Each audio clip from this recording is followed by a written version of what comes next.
My name's Mark Johnson, and I coached at the University of Oklahoma for 20 years. I started playing when I was 3 or 4 years old, and it just, from day one, it's just something, I just loved it. And it's just addictive, you know, when you're a little kid and then you're starting to play tournaments and you're traveling and you're meeting friends, and you know, like Paul Lockwood always tells me, it's a sport that everybody plays for life. But overall, it's just getting on the court with the kids. You know, it's just you get out on the court and you toss balls to kids, and many of the balls we toss will be the first ball this kid ever hits. And you see them smile and they're happy and they're enjoying it. And just you do it that day and you leave and we're driving home and you talk about it, and that's what you're thinking about. The most I love about tennis is my tennis team. I think they're like family to me. His confidence level has boosted, just his assurance in who he is as a Christian, and being around his friends who also have the same beliefs and they also have the same sport in common. So it's been amazing all the way around. Small towns need it. They really do. They're looking for something to do. And now with the foundation, I think we've got the opportunity. I know, Carmen, you've talked, the goal would be to maybe get tennis into all 77 counties at some point, which is a big goal, but it's possible. It may take, who knows, 5-10 years to get to all these places. But we need to try to introduce tennis to the small towns because they really do need it. And you don't know where the next Wimbledon champion is going to come from. It's a sport where players can play for decades, where in a lot of sports you really can't. Coach Francis Baxter was a big initiating force, and I think he got together and he and some other men really put it together. It's our job when we go to these small towns, and it happens all the time, is for those kids to ignite and fall in love with the game of tennis. And they go home and they'll tell their mom and dad, I want to be a tennis player when I grow up. We at Oklahoma Tennis Foundation really believe that we can reach kids all across Oklahoma by winning their hearts through tennis. And part of that is going to all 77 counties and bringing tennis to them. And we're going to do that.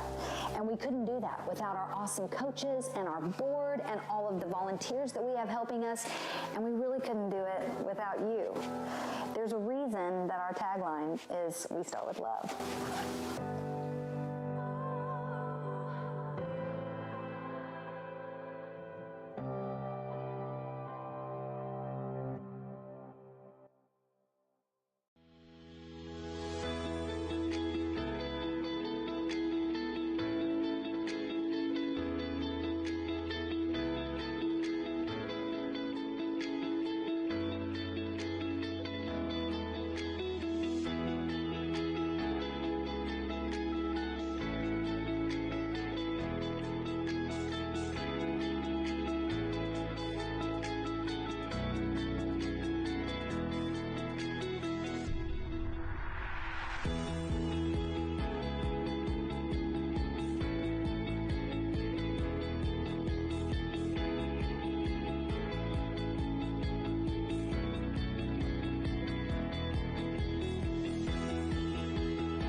My name's Mark Johnson, and I coached at the University of Oklahoma for 20 years.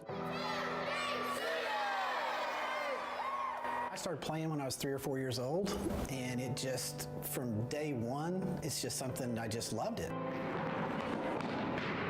And it's just addictive, you know, when you're a little kid and then you're starting to play tournaments and you're traveling and you're meeting friends, and you know, like Paul Lockwood always tells me, it's a sport that everybody plays for life.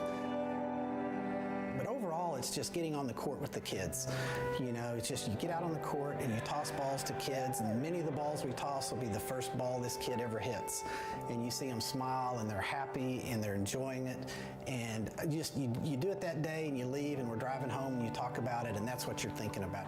The most I love about tennis is my tennis team. I think they're like family to me. His confidence level has boosted, just his assurance in who he is as a Christian, and being around his friends who also have the same beliefs and they also have the same sport in common. So it's been amazing all the way around. Small towns need it. They really do. They're looking for something to do. And now with the foundation, I think we've got the opportunity. I know, Carmen, you've talked, the goal would be to maybe get tennis into all 77 counties at some point, which is a big goal, but it's possible. It may take, who knows, 5-10 years to get to all these places. But we need to try to introduce tennis to the small towns because they really do need it. And you don't know where the next Wimbledon champion's going to come from. It's a sport where players can play for decades, where in a lot of sports you really can't. Coach Francis Baxter was a big initiating force, and I think he got together and he and some other men really put it together. It's our job when we go to these small towns, and it happens all the time, is for those kids to ignite and fall in love with the game of tennis. And they go home and they'll tell their mom and dad, I want to be a tennis player when I grow up. We at Oklahoma Tennis Foundation really believe that we can reach kids all across Oklahoma by winning their hearts through tennis. And part of that is going to all 77 counties and bringing tennis to them. And we're going to do that. And we couldn't do that without our awesome coaches and our board and all of the volunteers that we have helping us. And we really couldn't do it without you. There's a reason that our tagline is "We Start with Love."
My name's Mark Johnson, and I coached at the University of Oklahoma for 20 years.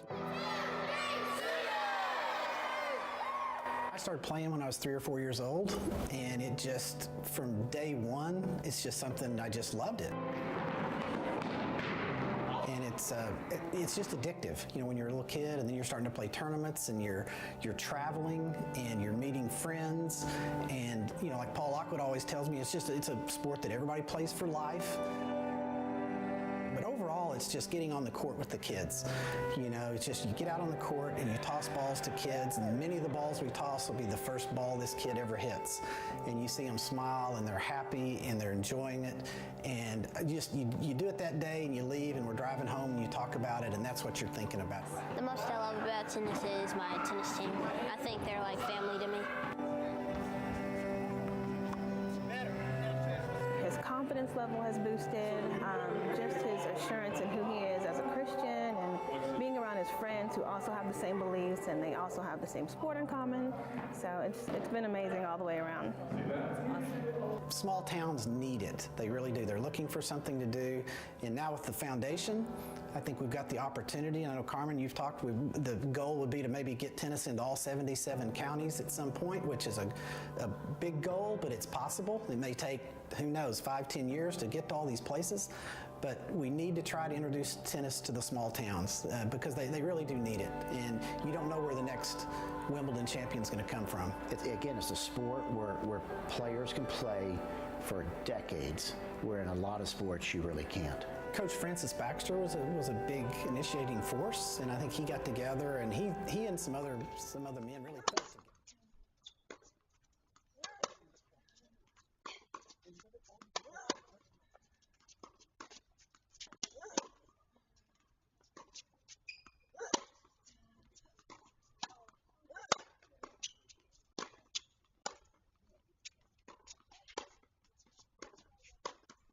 Good afternoon and welcome in, everyone, to a start of what we'll call Championship Saturday to begin Day 6 of the 2024 Edmond Open. Alex Gruskin here. We kick things off with Championship Saturday because, of course, we start the day with our championship match in doubles. You see the two teams competing on your screen, your third-seeded pairing, Sophie Chang, Rashida McAdoo, taking on the pairing of Jamie Forlis, Kayla Day. We'll get into each of these teams' pathways to get here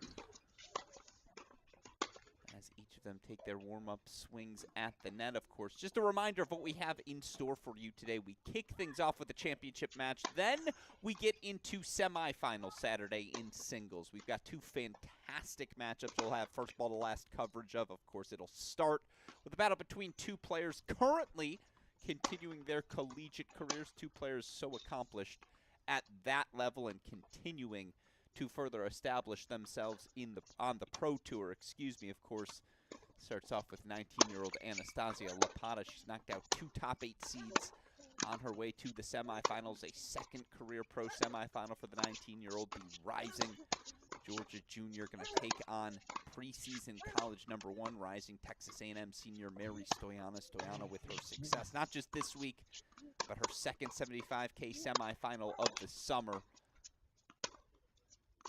into the top 450 of the world rankings. Again, that's matchup #1. Matchup #2 going to be fun. 24-year-old Alana Smith said she's going to put a focus on singles these next 2 years. Hoping to get back inside the top 400 into a second career pro semifinal here this week in Edmond. It's her second quarterfinal or further in her last 3 events. Of course, she's going to take on a rising star. It's 18-year-old Canadian Victoria Mboko. Mboko yesterday knocking out 5th-seeded Ellie Mandalik. The speed on display from the youngster was so quick around the court, so fluid in and out of those corners. Yeah, the natural power she possesses, a lot to get excited about in the 18-year-old's future. Those will be our two singles matchups. Again, we kick things off, though, with our doubles championship. Let's start with our third-seeded team here on the near side of the screen. You see right now up at the service line, that's Rashida McAdoo. McAdoo, former all-SEC performer during her time at Georgia Tech. 29-year-old from Boca Raton, Florida, currently the world #190 in doubles. That's a career high. How did she get there? Well, it's on the back of 28 career finals. This will be final number 29. Actually won a title 2 weeks ago at a 75K event in California with her partner this week, Sophie Chang. Back to 11 titles entering the day.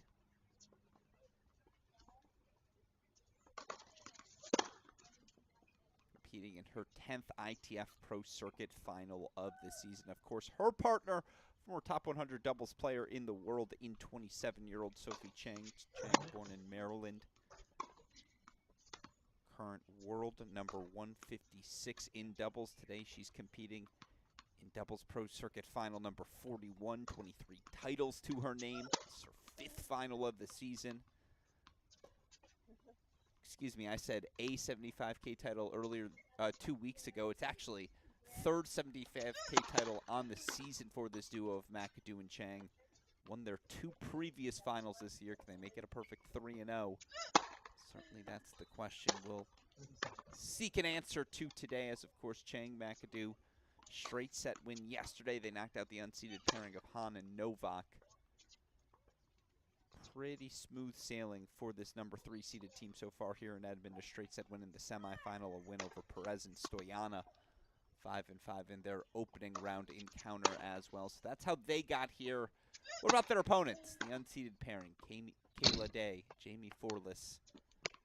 Kayla Day, of course, former top 100 player in the world in singles. Not a ton of doubles matches on her resume. Did reach a career high of 133 back in 2018. Did that by reaching a final at the tour level, I believe in doubles. Oh, excuse me, not at the tour level, but at the 100K level in doubles. You look for Kayla Day, though, just 3 finals to her name. This is her first final at any level in doubles since February 2019. Of course, it's not just a first final, it's a first week with partner Jamie Forlis, and in their first week together into the final, they've gone. Forlis, the current world number 268 in doubles. She's playing in her 21st career Pro Circuit doubles final, 9 titles to her name. Look for this pairing of Day and Forlis, of course, yesterday. They were exceptional in a straight set victory over the top seeded pairing of Frankova, Strahova. Straight set win in the quarterfinal for this duo. Straight set win in their round 1 battle as well. And as you see, we're underway. Let's play some tennis. First point to Sophie Chang, who finds the line early. Asking for my forecast, I did think the weapons from the baseline, Day, Forlis, I'd give them the slight edge, but in terms of getting forward, aggressive court positioning advantage to the 3 seeds. Doesn't matter when you've got a first serve like that, though, right?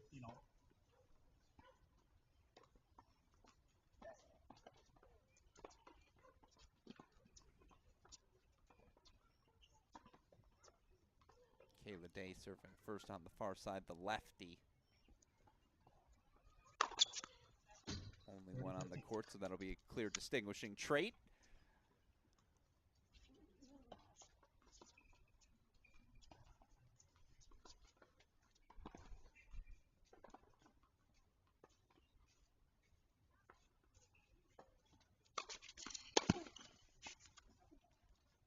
So we've had 2 massive serves off the racket of Kayla Day, 2 massive returns, 1 each for Chang and McAdoo. That's how you know it's a final. We're rocking and rolling.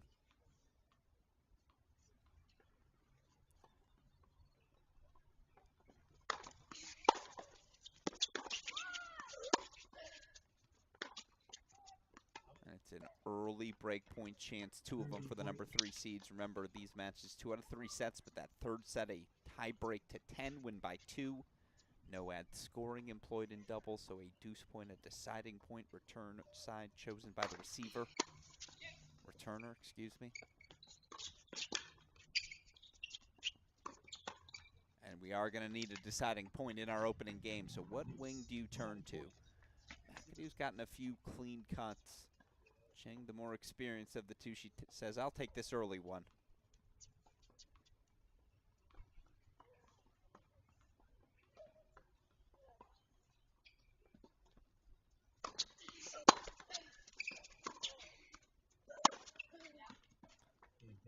Got the return in play, but great depth off the racket of Kayla Day. It is an opening hold for the unseeded pairing of Day and Forlis. 1 love. And Saturday's action, day 6 of the 2024 Edmond Open, gets rocking and rolling. Remember, this is the first of 3 events as part of this newly launched Oklahoma Tennis Foundation Pro Series. So excited that we get to play a part of it. Part in it, excuse me, get to shine a spotlight on it. Of course, we were here last weekend for the Invitational. I can tell you this Edmond Center Court facility, a municipal public facility. It's exceptional. More than capable of hosting an event of this magnitude. We've got a junior event happening on the grounds this weekend, simultaneous to the pro action. How cool is that for all those juniors who get to compete? Looks like it's McAdoo serving first on the far side.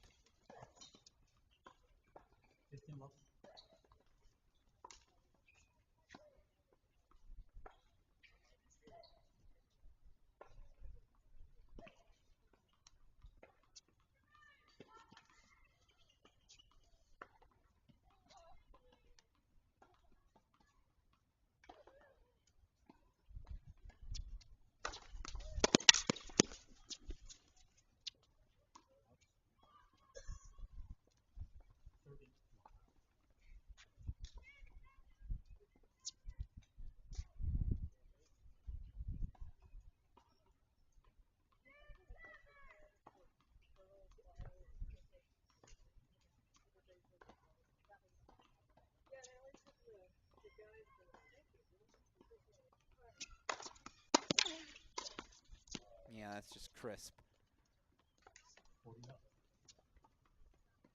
Show it to you one more time.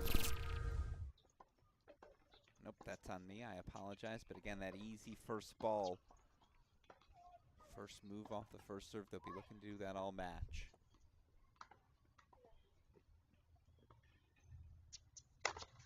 Look at how tightly Cheng pinches to the center to make that poach available to her off the first serve.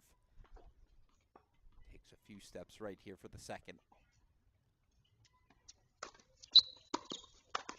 And yet she's there for the poach. There's a reason for Sophie Cheng, again, that career high 59 in the world in doubles. Playing in her 41st Pro Circuit doubles final today. There's a pace she plays with. Feels like that weight of shot is always moving through the court. It's an opening hold and love for 1-all.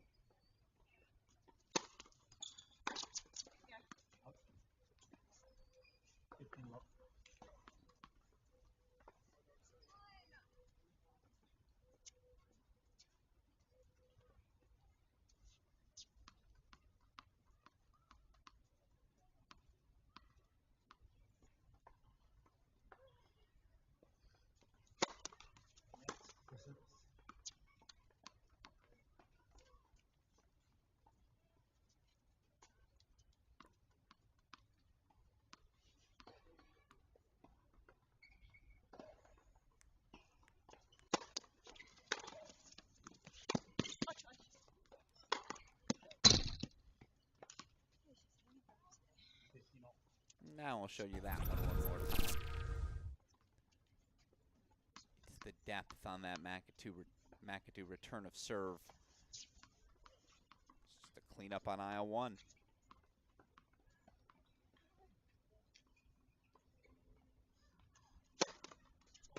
And moving forward, you wonder maybe you let McAdoo take those returns, not only because of the depth she's able to generate, but because of how comfortable Cheng is up at net.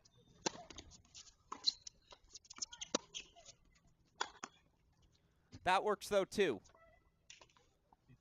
It's another look early in a service game for the third-seeded pairing of Sophie Cheng, Rashida McAdoo.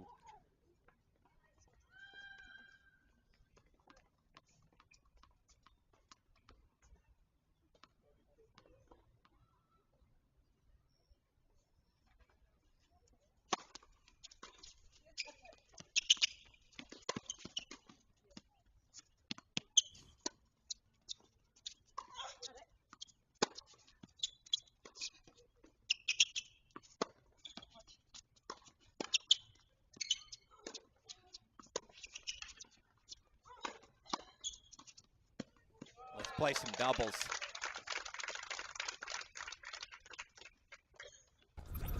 Battle of court positioning is no doubt being won early here by the third-seeded pairing of Cheng and McAdoo. How that first half volley moving forward for McAdoo floated inside the baseline, I have no idea.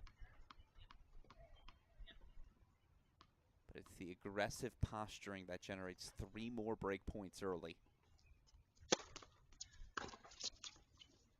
It's a nice response there from Forless.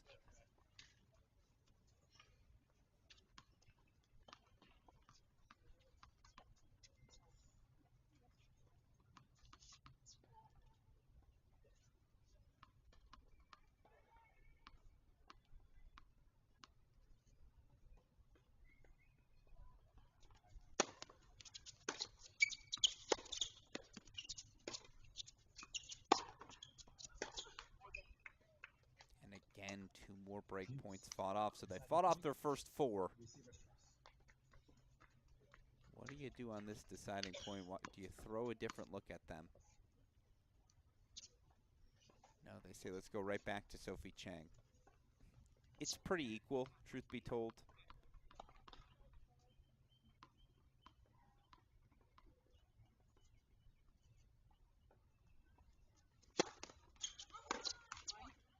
But it is another deuce point hold. 5 break points fought off early by the pairing of Day and Forless. They hold 2-1 opening set of our doubles final again.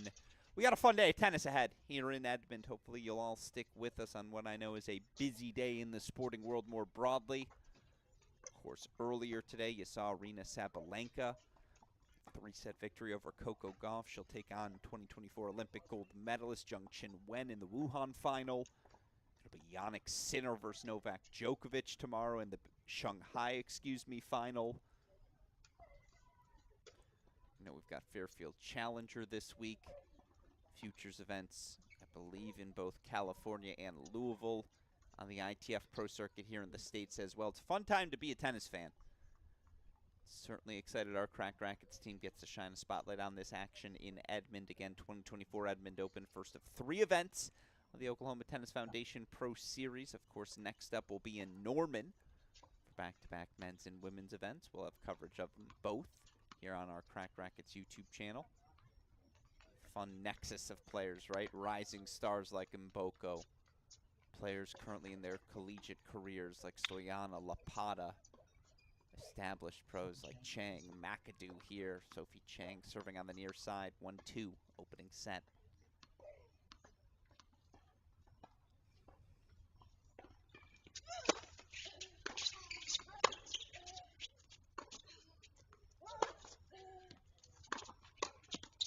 Yep. You tuned in yesterday. You heard me say you're always coached in doubles. Middle solves the riddle. You play through the center of the court. You're not giving away any sort of easy angles. The key then is it becomes incumbent upon that net player. Cover that center of the net. Look to poach. Take that space. McAdoo does it so well there.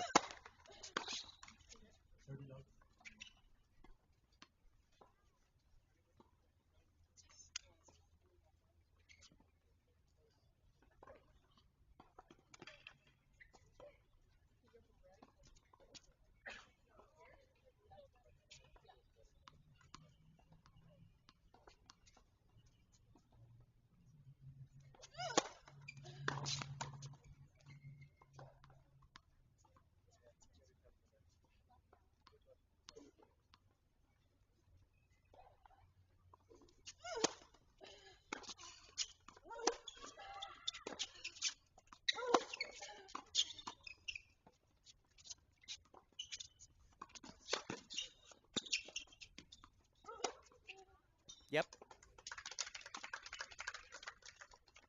I just love how quick things happen in doubles. There's always a little improvisation, a little defense. A great move there again from McAdoo.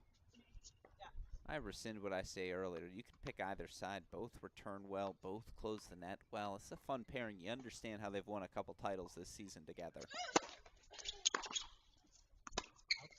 And they've yet to drop a point on serve. It is another hold at love for the third-seeded pairing of Cheng and McAdoo.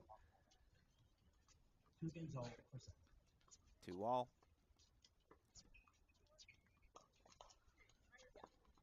All right, now everyone's seen each other serve. First games you accumulate that data.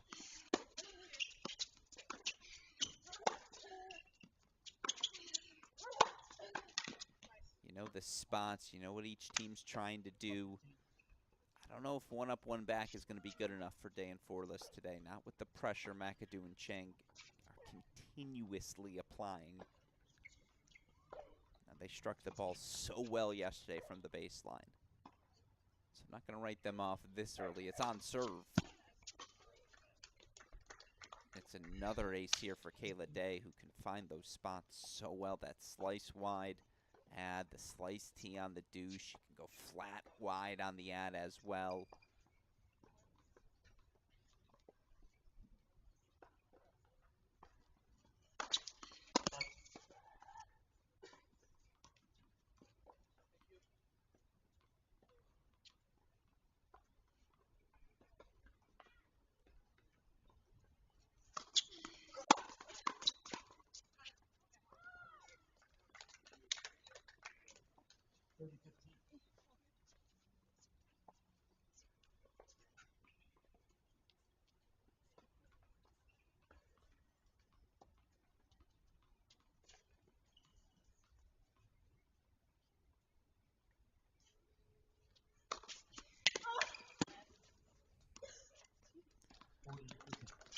You make a mental note.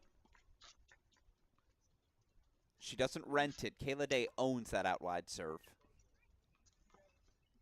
Do you sit a little wider out into the alley, try to take that spot away moving forward? Just certainly part of the equation moving forward. Game point chances in what has been the first uncomplicated service game for the unseeded pairing so far.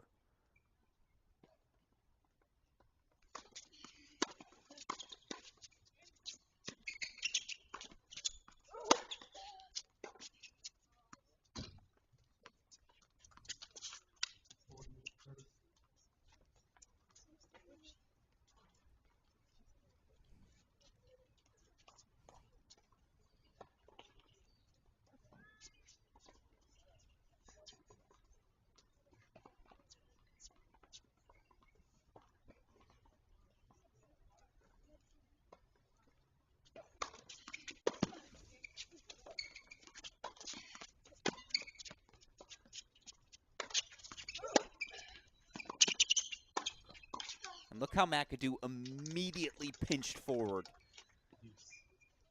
Turns defense into offense so well. We'll show it to you one more time.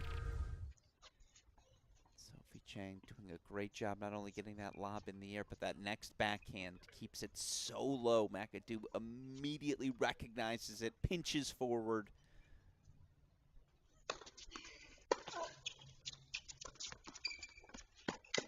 And yet 6 break points up, 6 break points fought off. Day and Forless keep things on serve. They lead 3-2, this third-seeded pairing of Chang and McAdoo. They have had their chances early. Nevertheless, 2-3, they trail opening set again. Coming up after this match, we'll go right into the first of our 2 single semifinals on the day. It's going to be a fun one. A couple of SEC rivals going head-to-head. Fitting, given it is a college football Saturday. You've got Anastasia Lapata, junior for the University of Georgia, taking on Mary Stoyana, the Texas A&M senior. Mentioned earlier, Stoyana, the preseason #1 player in the country, entering a new college tennis year. Lapata, of course, the lowest ranked player to ever make the NCAA singles final, as she did last May. Lot to be excited about. Of course, Stoyana yesterday, what a thrilling 3 hour, 18 minutes it was. Her victory, 5-3 down in the third set, ultimately 7-5 in the third. She took it over Dasha Vidmanova. Of course, Lapata, a 3-set victory herself yesterday over the seeded Strahova. Fun contrast of styles, the aggression of Stoyana, the defensive tennis. Lapata's capable of playing. We got good tennis ahead, folks. Make sure you stick around. For now, Rashida McAdoo serving on the far side, 2-3.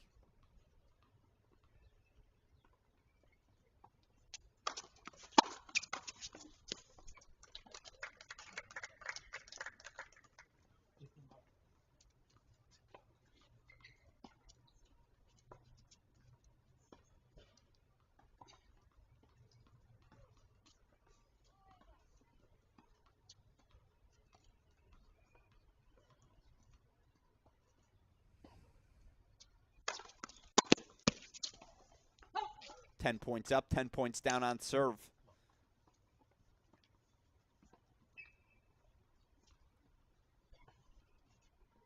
Tennis just as superstitious as any sport, so I'm not going to say the P word, but it is a pretty good start on serve so far for the third seeds.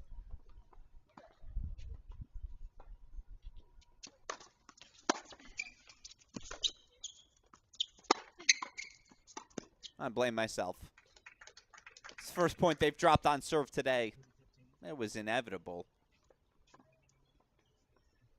But again, second service game now coming up for every player. You start to learn those spots a little bit better. You start to feel a little more comfortable taking an aggressive posturing on some returns.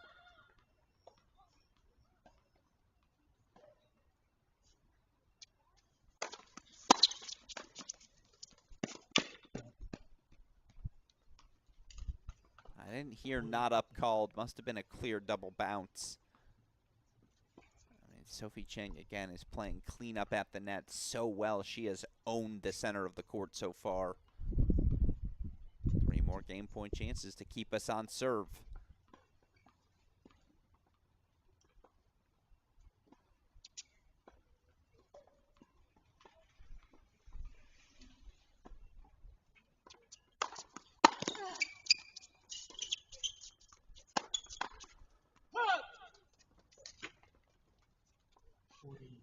But look at the move again. Sophie Chang using that forehand volley to pinch center. I mean, look how closely pinched she is to the tee, even on the serve. Had the volley she wanted, just a little late on the contact.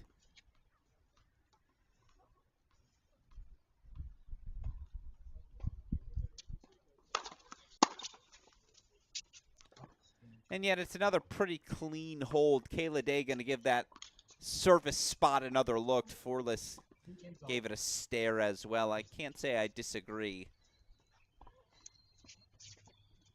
Could have been a hair long. They'll make up for it. Don't worry. It goes. Those calls go both ways throughout the course of a match. Still 3-all opening set. It's been fun. Can't complain with our start to the day.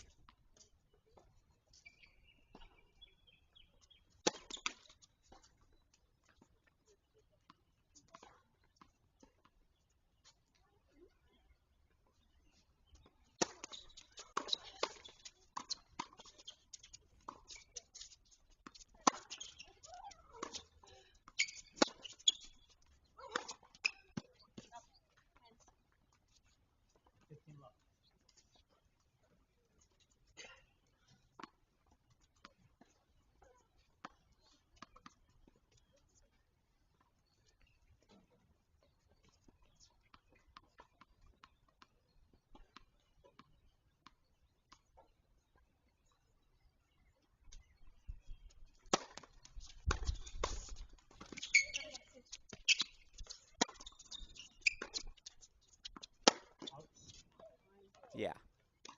McAdoo a little long there. Call came quietly, but it did ultimately come from the lines person.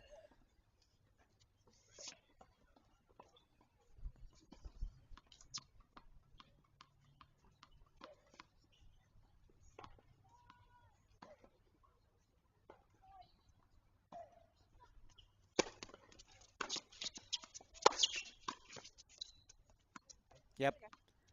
And more of that. You just have to keep Chang and McAdoo honest.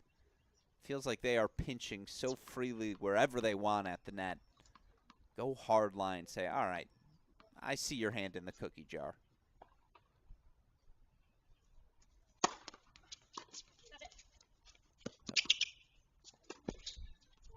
I mean, that's just elite. Not good, not great, elite. Off the racket of Jamie Forless. Let's show it to you one more time. I didn't hate the bump lob either from McAdoo. Gets it over the head of the net player, but to find this angle carved beautifully. It's something I haven't said all day. A routine hold for Day and Forless. Their first as they lead 4-3 opening set. And that's what they managed to do yesterday as well. Yesterday, this team of Day and Forless, again, a win over the top seeds. Pairing of Frankakova and Strahova. Of course, again, it's the first week these two have ever played together. As I mentioned earlier, Kayla Day, as successful as she's been in singles, hasn't spent a ton of time focusing on the double side of things. But yesterday, that first set, they were down 2-3, 3-4, 4-5. Kept finding ways to hold serve, just waiting for their opportunity. And then they found it in their 5-all return game. It just felt like they kept putting returns in play, kept grinding their ways to hold, kept putting the ball in the court. It sounds silly, right? Put the ball in the court. It's the obvious objective in tennis. But when it's coming as fast, with the movement as frequent at the net as it is at this level, to stay as consistent as Forless and Day do, resilient, this pairing all week long. They lead 4-3 as Sophie Chang will serve.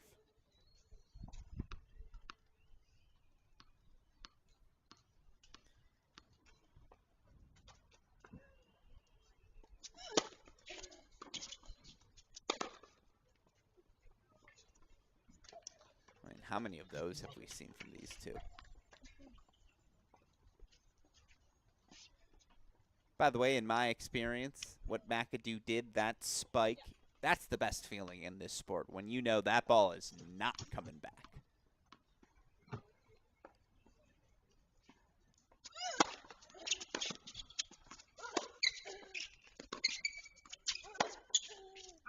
Oh. A little bit of a heat check, but you see there the depth on every ground stroke.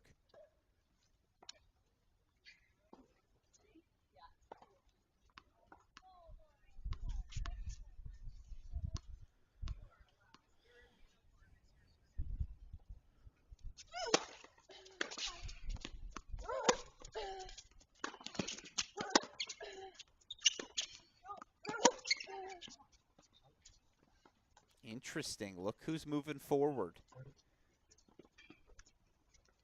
And Kayla Day does catch McAdoo on the cross, and that's what I was looking for. That's why I brought it up earlier. You have to play a little line. If you're McAdoo, if you're Chang, you're going to get past line. That's the name of the game. You're not playing doubles right if that doesn't happen. But it felt like Day and Forless hadn't even looked for that ball until now. And a big Sophie Chang serve gets them out of another jam, another spike for Rashida McAdoo. But it's the first service game where Chang and McAdoo have had to sweat a little bit.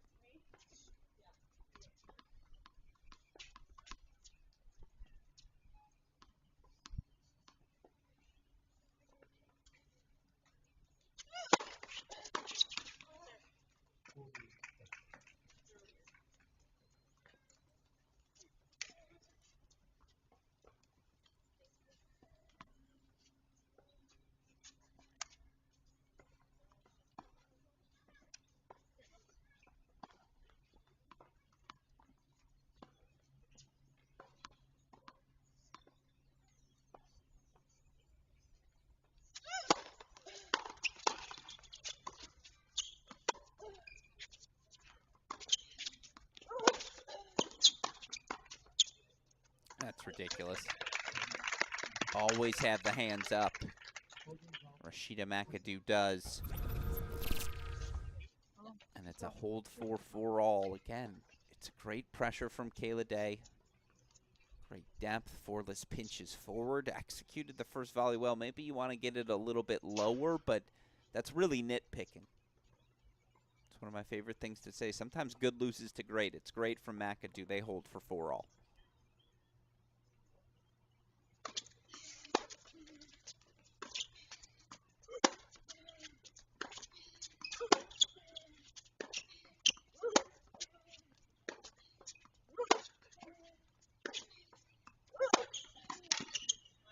Yeah, you're not going to beat Kayla Day in the cross-court pattern.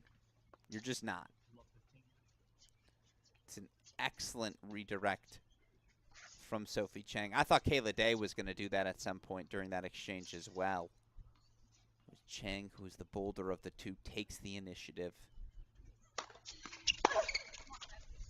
Meanwhile, if I'm Rashida McAdoo, I'm sitting in that doubles alley. Not that she wasn't there, but I'm taking even 2 more steps left, and I'm saying hit a different serve. I'm not letting you beat me with this one again.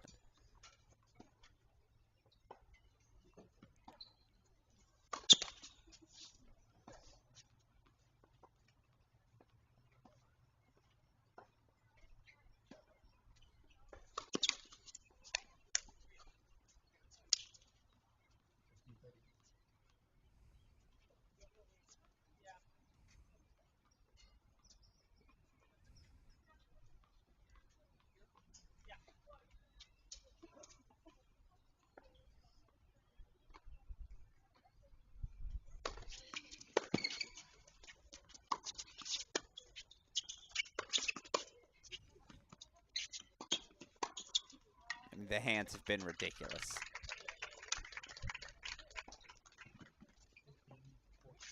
Dare I say they've been title-worthy from Rashida McAdoo. Not just, again, to get that lob over the head, but to have the quick hands on the backhand there, to pinch forward, have the hands up, forehand volley center. more break point chances. Can they finally convert one?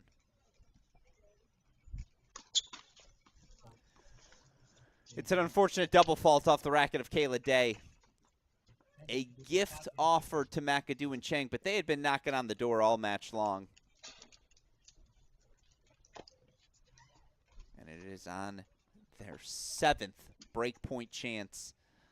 The Chang and McAdoo do break, and with the break, they will now serve for the opening set. Again, this duo, Chang and McAdoo, winners 2 weeks ago. 75K event in Rancho Santa Fe. They picked up a title earlier this season in Portugal, a 75K event there as well.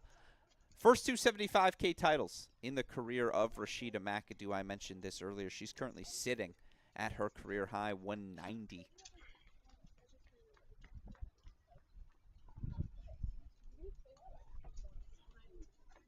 In the doubles rankings, do some quick math for you all. Win today for McAdoo. She'll be up to a new career high 165 already with her success this week. Going to be up to a new career high of at least 173. But again, a win today, McAdoo will find herself up to number 165 in the world. Win for Sophie Chang. She'll be back up number 137. Other side of the equation, you look for Kayla Day. Win today, she'd take a big leap, currently sitting at 384. She'd go all the way up 343 in the rankings. Forless from 228 to 209. First point, Rashida McAdoo. And that's been the highest compliment I can offer. It's maybe the highest compliment you can offer in doubles. Everything in these service games for the 3 seeds on script here in set 1.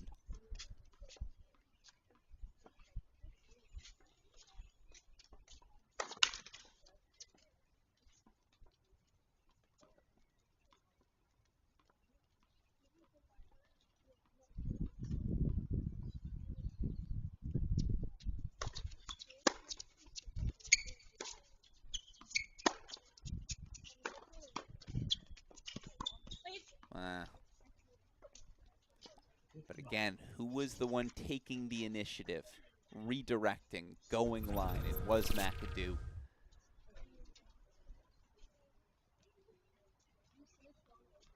Just a little overcooked there by Sophie Chang.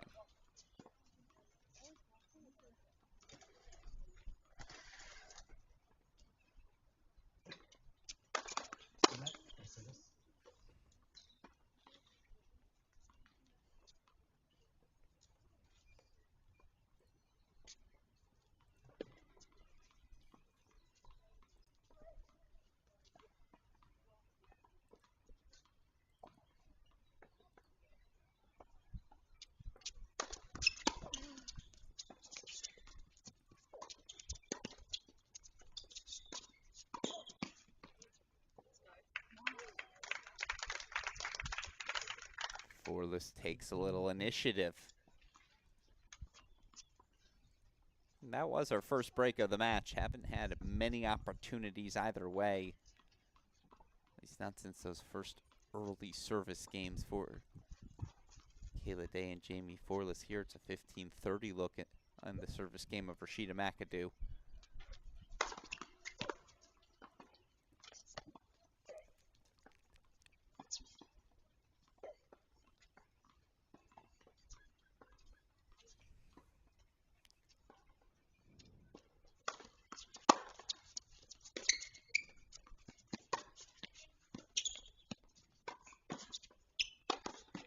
They get their first break point chances when they need them most.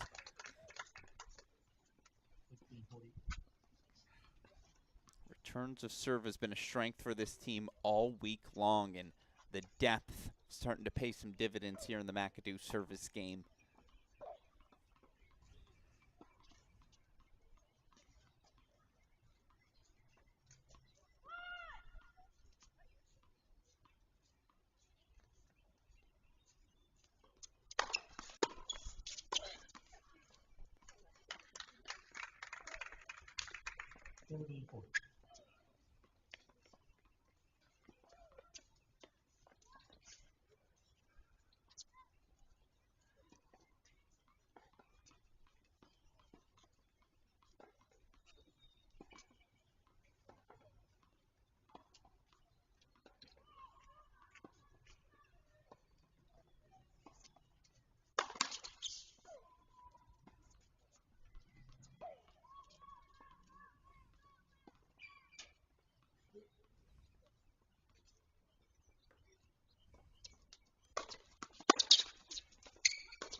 no, a couple of floaters.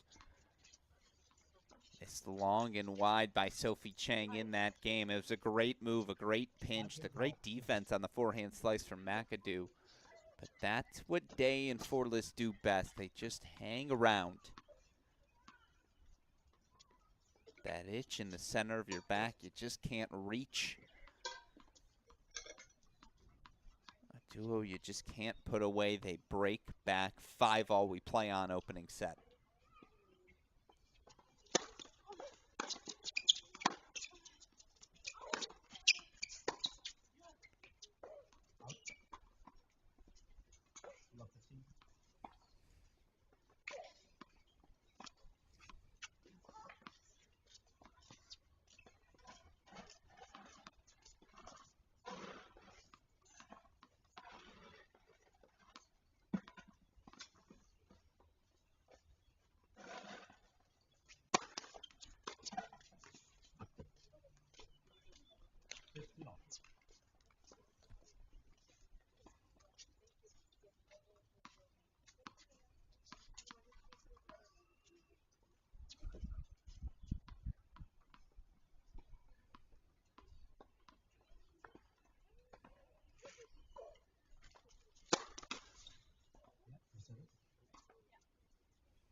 Oh, I thought she found a line.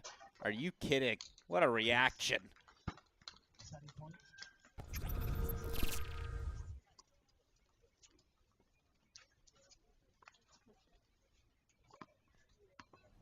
That Sophie Chang got a racket on that ball. That Jamie Forlis got a racket on the subsequent shot. This is the sort of ending you'd expect to a set this tightly contested. 5-all deciding point as they have all match long. They say, let's go to the side of Chang.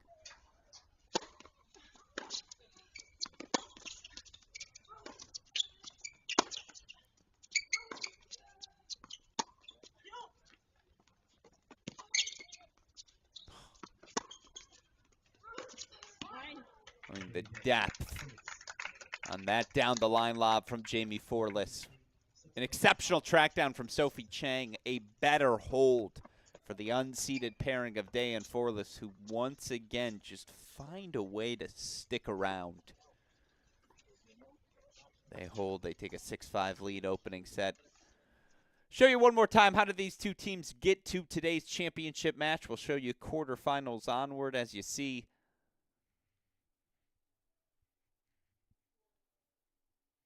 Han and Novak able to get, and the top two seeds able to advance to the quarterfinals with buys. Just want to make those results clear. You see for Dalen Forless, a 3-3 win in their opening round match, then a win over the 4 seeds in straight sets, win over the top seeds in straight sets. Now a 6-5 lead opening set on the pairing of Cheng and McAdoo, who only needed to play 2 matches to get to today's final, but both of them straight set wins over the college pairings, Perez Stoyana, the All A&M team, Oklahoma State, USC's Novak and Han. And now it'll be Sophie Chang. Couple of loose backhands when her teammate Rashida McAdoo served for that setup 5-4. How does she respond?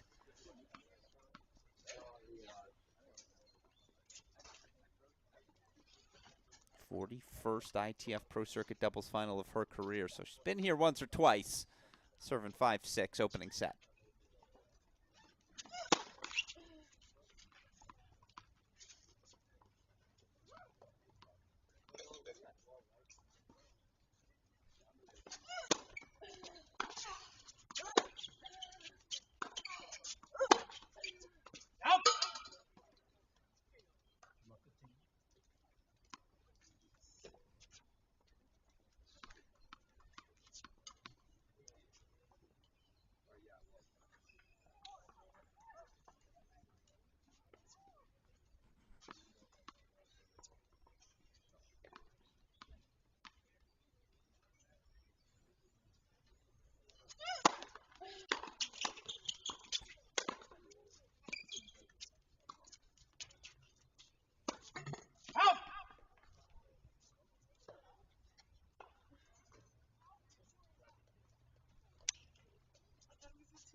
Had to have that one. And that'll settle the nerves at least a little. Wasn't a big serve +1. No, they had to work a little harder for that point. Haven't had to work that hard in their service game so far. 15-30, Chang facing a little bit of scoreboard pressure.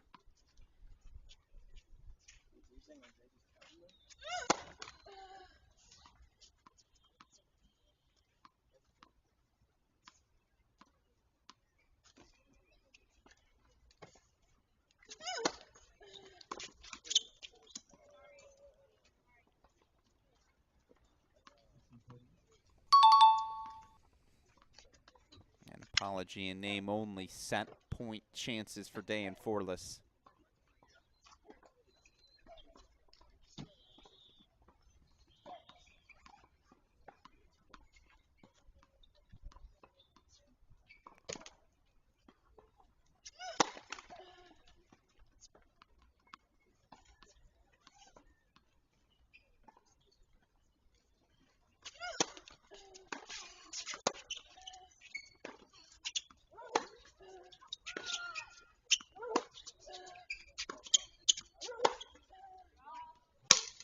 It is an opening set to Kayla Day and Jamie Forless. You can understand the frustration for Chang and McAdoo. Served for the setup 5-4. Couple of floating backhand volleys. If Sophie Chang can land either of them, maybe they get out of that service game. Reminds me a lot of what we saw yesterday when Day and Forless, again, it was even. between them and the top seeds. 5-all opening set, but they just one loose service game. That can be the difference. And putting yourself in a position to capitalize when it happens. That's exactly what this what this unseeded pairing of Day and Forless have done all week long. Their first week together. They are a set away from the title. 7-5, they take the opener. Showed you the singles draw earlier, doubles draw earlier. Let's show you the singles draw now. You see Dasha Vidmanova knocked out early yesterday. 3 hours, 18 minutes for Mary Stoyana in that win. She'll take on Anastasia Lapata, 6-love in the third. Lapata able to knock out the seeded Strahova for the qualifier. Alana Smith. So impressive in her straight set win over Tikhonova. Took a little less than an hour and a half. Victoria Mboko was down set points before flipping the script. Was down 4-love in that first set breaker as well. 7-6, 6-4. She was able to knock out fifth-seeded Ellie Mandlik. Could have figured from the tennis we saw yesterday that today was going to be good. About an hour-long first set goes the way of the unseeded pairing, Day and Forless. They will once again serve first to kick off set number 2. Kayla Day serving on the far side.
What do you mean to the left foot? I left last night. Wait, did you even get the kickoff? Yeah, but it was in the morning. I went to Gimala. You went to Gimala?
It's the gift they needed. And you can see a little hesitancy now for Chang in crossing. Dave Forless with that set lead, they're going to be able to swing even that much more freely from the baseline.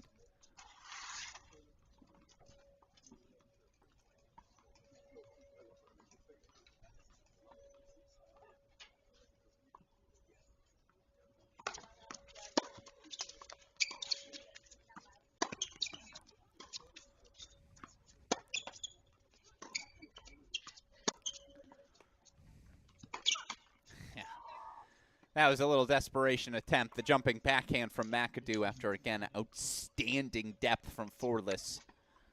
Early break point chances for this unseeded pairing. They may have to keep playing together moving forward.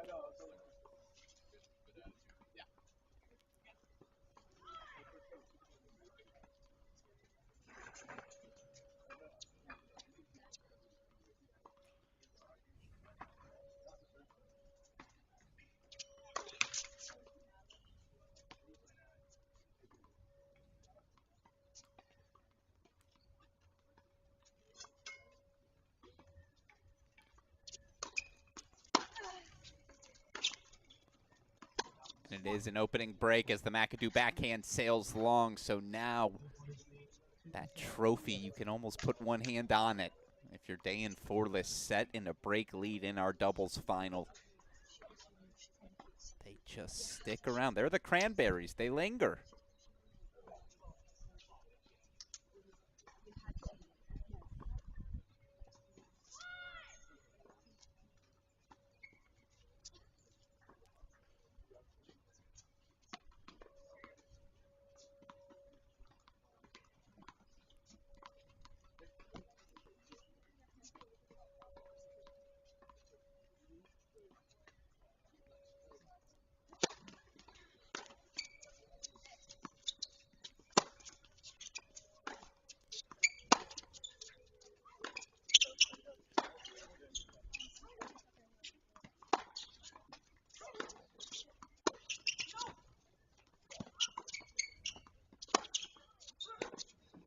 What a shot.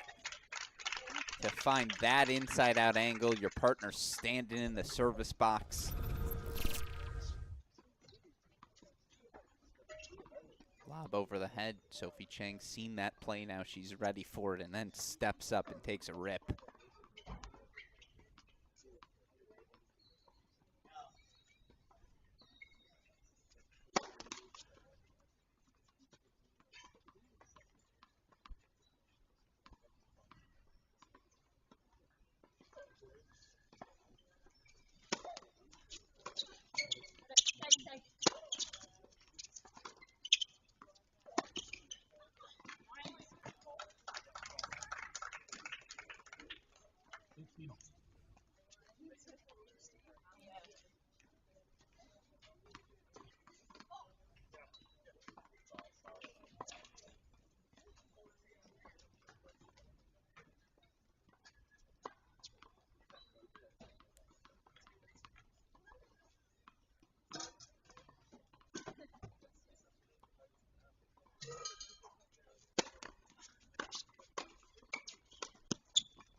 It's a rare long exchange that goes the way of the number 3 seeds, but you have to say the point construction has changed, right? These prolonged rallies right up Day and Forless's alley.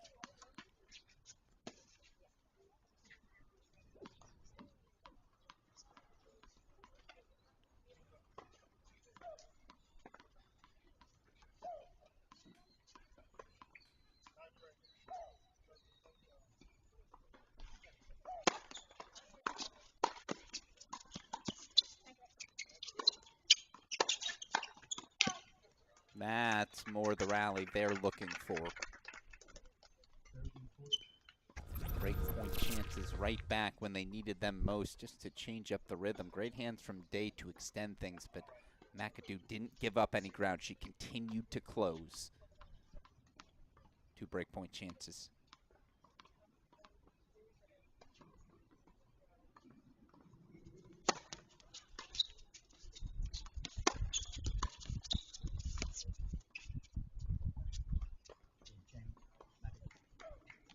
And it is a break back for 2-1. Back on serve here in set number 2. More importantly, just a dose of adrenaline, much needed for this third-seeded pairing of Chang and McAdoo as they hope to stay alive, pursue their 3rd title of the season together again. 2-0 in finals as a pairing. Looking to keep that streak alive. If you're just joining us, Alex Gruskin here. Day and Forless fought off their first 6 break points that they faced in the opening set. Chang and McAdoo were, though, able to ultimately get a late break served for the opening set, 5-4. Couple of loose put-away volleys. All of a sudden, Day and Forless broke back. All of a sudden, they had the first set. That's certainly been a match on the margins. Contrast of styles. Day and Forless plenty comfortable playing more one-up, one-back, slugging away from the baseline. McAdoo, Chang certainly at their best when both are pushing forward.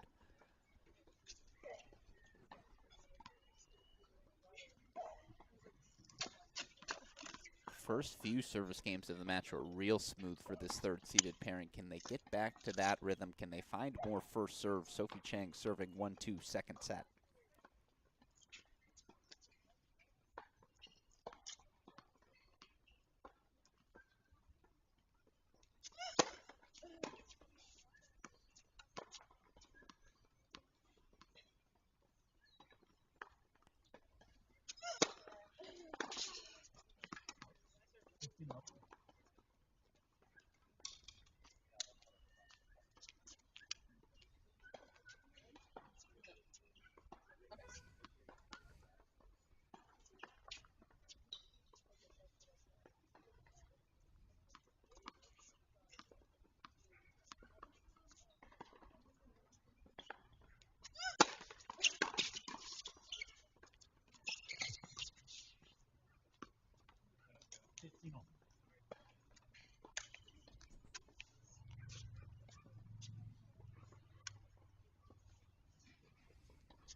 Cannot give the break right back. Cannot cede all of that momentum.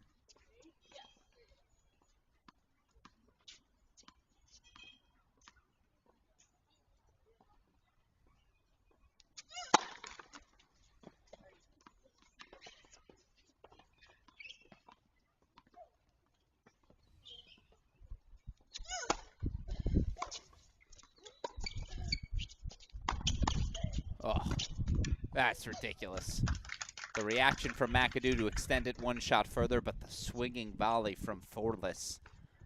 More breakpoint chances. Let's show it to you one more time. Just connects 3 forehands consecutively. 1, 2, 3. The racket speed to play that last one as a swinging volley. Just ridiculous.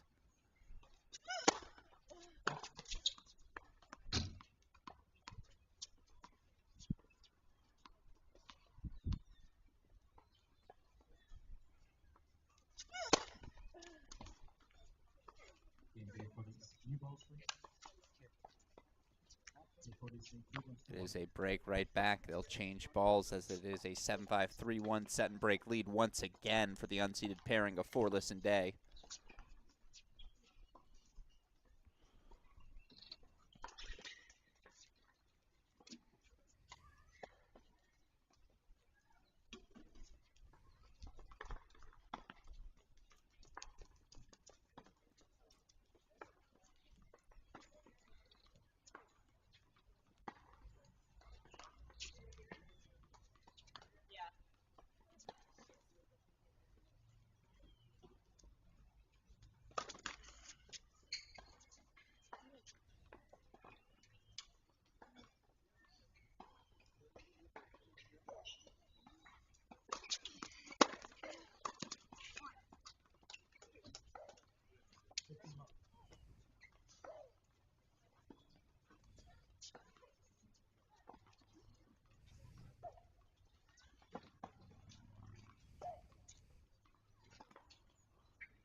court positioning has changed. Now it is Dave Forless pushing forward.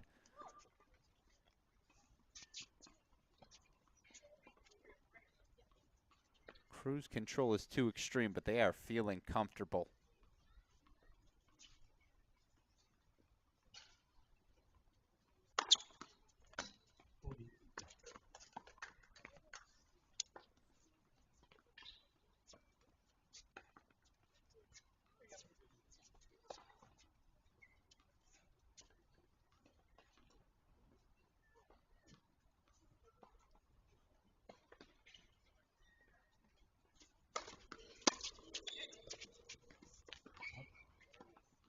It is a hold for 4-1. So now truly one hand on the trophy for Day and Forless. Looking to knock out another seed, would be their third top 4 seeds. What a path it would be. First week together. Again, Kayla Day playing in just her 4th career tour level final in doubles. Hasn't played a ton of doubles in her career, fewer than 100 pro matches for the 25-year-old American still.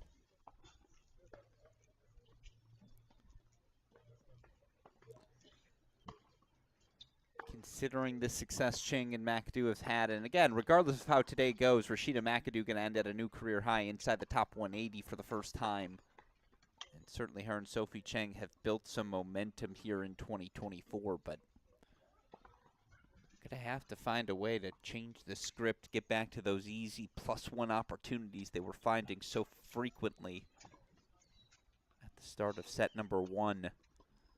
They'll serve, trailing down a set and a break, 7-5, 4-1.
That's more of what we saw in set 1.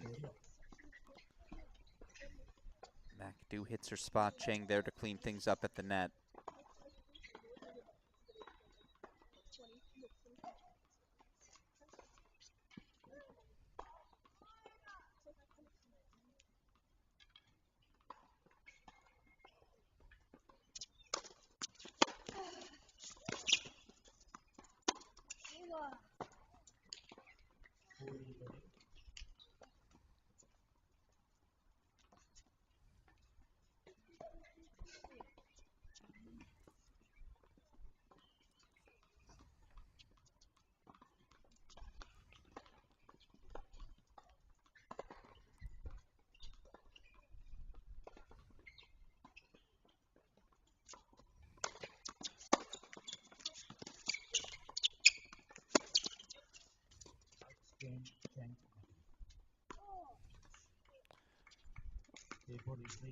Forless going to ask a question of the chair there, but the call confirmed long, so it is a must-have hold from Love 30 down. Maybe that can be the spark.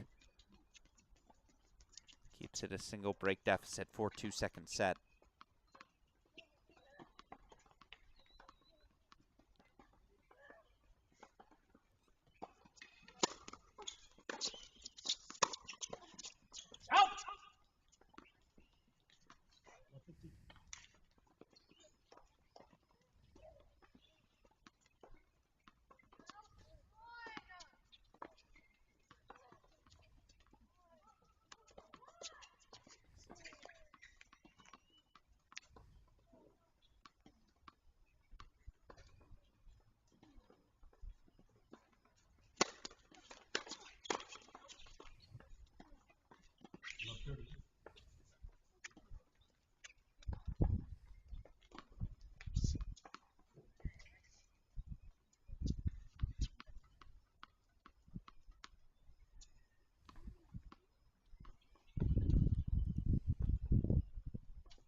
Maybe it is exactly that spark, as it's 4 breakpoint chances to get back on serve for the number 3 seeds.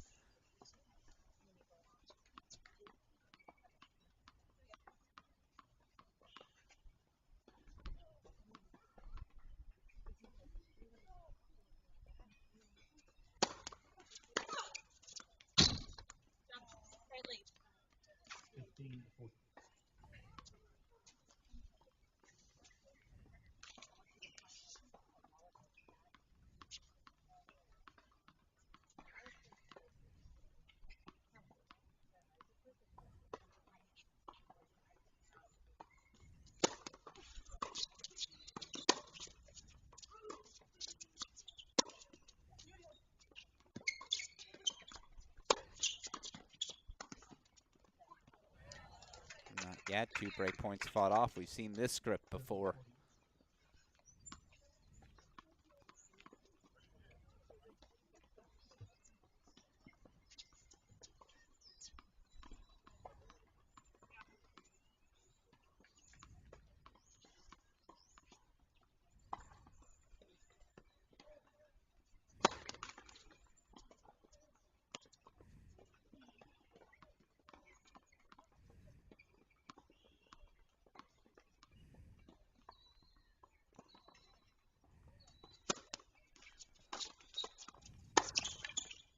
It is a break, though. Back on serve we go. It moves quickly in doubles. Felt like all hope was lost, and then all of a sudden we're back on serve. Chang McAdoo trailing 3-4 second set. Alex Gruskin here. Again, coming up after this one. Following our trophy presentation after this doubles final, we'll, of course, get to our singles semifinals. 2 great matches ahead. First off, it'll be Mary Stoyanov, the 21-year-old American, competing in her second 75K semifinal of the season. Now top 450 in the world, Stoyanov, the rising senior at Texas A&M, going to take on last year's NCAA singles finalist, 19-year-old Anastasia Lapata. Lapata competing in just her second career pro semifinal this week in Edmond. Has knocked out a couple of seeds on her way to this semifinal round. Of course, after that, not before 4 p.m. Eastern, Lana Smith competing in her second career pro semifinal qualifier this week. So impressive in her win over the 4th-seeded Tikhonova. She will take on 18-year-old Victoria Mboko. Mboko knocking out Ellie Mandlik in round number 3. She got a win over Kayla Day, the number 2 seed in singles. Straight set win for Mboko in round 2, and a win over rising Eva Jovic, who had won 10 matches consecutively coming into the week. Focus on the singles later, though. For now, can Sophie Chang find some rhythm on serve? Broken her last 2 service games.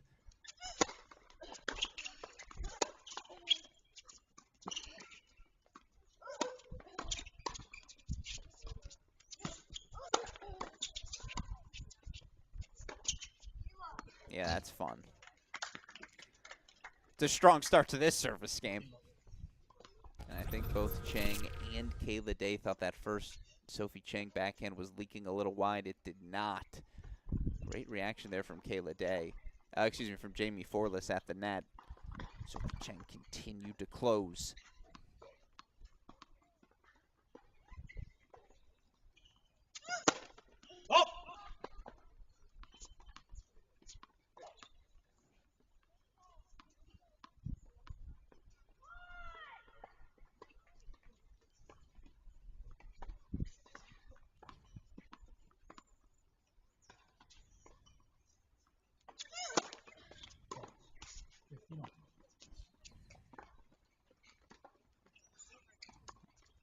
After all that work on point one, can't give the freebie back.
Game point chance they have to capitalize here.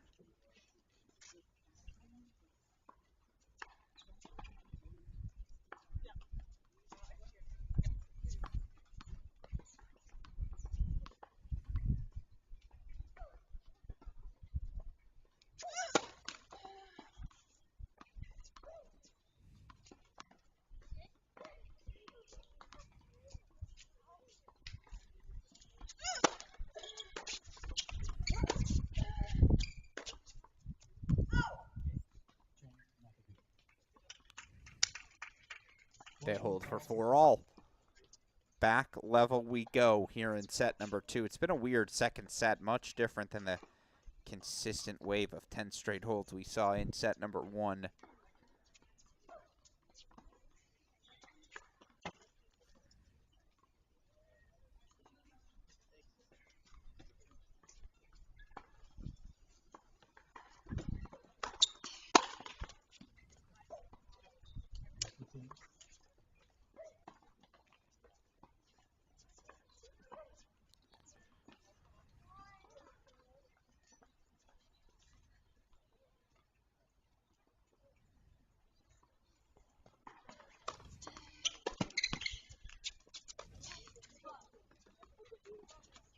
There's some defense from McAdoo.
Love that. Yeah, she missed it. I love that. Take a swing. I don't know if McAdoo's missed a lob today. Kayla Day exceptional there with the defense. A pivotal 30-all moment coming up.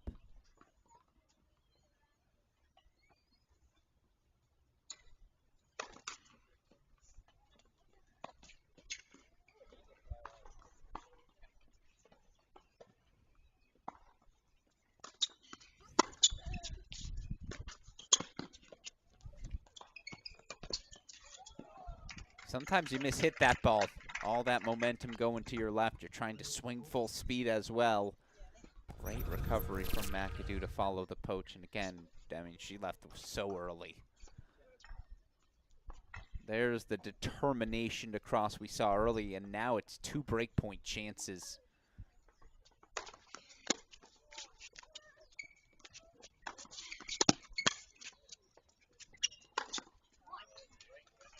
It's good defense, but again, good loses to great. Another break point fought off, another pivotal deciding point, and McAdoo and Cheng, they've stuck with this script all match. Sophie Cheng takes the deciding points.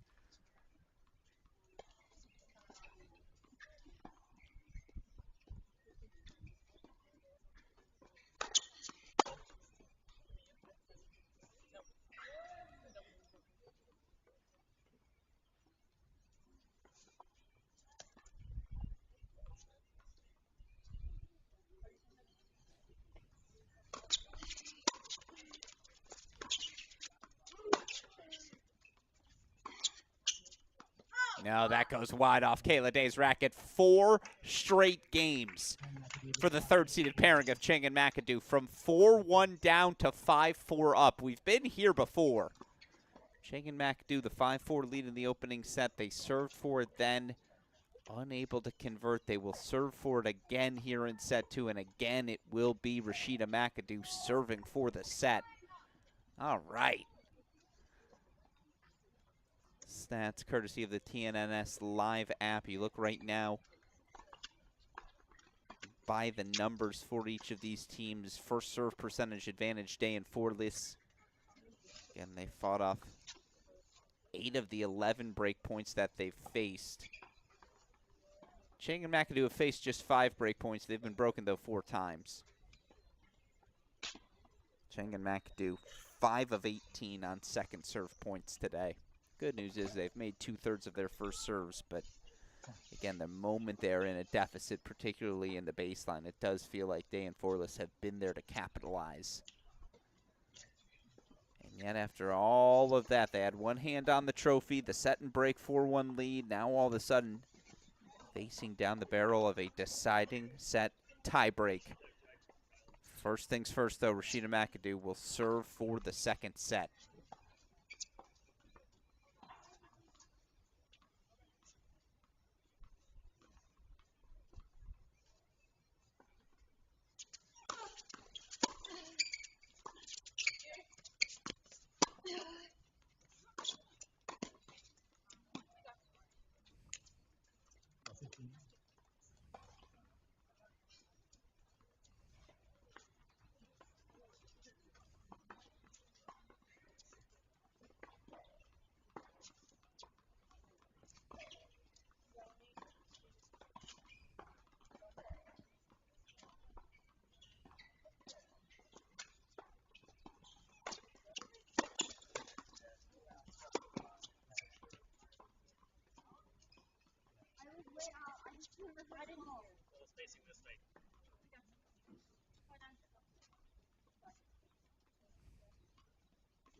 Well, we've seen this before. Break point chances right back for Day and Forless.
The lob goes long. Day, Forless do break back.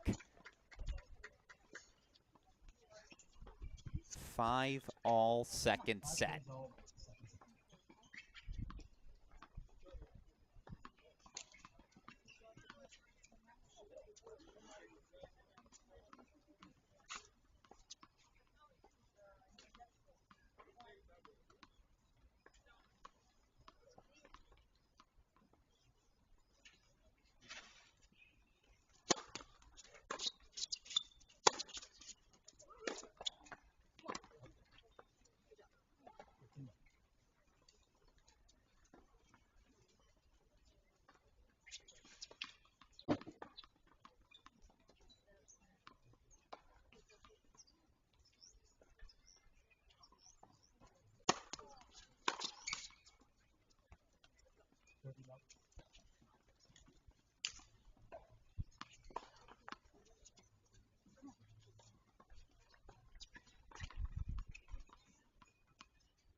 Game point chances, you see the fist pump.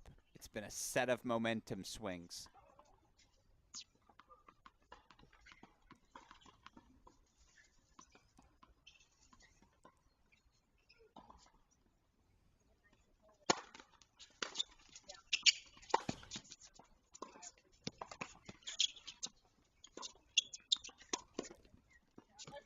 I mean, we're just painting lines.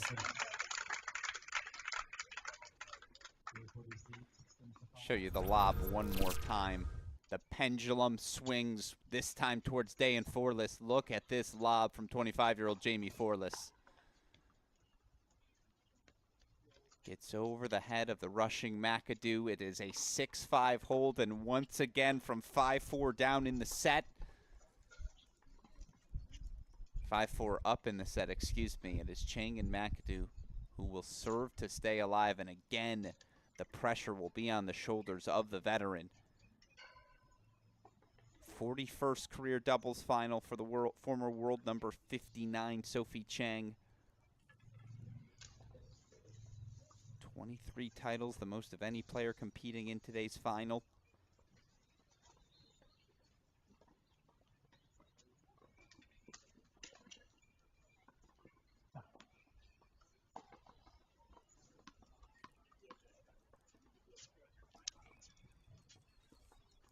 What answers can she come up with? Let's find out, if any.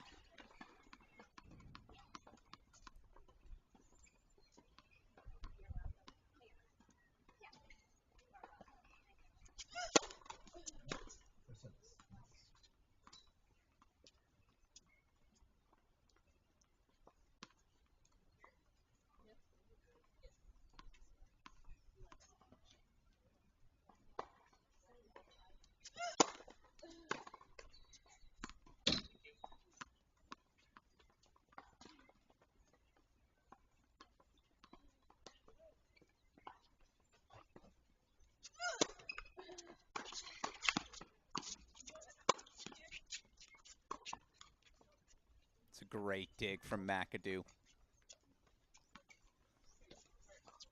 Just to extend the rally. Had to almost have that first point just so you can take that deep breath, right? That deep inhale.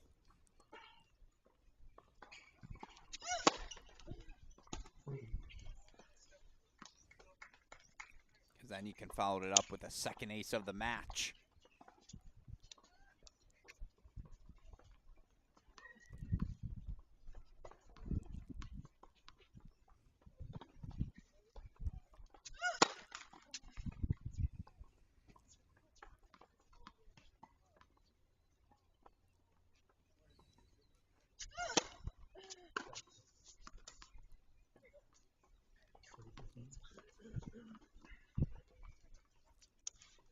Lord giveth, the Lord taketh away. Life is balance. Ace offset by the double fault.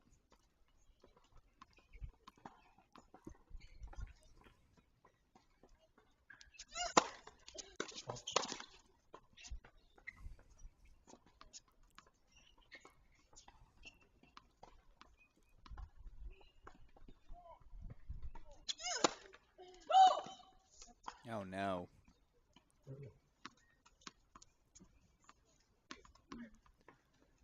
From 30 love up, back-to-back doubles off the racket of the veteran Sophie Cheng.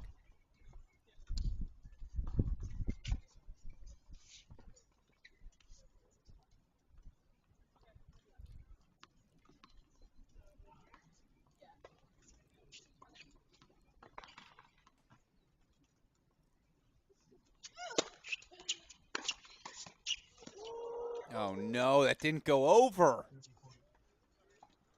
Oh, the cross was there. Just not quite enough touch, and now all of the sudden it is match points for the 25-year-olds Kayla Day and Jamie Forless.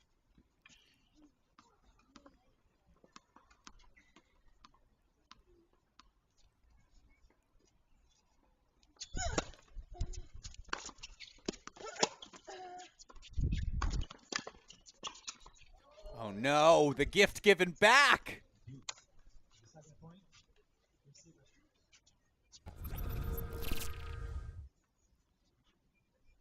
It's a great play again from McAdoo just to get a racket on that ball, but the shoulder high forehand volley. Ugh.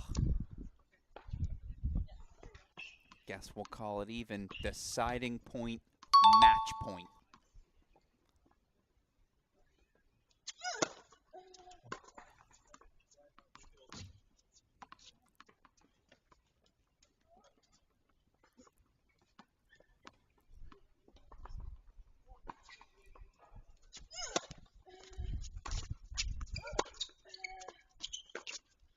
Oh, she finds the line. In their first week on the job together. Kayla Day, Jamie Forless, 7-5, 7-5, down 5-4, a break in each of sets 1 and 2. 3 straight games in each of the final 2 sets. Your inaugural Edmond Open doubles champions. The 25-year-olds Kayla Day, Jamie Forless, and again, in just her 4th career ITF Pro Circuit doubles final, it is title number 3 for Kayla Day, title number 10. Welcome to the double-digit club. For 25-year-old Jamie Forless, for Sophie Cheng, Rashida McAdoo. Again, not all is lost. third final for the duo overall on the year. I mentioned it earlier. McAdoo, with the success she's had this week already, going to find herself at a new career high. McAdoo going to find herself as the new world number 173 after this week. So success for the 29-year-old McAdoo. Again, anytime you make a final, 41st on the ITF Pro Circuit in doubles for 27-year-old Sophie Cheng. Some solace in defeat, but the winners on the day, the resilience from Kayla Day, Jamie Forless, and showing you the draw one more time. Upset wins over the fourth-seeded pairing of Kazireva and Kononova. Up-seeded win over the number 1-seeded team. They knock out Kuzmova and Strahova. And now today, straight sets 5-5 over the third-seeded team of Cheng and McAdoo. Maybe most impressive part is they didn't drop a set the entire way. So difficult to do in the no-ad super tie-break third-set format that is professional doubles. What a week for the two 25-year-olds. And again, with their success, Kayla Day going to jump from 384, where she currently sits in the live rankings, all the way back up to number 343 for Jamie Forless, currently the world number 228. With her win today, she's going to be back up to the number 209 spot. So we'll hand things over to Bill Towler, director of the board of the Oklahoma Tennis Foundation, again, who put on the first of 3 Pro Series events here this week in Edmond. When we come back, we'll hopefully have the opportunity to sit down with our Champions Day, Forless, and then we'll get to the start of semifinals Saturday. Plenty of fun singles action ahead. Stick with us as our coverage continues. You're watching Day 6 of the 2024 Edmond Open. All aspects of running this tournament. Marco, big round of applause, sir. Thank you so much. And he told me the food was awesome. We actually had some of our players here locally bring homemade cookies and things like that. So hopefully our supervisor team enjoyed your experience here, very much so. Is Vicky here? Vicky? Okay, well, Vicky, thank you. She is the chief of all of our umpires, and we thank all of our umpires. We hope you guys have a great experience during our tournament. Thank you so much, all of the officials. So we have a few folks to thank you really quick, but 2 of them are right here. Come here. So I will tell you, I've been around the volunteer side of the USTA for many, many, many years, and I've been able to travel around the country on the volunteer side of things. I will tell you, there are no 2 tournament directors that are respected more than David and Lisa Minahan. Give them a great job. And you know what's great about these guys? Like, they are all in every time. We actually have an L2 going on the same time our W75 is going on. How about that? So you have some great tennis, junior tennis going on while we have this great professional tennis going on. David and Lisa, I admire you guys so much. I'm just such a big fan of you guys, and thank you for everything you do, and what a great facility and all this stuff. A few other folks. So, and these thank yous are all very important. Don't want to forget about the city of Edmond. They're the ones who got behind this facility and funded it. The Parks and Rec Department, all those folks are involved in putting together, in my opinion, what is the second nicest municipal facility in the United States. The first being the National Tennis Center in Orlando, which doesn't count. So this is actually the nicest municipal facility in the United States, and these 2 guys put it together along with their partners in the city of Edmond. Thank you, thank you, thank you. Our sponsors, you all know who you are. We certainly appreciate that. Where's Nikki McClintock? Where'd you go? Come here. So let me tell you something. This Oklahoma Tennis Foundation Professional Tennis Series is actually 4 events. We had our invitational this past weekend, the W75 today, and starting the 21st down in Norman, we have an M25, and after that, a W35. That is 4 professional tennis tournaments in a span of 5 to 6 weeks.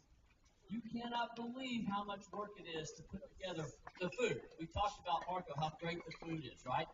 Best food you've had in 20 years. Of all the tournaments in the country, I am sure. Putting together the players' lounges and the officials' lounges and taking care of all these people that are our guests and coordinating all these meals and all the volunteers that we have right here. I want you to give this gal a massive what's so nice about Nikki is, from my perspective, as a chair, I don't have to worry about anything. It just needs done. And like that, if you're working with do that, it makes it so much easier. Is that right? Well, yeah, I thought it was. Thank you so much. Thank you so much. I've mentioned all of our volunteers, and now, over here. Ball kids, how much fun was that? Did you guys have fun? What's your name? Okay, Nancy, did you have fun being a ball kid? What was your favorite part about being a ball kid in this match? Like being in the net.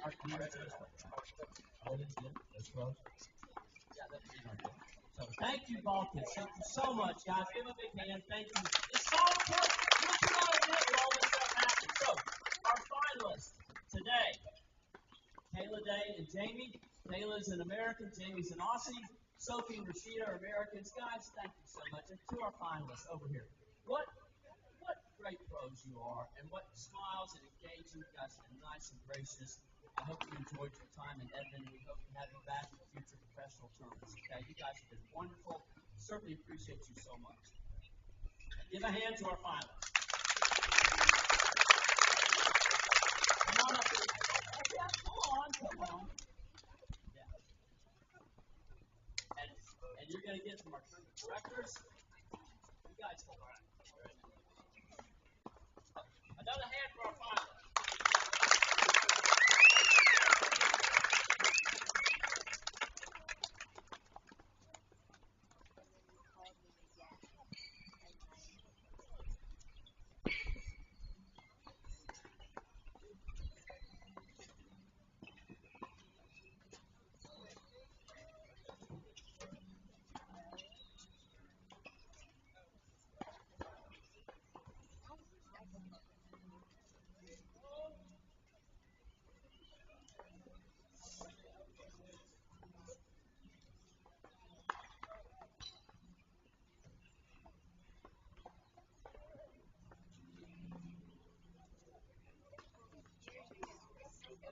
All right, thank you, ladies.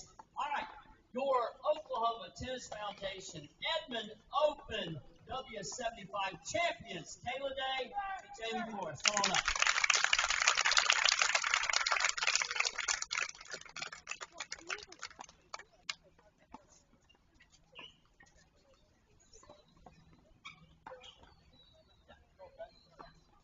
Just come right over here with me, please. Yeah. Okay, so the first set, you're down 4-5.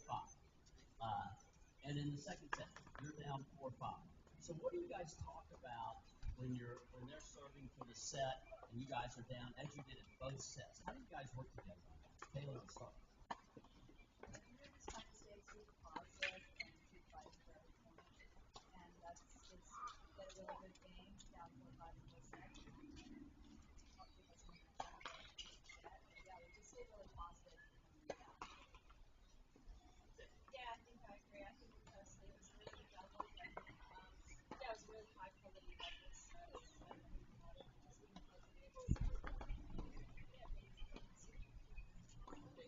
Now you're an Aussie, Jamie. So who's your favorite football team in Australia?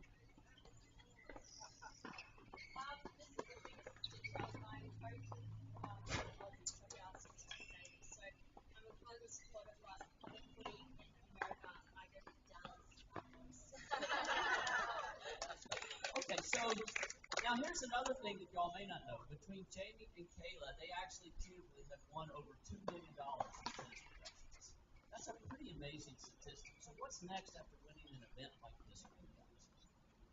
I don't think that's me. I think. That's what when I'm wrong, I may have read it wrong, and I stand corrected. I apologize. So we'll go back to the question. So what's next after winning a W75 for the two? After I'm embarrassed you guys.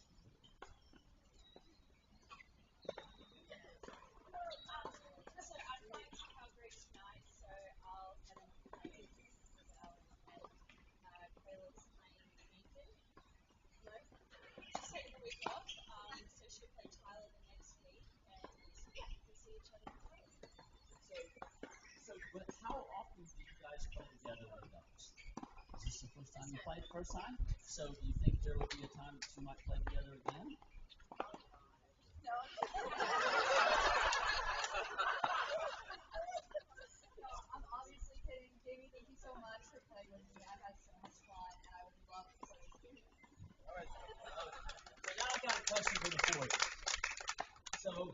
this is our first W75. We haven't had a professional event of this level in Oklahoma in probably 30 years. So I just want to go down, if you guys don't mind, kind of tell us a little bit about the experience, the facilities, and what can we do to get better? Get a longer extension cord. They make your That's it. No, you guys have done such an amazing job. Months ago. W75. Okay, yeah, no, it's amazing. I mean, from every detail, the facilities, and then the people, the staff, like the volunteers have done such a great job. As you said, the lounges, setting that up, like the players' lounge is so nice in there. There was like a different array of snacks like every single day. Cookies, like fun stuff to eat. And yeah, no, I mean, you guys, like, I don't see any room for improvement. I think you guys have done an amazing job. And then getting so many people out here to watch the finals today, we had a great crowd, and there was like cheering between every point. That's like so wonderful to play in front of. So thank you guys for coming out.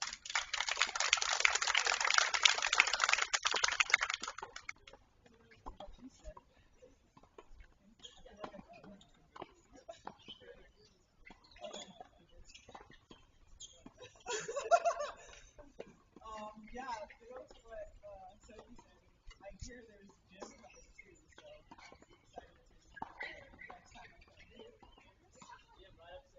Oh, okay, so I think the best next thing is if you tell us. I have no clue. Yeah, we'll get better.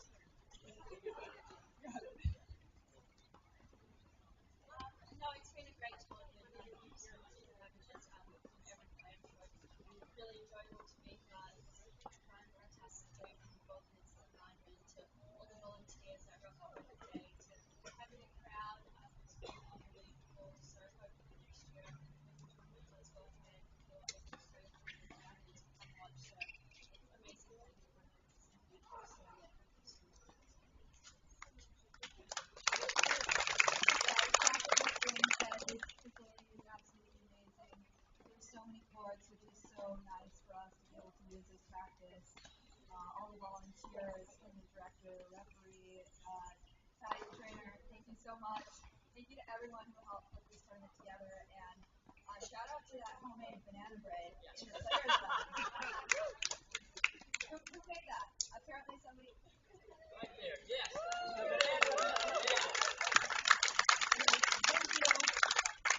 Hey guys, one more round of applause, and we're going on to semi. Thank you so much for coming out. Congratulations again to all of you.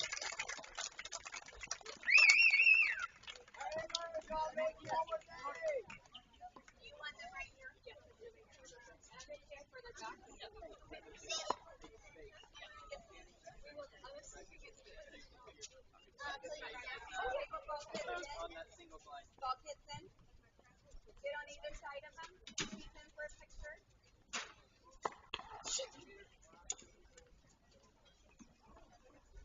They're back. I'd like them to do what I think they have. Okay, Jordan right here. Don't stay for a second. Oh yeah, just keep getting those kids here.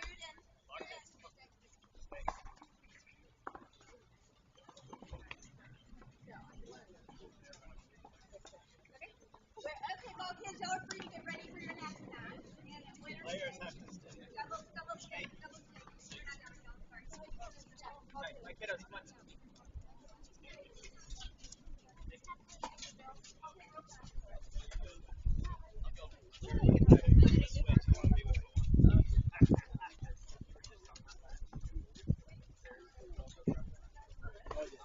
Right here, can look at me.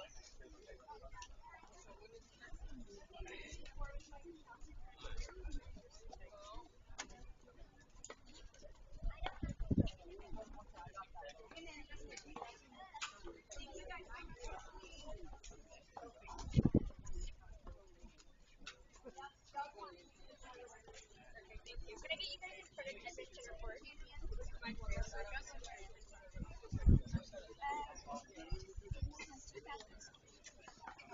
I can Photoshop.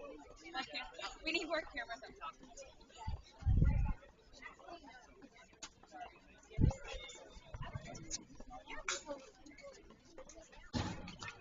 How many times? We're done. Thank you, guys. Thanks, guys. Never trust him. You want to do one? Yeah.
Yeah, my name's Mark Johnson, and I coached at the University of Oklahoma for 20 years. I started playing when I was 3 or 4 years old, and it just, from day one, it's just something, I just loved it. And it's just addictive. You know, when you're a little kid and then you're starting to play tournaments and you're traveling and you're meeting friends, and you know, like Paul Lockwood always tells me, it's a sport that everybody plays for life. But overall, it's just getting on the court with the kids. You know, it's just you get out on the court and you toss balls to kids, and many of the balls we toss will be the first ball this kid ever hits. And you see them smile and they're happy and they're enjoying it. And you do it that day and you leave and we're driving home and you talk about it, and that's what you're thinking about. The most I love about tennis is my tennis team. I think they're like family to me. His confidence level has boosted, just his assurance in who he is as a Christian, and being around his friends who also have the same beliefs and they also have the same sport in common. So it's been amazing all the way around. Small towns need it. They really do. They're looking for something to do.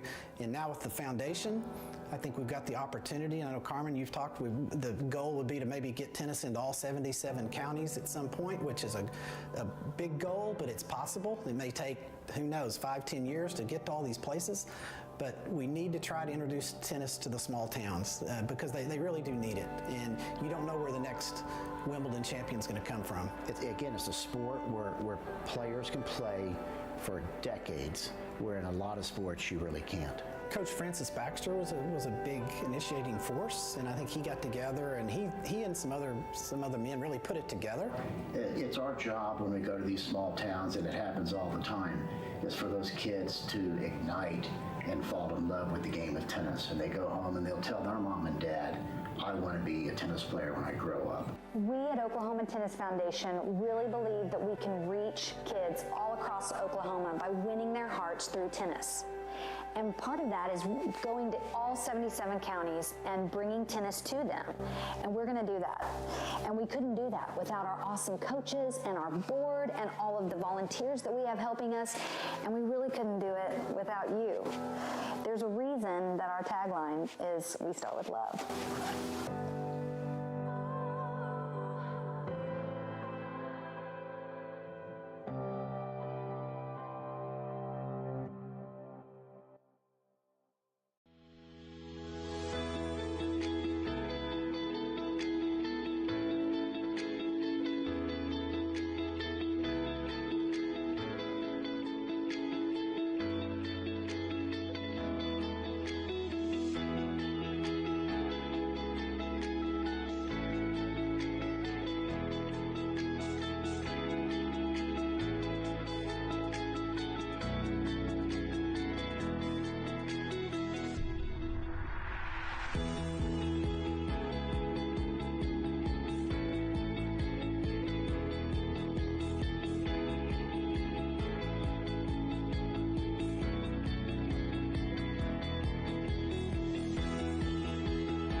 Yeah, my name's Mark Johnson, and I coached at the University of Oklahoma for 20 years. I started playing when I was 3 or 4 years old, and it just, from day one, it's just something, I just loved it. And it's just addictive. You know, when you're a little kid and then you're starting to play tournaments and you're traveling and you're meeting friends, and you know, like Paul Lockwood always tells me, it's a sport that everybody plays for life. But overall, it's just getting on the court with the kids. You know, it's just you get out on the court and you toss balls to kids, and many of the balls we toss will be the first ball this kid ever hits. And you see them smile and they're happy and they're enjoying it. And just you do it that day and you leave and we're driving home and you talk about it, and that's what you're thinking about. The most I love about tennis is my tennis team. I think they're like family to me. His confidence level has boosted, just his assurance in who he is as a Christian, and being around his friends who also have the same beliefs and they also have the same sport in common. So it's been amazing all the way around. Small towns need it. They really do. They're looking for something to do. And now with the foundation, I think we've got the opportunity. And I know, Carmen, you've talked, the goal would be to maybe get tennis into all 77 counties at some point, which is a big goal, but it's possible. And welcome back in, everyone, to our continued coverage of Day 6 of the 2024 Edmond Open. Alex Gruskin here. We just saw Kayla Day, Jamie Forlis, your 2024 Edmond Open doubles champions. They'll be joining us on our stream in a moment to talk about their straight set victory, talk about how they were able to overcome 5-4 break deficits in both sets 1 and 2. In the meantime, though, let's get ready for what promises to be a grind. It's always a grind whenever 19-year-old Anastasia Lapata steps on the court. Lapata, the rising junior at the University of Georgia, competing in just her second ever pro semifinal inside the top 750 of the rankings as a result of her success this week for the first time. Lapata yesterday, 3-set winner over the 7th-seeded Valeria Strahova. She's going to track down every extra ball. She's going to make you play at least 3 more shots than you'd expect per rally. And that effort never wanes. Sneaky firepower as well. Of course, we'll get to see that on display as she takes on the 21-year-old Mary Stoyana. Stoyana, #1 preseason player in the country, the rising senior for Texas A&M. Another $75K for her. Semifinal. 5th semifinal of her career, second at this level. 3 hours, 18 minutes. Took her to get through Dasha Vidmanova in her victory yesterday. Again, Lapata, Stoyana. Our first singles matchup of the day.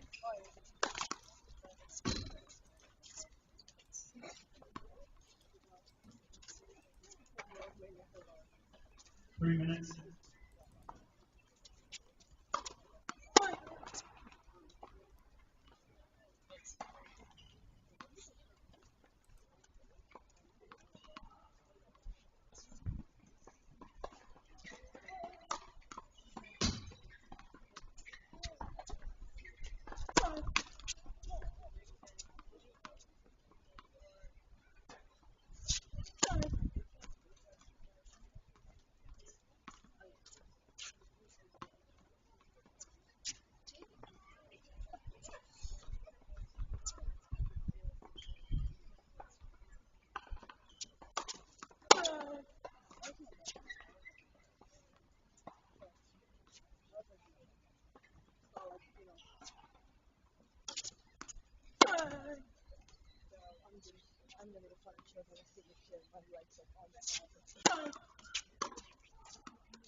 Two minutes.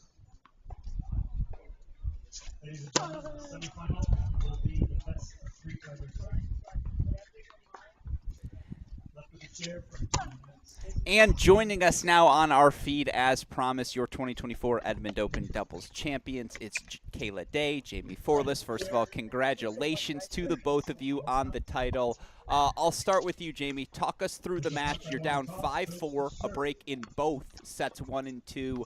How are you able to flip the scripts to end those sets? What did you think about the performance today?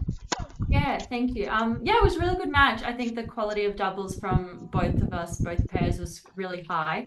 Yeah, we were down a break in both sets, and I just thought we weren't playing terrible tennis. I think they were playing really high level as well. Just, I think our belief needed to continue along the way, and yeah, just try and maintain and do the basics really well. And I think we did that, and then we were able to break back and get on a little bit of a roll. So yeah.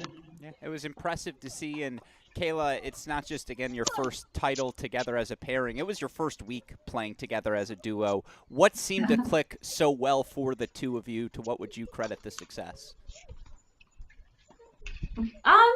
I would say our first hit, we hit together in Dallas once. It's not doubles, but I feel like that's where it started. Yeah, and then I feel like with each match, we sort of got better and started to like kind of get a feel for each other's games and know when somebody was going to move or yeah, I think as the tournament progressed, we started getting better and better. Yeah, no, we certainly saw that. And Kayla, I know you don't play a ton of doubles.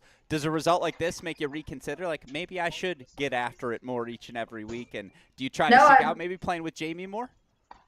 Yeah, I would love to play with Jamie again, but one of my goals for this year was to start playing more doubles, so this just gives me a little extra motivation to keep playing. Yeah, no, So I definitely am going to be playing more doubles. No, I think everyone loves to hear that. Jamie, I don't know if you know this, because a lot of success, you get, you lose track of the exact numbers. It's title number 10 for you on the ITF Pro Circuit. What does that number mean to you? And doubles? 10 in doubles? Yeah, 10 in doubles. Wow. What does that mean to you? How does that success fit into everything you've accomplished? Yeah, that's pretty cool. I didn't know that. Yeah, I love playing doubles. It's always been a passion of mine. It's just been tough.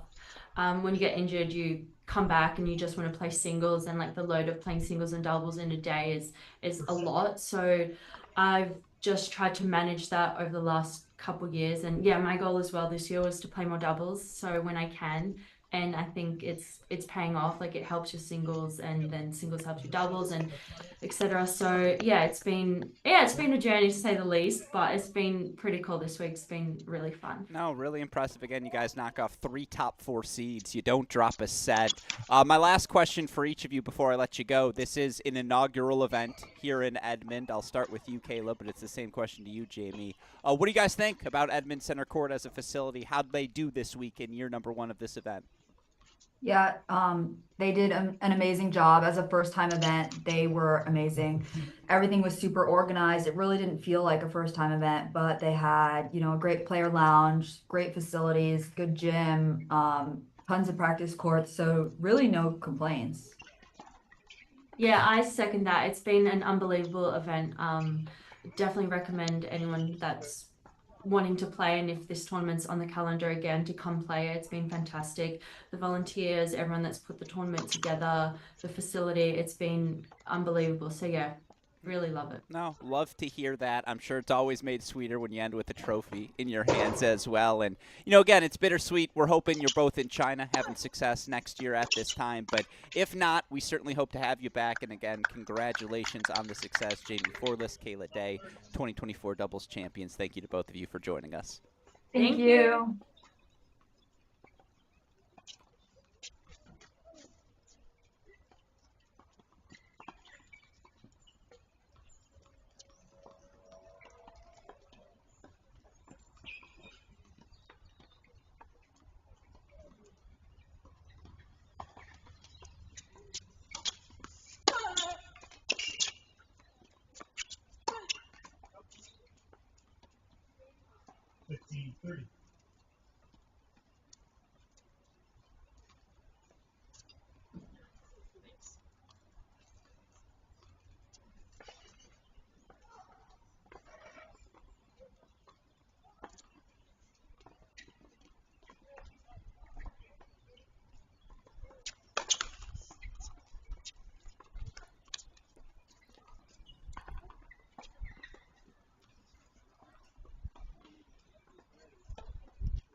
And this is just game number 1.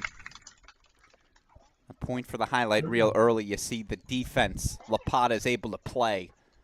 course, yesterday, Mary Stoyanov must have come to the net at least 40 times. She was so good. That match was such a high level. I thought top 100 tennis for 3 hours, 18 minutes between her and Dasha Vidmanova.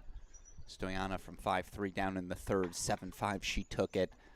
Going to need to play with that same sort of decisiveness, even when those lobs go over her head. Have to keep pushing forward because Lapata is just relentless.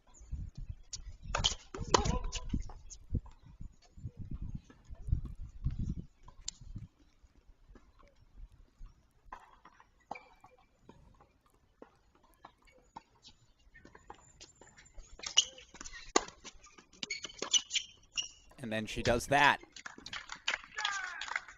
Again, it's twofold. If you're Stoyanov, you cannot be discouraged. That is going to happen today. On the other side of the net, if you're Lapata, you say, okay, this is what I do best. Showing off the variety of defensive skills she possesses early game point chance.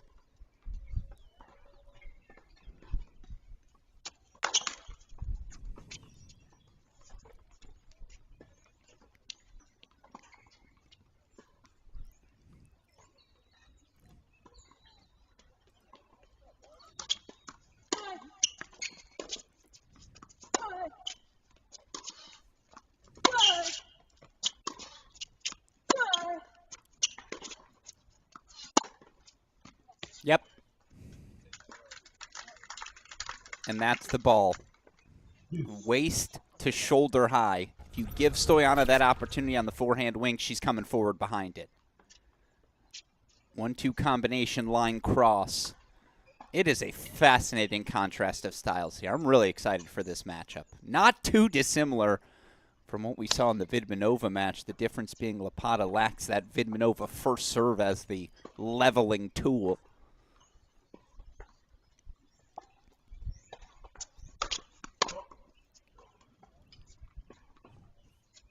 I should say lacks the obvious weapon of the first serve. She can get after it.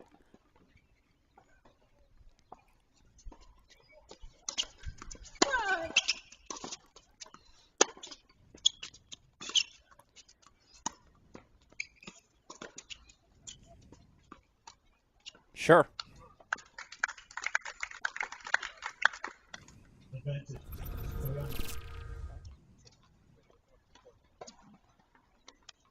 Who says the chip in charge is dead?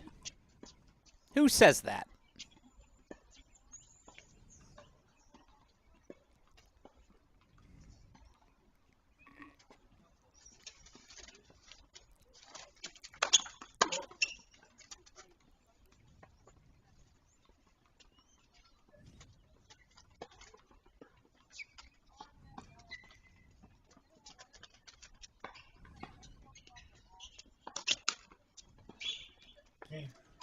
First double fault of the match. It is a break for Stoyanov to start, and that, to me, as we look at this matchup, is the concern.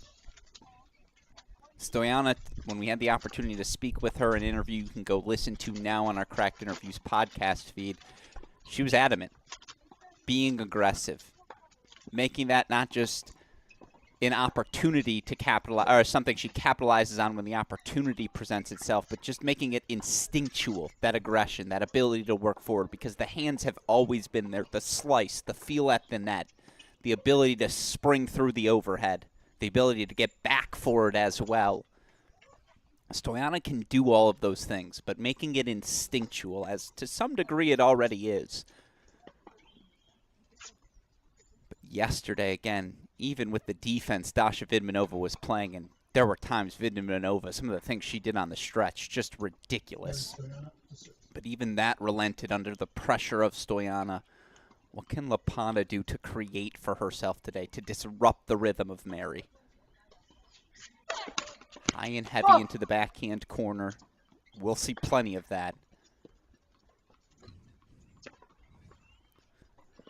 Stoyanov serves 1-love opening set.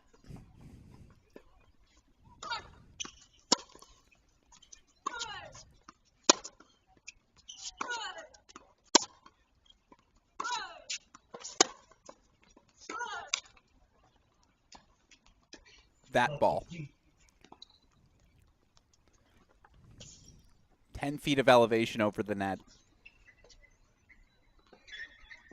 3 to 6 feet inside the baseline. Give yourself some margin, but make Stoyana play out of that corner. She's gotten a lot better on that backhand wing. That's still where I think you have to attack.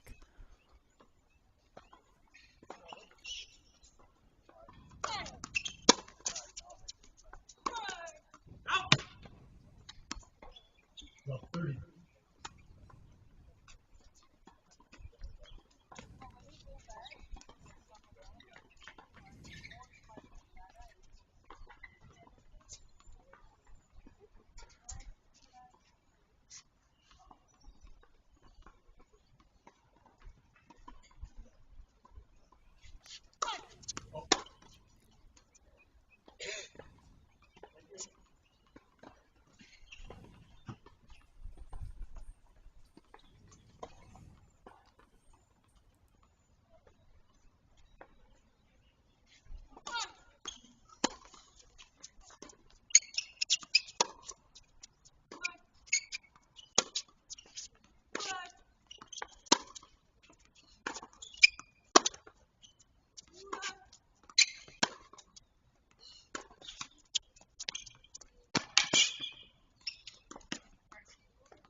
Show it to you one more time. A little let cord luck. Great wheels from both players in this instance. Stoyana to get into that corner. Lapata to track down the let cord, at least ask a question. Stoyana, though, there.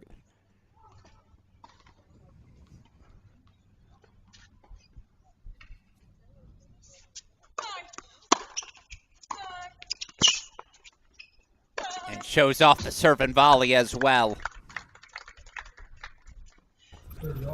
Didn't do too much with that first volley. That's where the serve and volley play gets complicated. It's when you think you need to win the point with that first volley. That one doesn't have to be a winner. If you play it right, you're going to get an overhead. Great depth, great precision, perfect execution.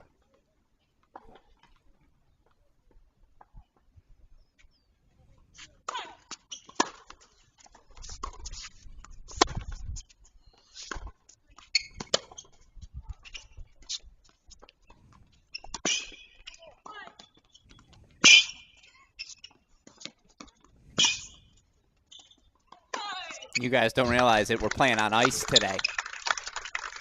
Slipping and sliding.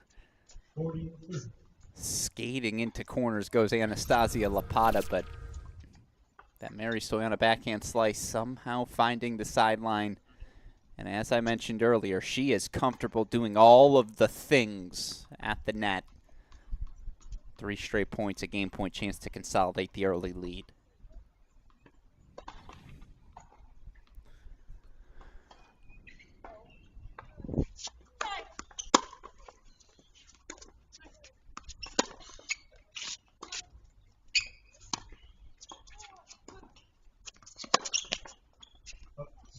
Well, if that's the script of the first 11 minutes, it's like The Town.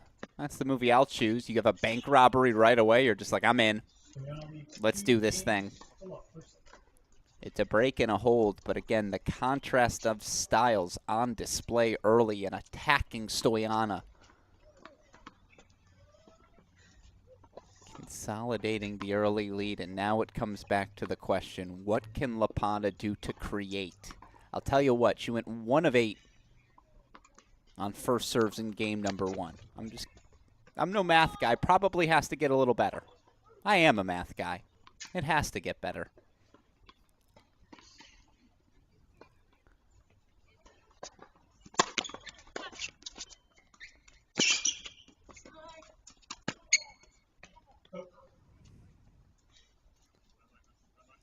Love 15.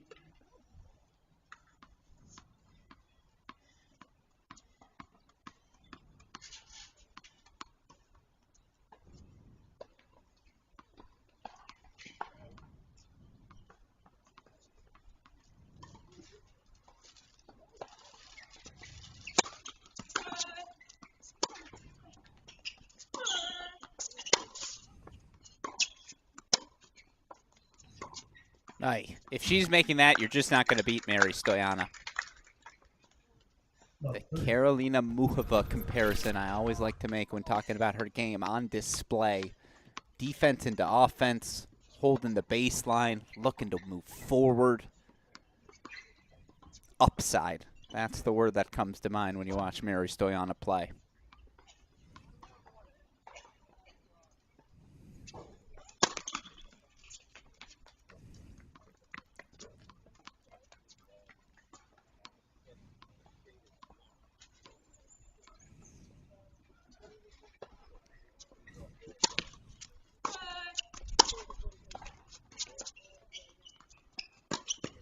But Lapata showing off the speed. Mary Stoyanov already at a new career high with her success this week, sitting at 407 in the live rankings. A win today, she'd be up into the top 400 for the first time, all the way up to 369. Lapata already up to a new career high, 735 in making her second career semifinal this week. A win today. She'd jump all the way into the top 650, all the way up to 638.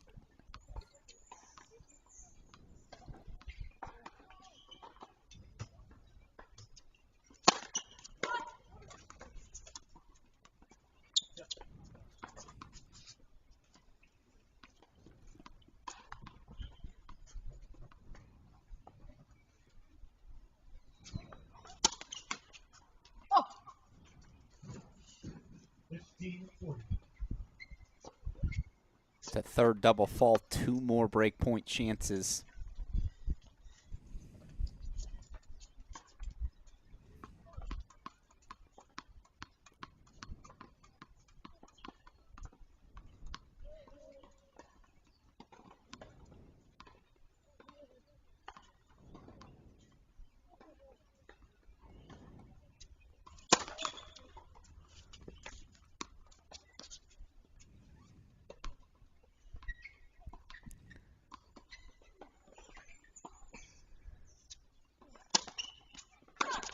And with all due respect, she's made 3 first serves in 2 games.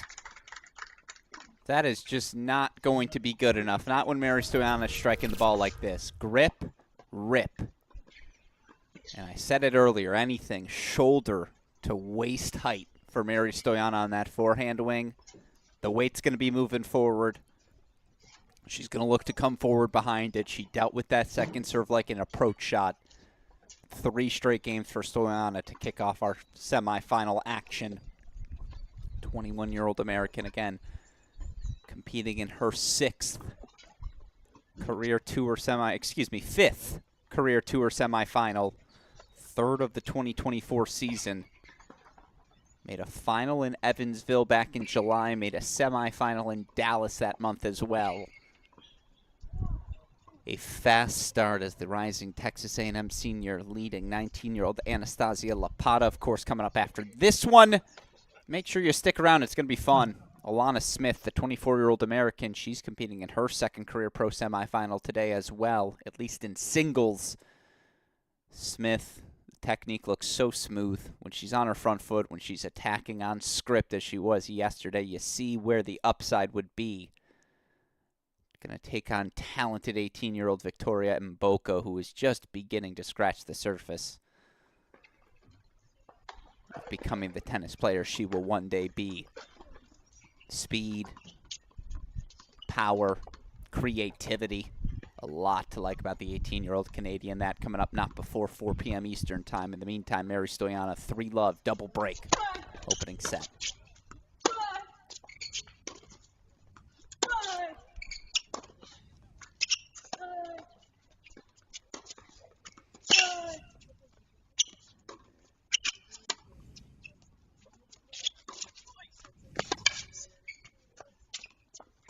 Now that's Lapata at her best. That's the first time we've been able to see her inject her game style into this match. Spreading the court. It's a term I got from former top 100 player NCAA singles champion Bradley Klon, just corner to corner.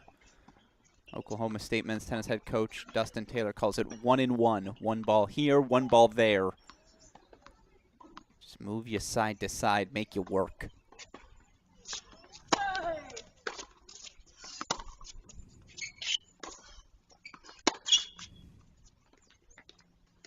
30.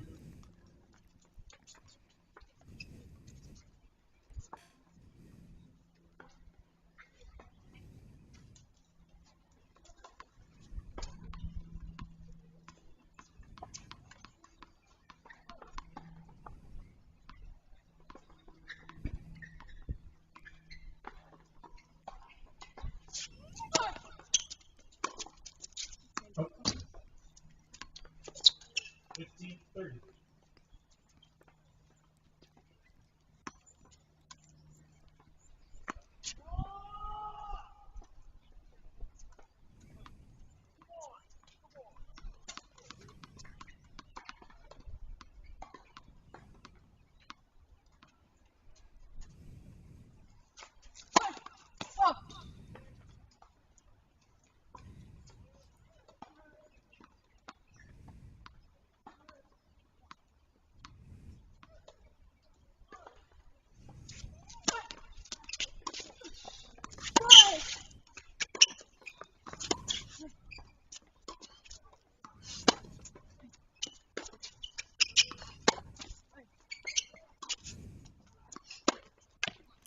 Much more at the pace Lapata's looking for. Still waiting for her to start playing high and heavy into that backhand corner. It's a credit to Lapata. You have to challenge the Stoyana forehand. You have to keep her honest in that deuce side. And how well she gets outside the ball, the angle she generates on her forehand cross, it's effective. It sets up her first 2 break points of the match.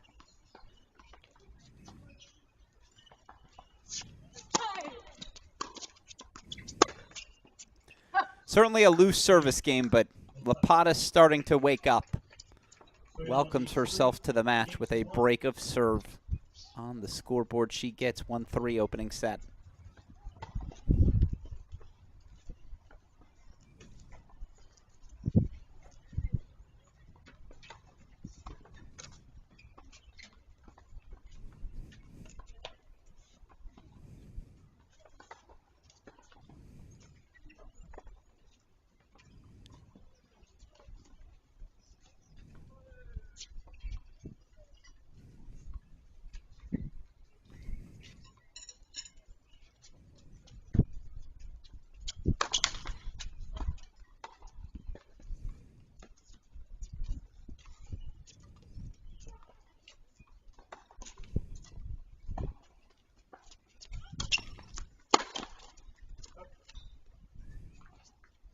Love.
Yeah, remarkable Lapata in this position given the struggles with just the first serve percentage right now, but some errors starting to trickle in.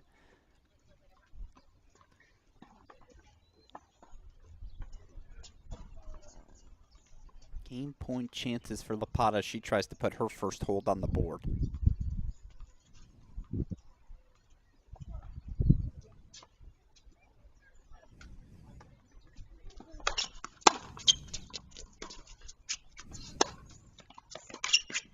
It's exactly where Mary Stoyana wants to be. And let's just show off that footwork. If you're watching at home, this is what a forehand approach is supposed to look like. Couple of steps to adjust the body positioning. Body weight continues to move forward through the shot, didn't pull out of it. Technically sound.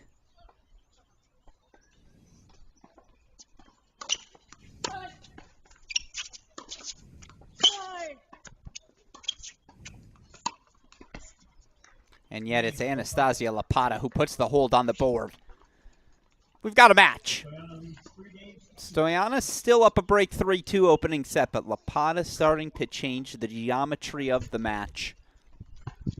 Starting to insert her game style a little bit more into play here today. Of course, if you're just joining us, got the chance to speak with our 2024 Edmond Open doubles champions, Jamie Forless, Kayla Day. Almost said Jamie Day. But the first-time duo in their first week ever playing together, capturing the title number 10 in the career of Forless. Third title on the ITF Pro Circuit in doubles for Kayla Day. Really fun 5-5 match. Again, unseeded pairing knocked out 3 top 4 seeds on their way to this title. Didn't drop a set this week at all. So difficult to do in the doubles format. No ad. Third set super breaker. It was a fun match to set the tone for what promises to be a fun day. Again, Alana Smith taking on Victoria Mboko after this. Nowhere near ready to get to that one, though, as Anastasia Lapata tries to solve the puzzle. What can I do to hit Mary Stoyana off her spots? If you're Stoyana, yeah, a few errors on that last change of ends. That's why you build the early double break lead. 3-2, Stoyana serving, opening set.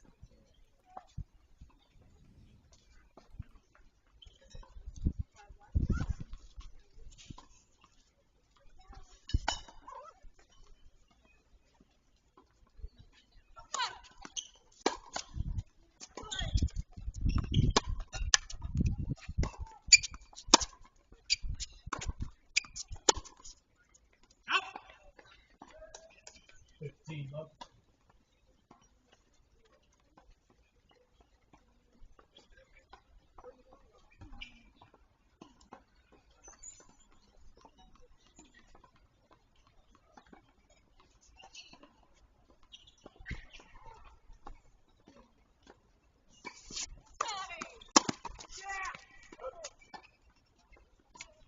Thirty up.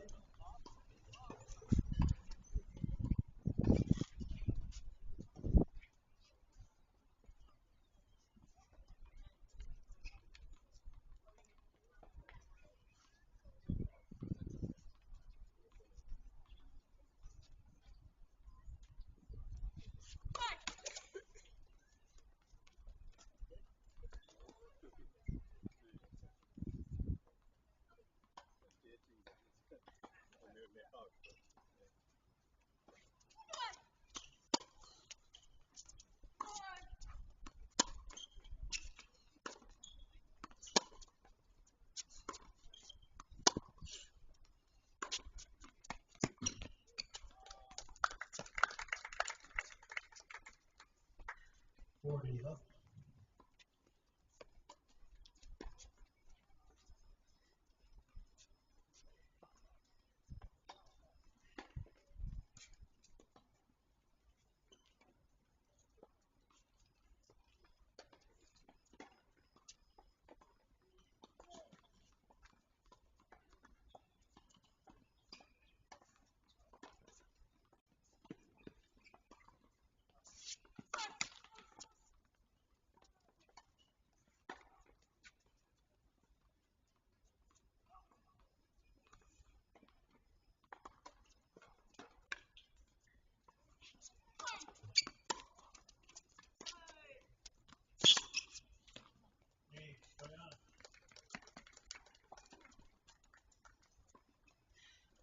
Round 4 games to 2 per set.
40.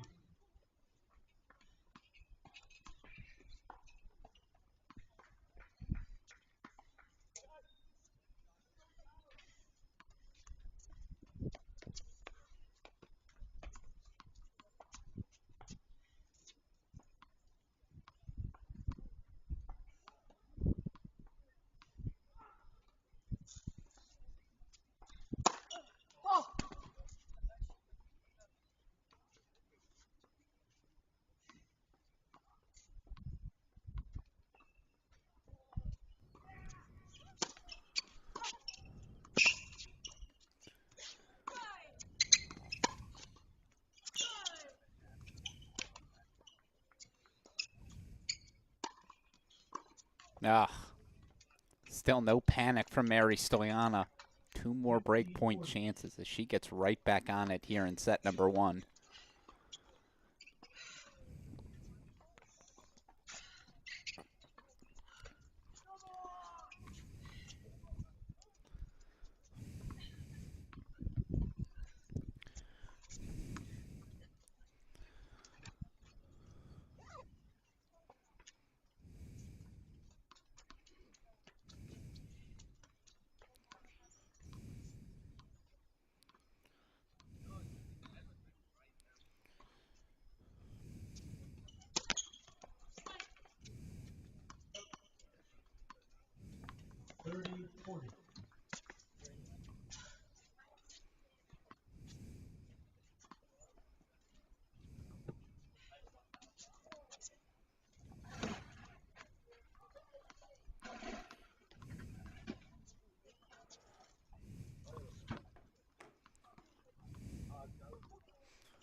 The first serve has just not been there for Anastasia Lapata. She is 7 of 23 here in set number 1.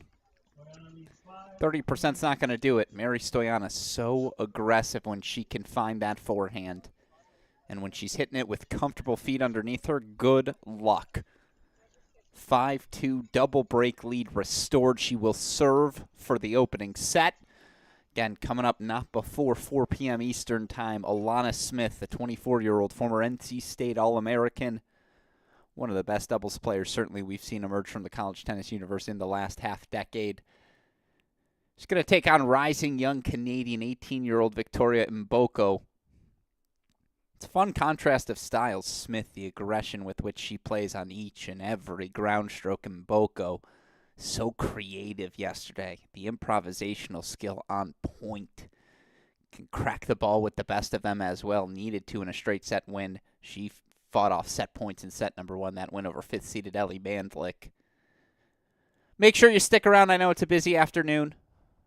Beautiful fall day in parts of the country. Obviously, to those of you impacted by Hurricane Milton, we hope you are all well. We hope your families are well. We hope your homes are well. Hopefully, today's tennis can provide you a brief respite from what has certainly been a painful week. Appreciate all of you who are joining us. Appreciate the Oklahoma Tennis Foundation, of course, not just providing us the opportunity to spotlight this event, but all they do for the tennis community. The opportunity to play tennis provided by the foundation to so many who otherwise just wouldn't have that chance. Chance right now for Mary Stoyana to serve out the opening set, 5-2. Oh, yes. Bread and butter. How many times did we see that yesterday? First serve wide. First forehand can go anywhere from there.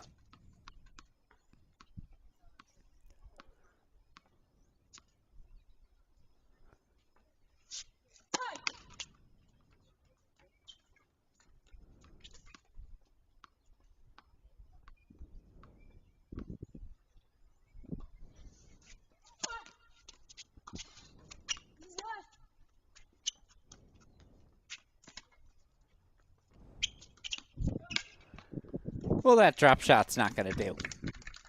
Not with the speed on the other side of the net from Anastasia Lapata.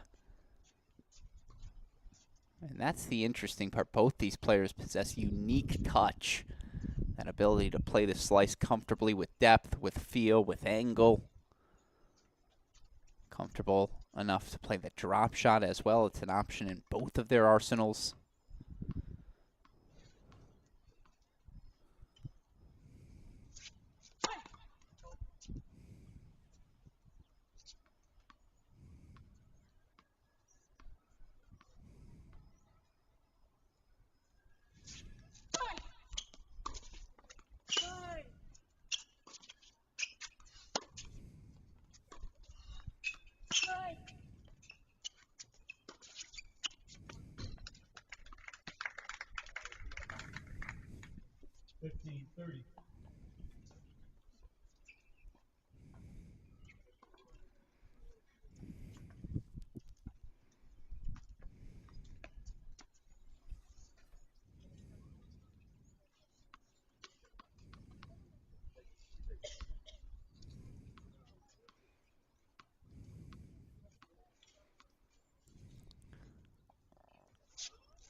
There's the defense.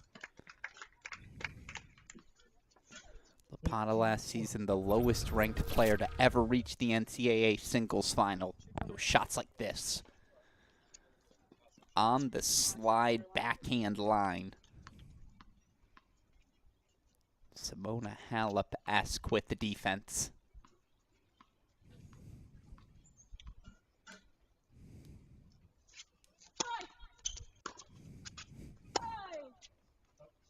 And it is a break, so Lapata extends the set. Maybe it's something about that far side. Certainly a sunny afternoon in Edmond, Oklahoma. Best part is the wind is calm. You hear a little breeze there, but for the most part, I've seen far worse.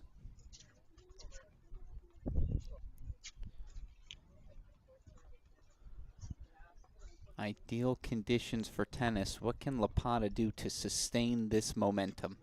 It's the serve that's been the struggle. I apologize, I misspoke. Not 7, 8 of 24. She's made 33%, a third of her first serves.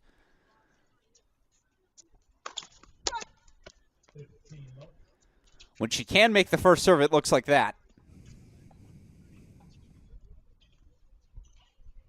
It's low-hanging fruit for improvement moving forward, but there needs to be some urgency.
You chalk it up as a double fault, of course, but it's the inconsistency on the first serve. You can just imagine the doubts. On a day when Coco Gauff threw in 20 double faults against Arina Sabalenka, we know how doubts on serve can inject and begin to creep into everything else.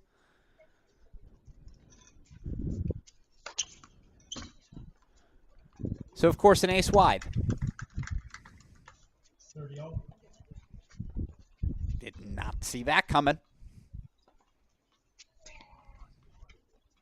Even if it doesn't ultimately pay off in winning this set, just rhythm on serve, it's needed.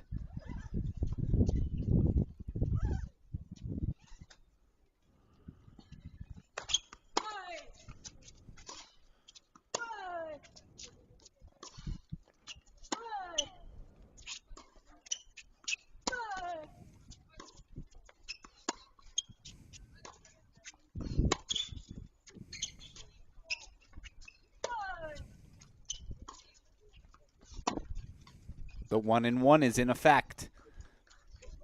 1 ball deuce, 1 ball add. 1 ball deuce, 1 ball add. Lapata is moving Stoyana corner to corner. Not even corner to corner, but outer third to outer third. Pays dividends. She's got a game point.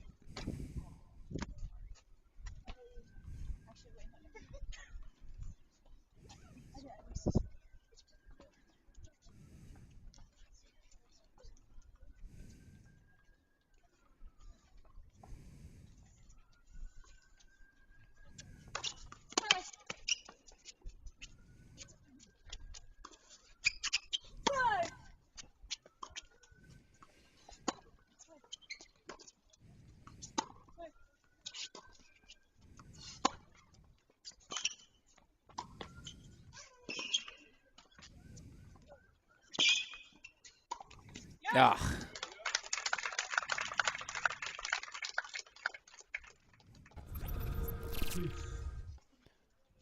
I cannot believe that backhand drop volley must have just painted a line. It's a clear tactical, I don't want to say switch, because again, that's always been a part of Stoyana's game, but a clear emphasis.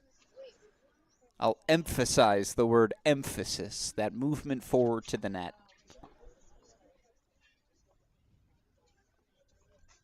Stoyana now employing it as frequently as possible.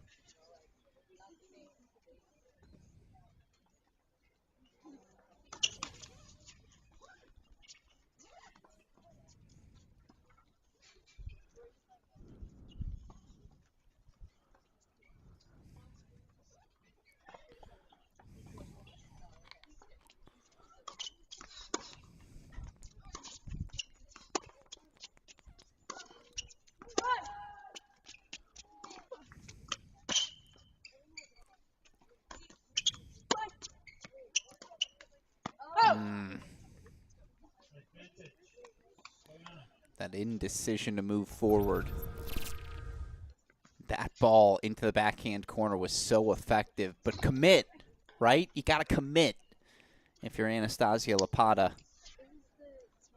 Did not do so. So from game point up to set point down, Mary Stoyana a chance to close out set 1.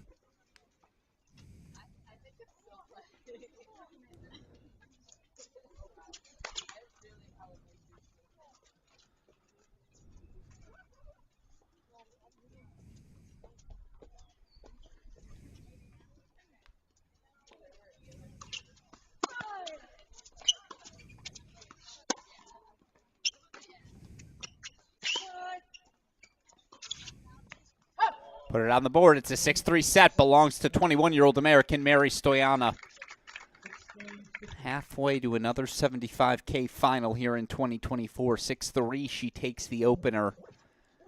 The big number that stands out to me, Anastasia Lapata in set number 1. 12 of 31. 12 of 31 just on the first serve. Made 39% of her first serves. It is an obvious, I'll say it again, low-hanging fruit for improvement. You just can't let Mary Stoyana get you back to neutral off of the return. If she does that, she's not going to relent from there. Stoyana takes the opening set. Now, credit to Lapata. It's not like Stoyana surged behind her own serve. Lapata was able to find more success as the set progressed. Depth on the return of serve, extending rallies, pinning Stoyana deep into that backhand corner. Talked to Lapata after her 3-set victory yesterday. She said she left the court after set number 2 just for a complete reset, not just physically but mentally as well. You see her employ that same thing today as she's left the court. Stoyana leaves the court, I believe, as well. Again, earlier today, Jamie Forlis, Kayla Day, your 2024 Edmond Open doubles champions. 5-5 win over the third-seeded pairing of Sophie Chang, Rashida McAdoo. Day and Forlis unseeded. It was their first week ever playing together. They didn't drop a set. They beat 3 top 4 seeds. You heard Kayla Day say it in our post-match interview. Hopefully she plays more doubles moving forward. Hopefully it's with Jamie. That was a fun pairing. Just a lot of balls in play. Again, your inaugural 2024 Edmond Open champions. Doubles champions, I should specify. Of course, singles final tomorrow. Going to be here on our Crack Rackets YouTube channel, so make sure you hit that subscribe button. Tune in. A thank you to all of you joining us. A thank you, of course, to the entire team at the Oklahoma Tennis Foundation. A thank you to the Minahan family at Edmond Center Court here, this beautiful facility.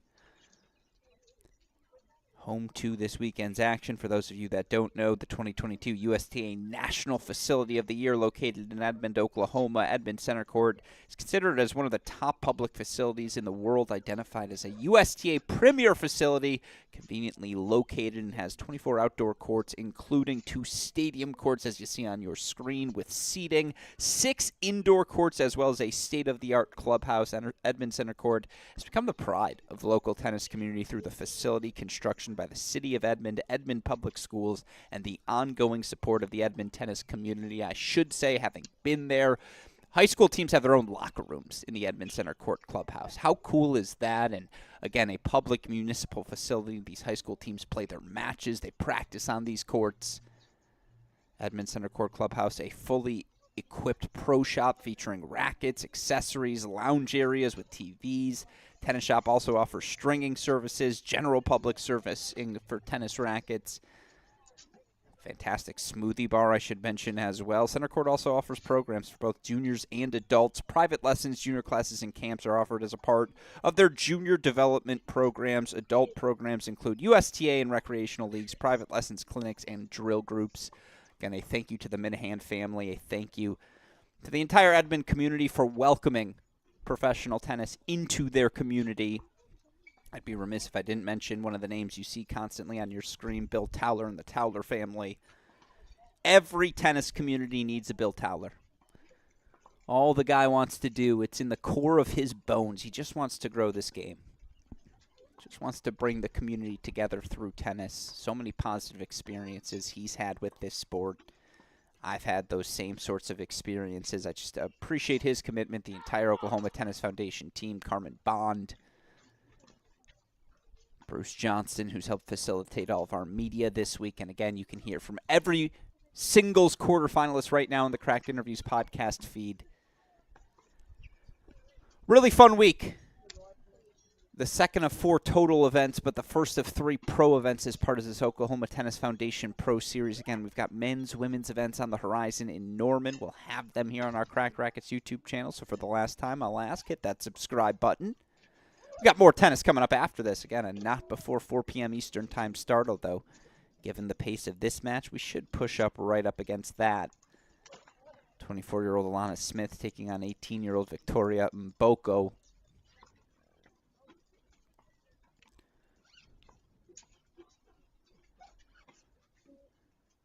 First set stats, again, neither player particularly successful behind the serve. Stoyana's first serve percentage, 65%, but she won just 54% of her first serve points. Won just 10 of 20 points on serve overall, was broken in 2 of 4 service games. The good news for her, she broke 4 times on 6 break point chances.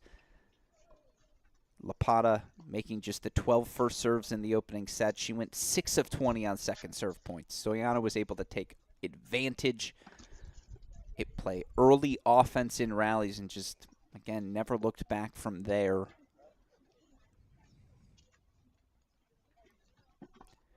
Now, again, I've seen Anastasia Lapata recover from many a first set deficits, and just a reminder, while her pro experience may be limited, last spring 25-5 overall in singles for the University of Georgia Bulldogs. Lowest ranked player to ever reach the NCAA singles final. Second team All-SEC honors, but of course in making the singles final received All-American status in singles. Her opponent Mary Stoyana did the same, All-American, and led Texas A&M to a first team national title. She's got the first set and will serve first. Semifinal number 1, set number 2 ready to get underway here in Edmond.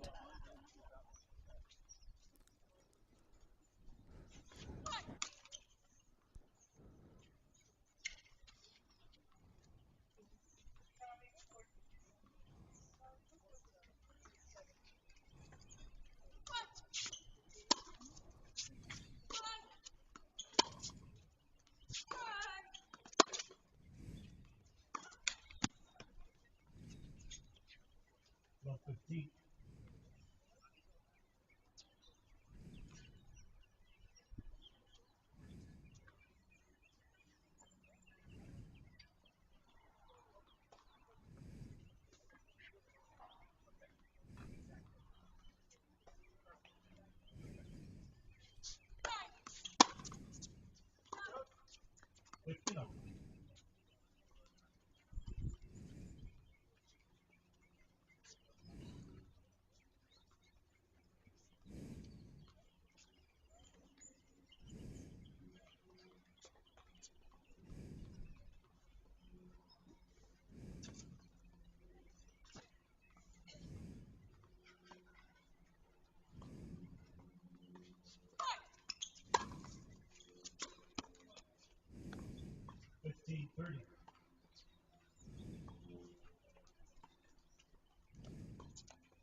Yeah, and that's going to be such a key aspect of development moving forward for Stoyana.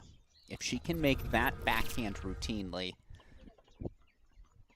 it's legitimate top 50 upside. The aggressive nature of her tennis, the weapons, the speed, the strength. I don't say that lightly.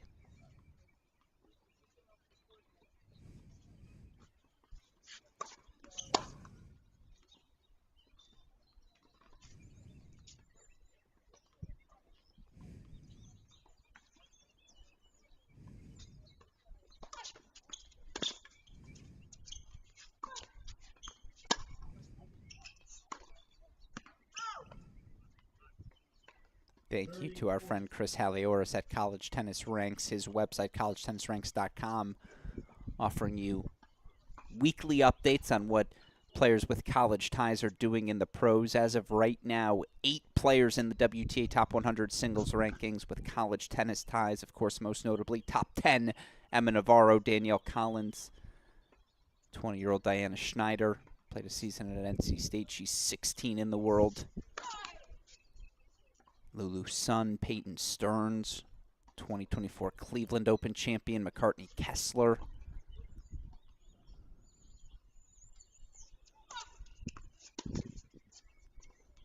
Yulia Starodubtseva, who of course had a standout career at Old Dominion. Meyer Sharif played at Fresno State and Pepperdine. Those are your 9 women right now inside the WTA Top 100 singles rankings. Of course, 13 top 100 doubles players right now, including world number 2 Aaron Rutliff.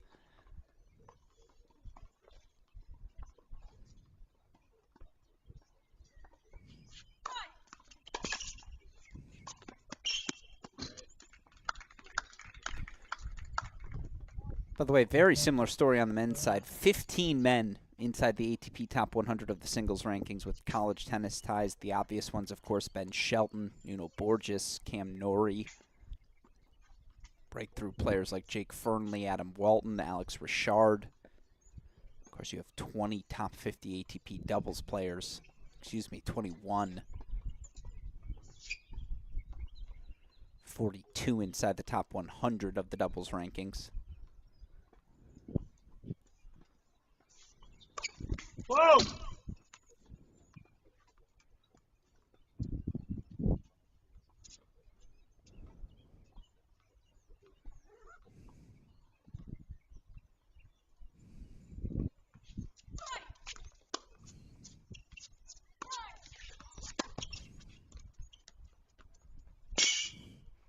That's why 10 years ago might have been crazy to say. Now, in the 2020s, the idea of a player going from college to the pros and finding success, far from foreign. Does feel like Mary Stoyana, heck, even Anastasia Lapata, poised for success. Moving forward, Stoyana, a little bit of pressure. Does hold the kickoff set number 2. The big number. We'll reiterate it one more time, Lapata. 38% first serve percentage in set number 1. That number just has to get better here in set 2.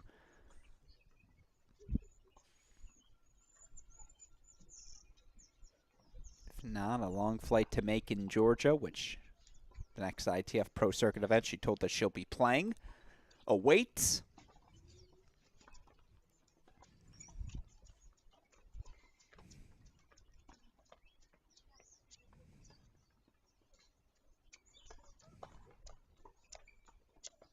Thanks. I was slacking.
Yeah, that's awesome. Even Mary Stoyana has to clap the racket. It's just in her bag of tricks. I said it earlier. It's not a shot she's renting. It's a shot she owns. That on-the-run backhand line. Are you serious? Put a pin in it. Put it on social media. It's going to be as fun of a highlight as you see anywhere in the world.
Forehand slice. Stayed low.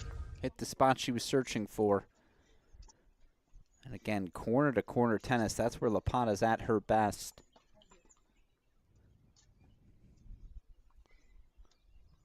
You feel like a service hold here for Lapata. Just what a huge relief would be on her shoulders. Something to build around. Would be off her shoulders, excuse me.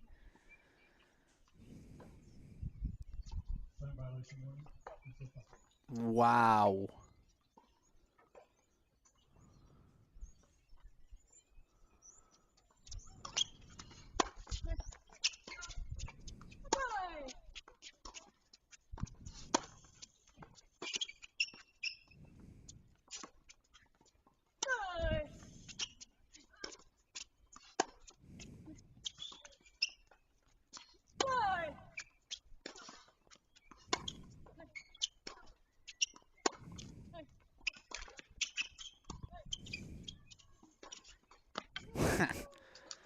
So why my wow? Well, should have been for that passing shot, which we'll show you one more time, but Lapata given a time violation warning in between points there. A little too long on the draw. I mean, what a half volley from Stoyana, but Lapata is just so excellent at improvising.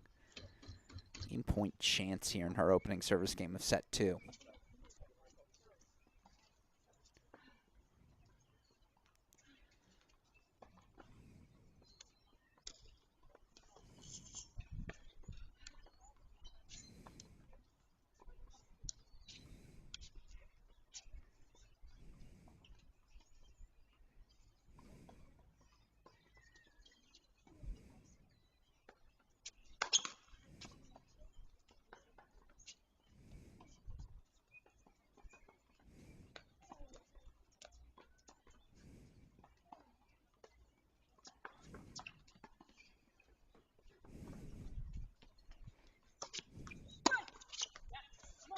Okay, that works.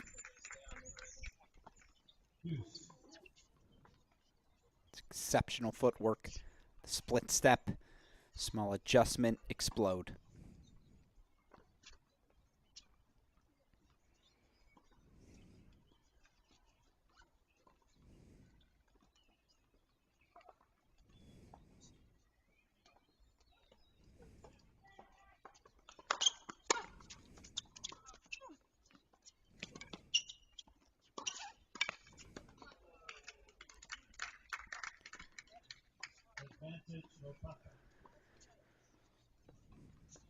Stoyana right to keep asking the question, but again, Lapata's going to come up with answers. Game point chance, can she put a hold on the board?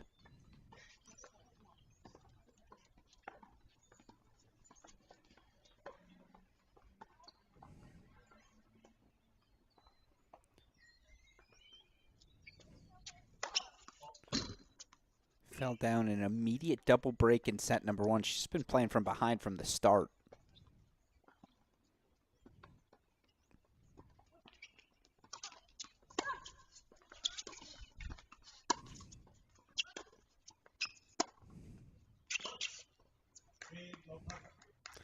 But Lapata does hold for 1-all, so now maybe an opportunity to swing a little more freely.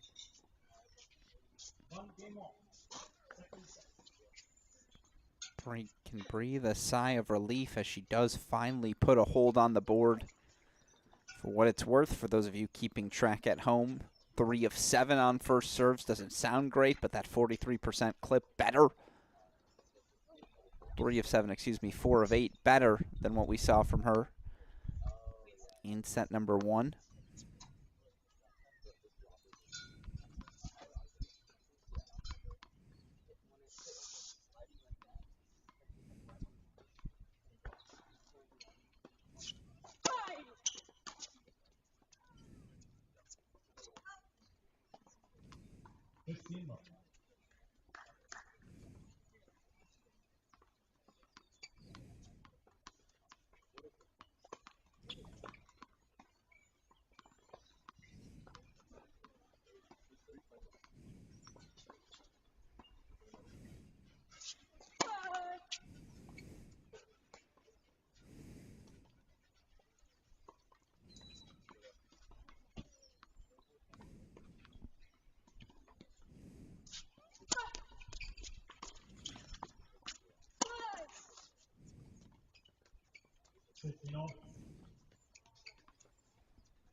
Well, the high backhand volley, in my opinion, the most difficult shot in tennis.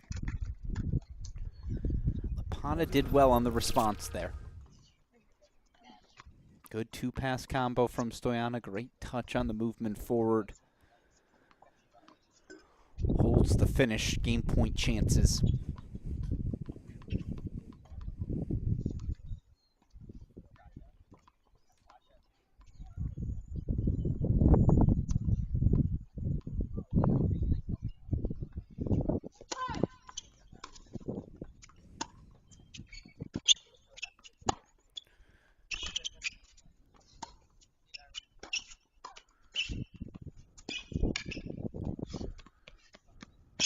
One of those anything you can do, I can do better sort of situations.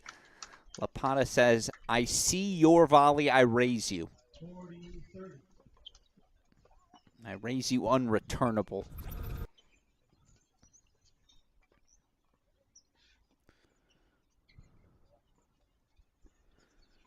If I slid like that, I would be out 6 months, a year.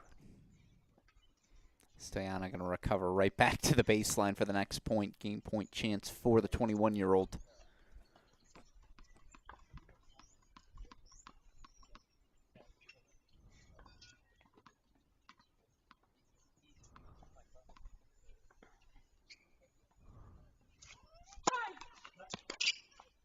Serve and volley was a default tactic for her yesterday as well. Does she stick with the play, even if she changes up the spot here on serve?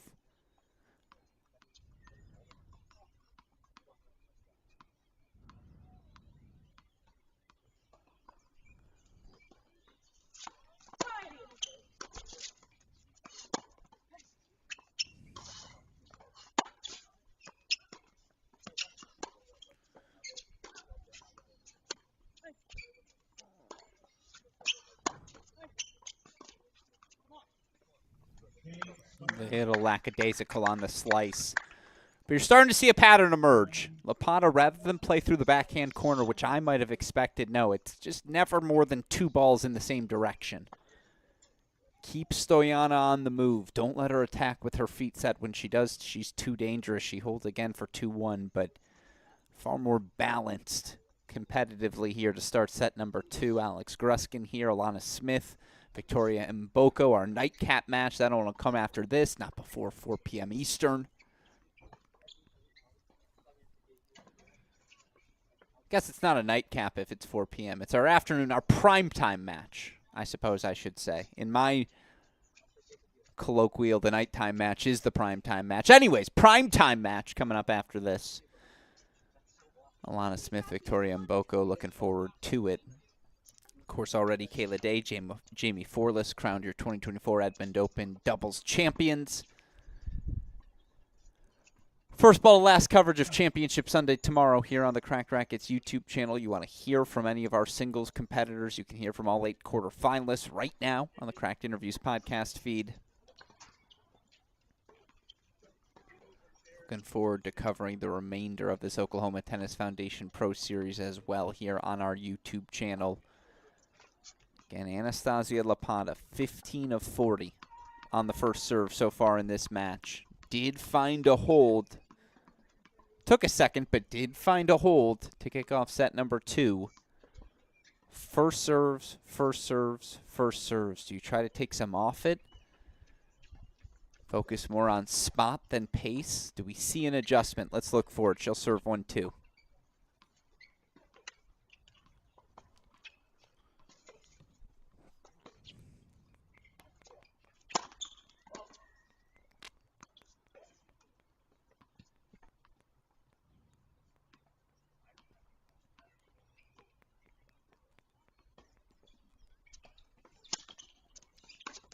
Yeah.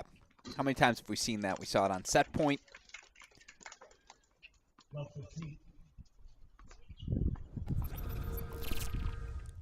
Split step, feet step, forehand extend. Probably been doing that since she was 9 years old.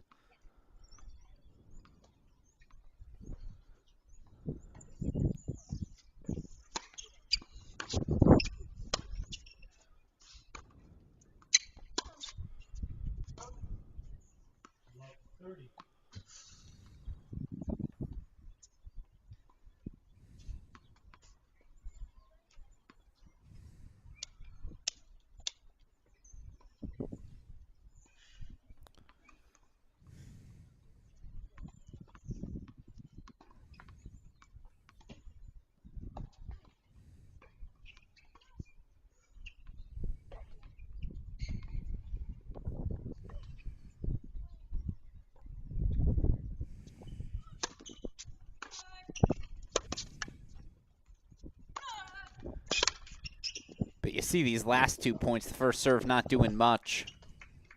And again, there is some explanation, right? Why is that Lapata first serve percentage a little lower today? Well, she's got to go for more. Even when you do, Stoyana's going to connect. A first forehand leads to a second. You see there again, on her front foot, 3 break point chances.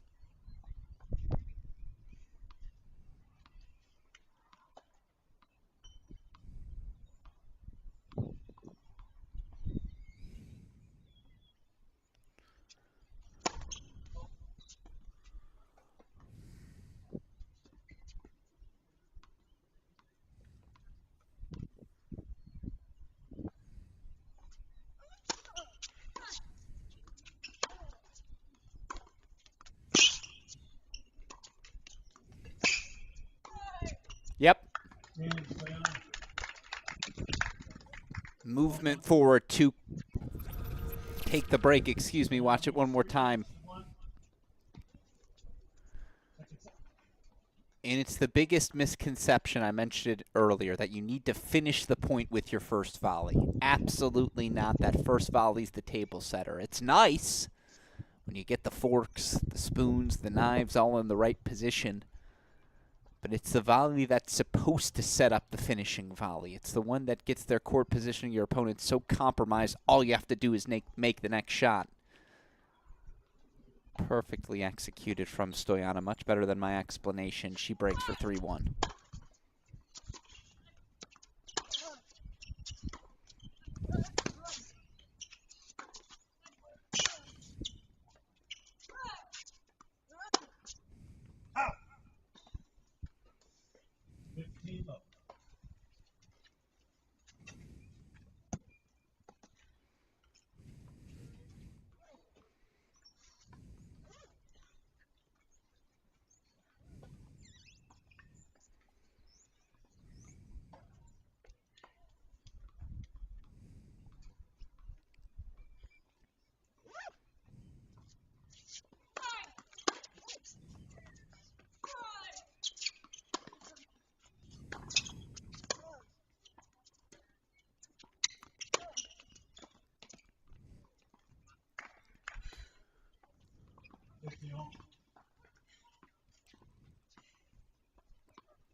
Whoa!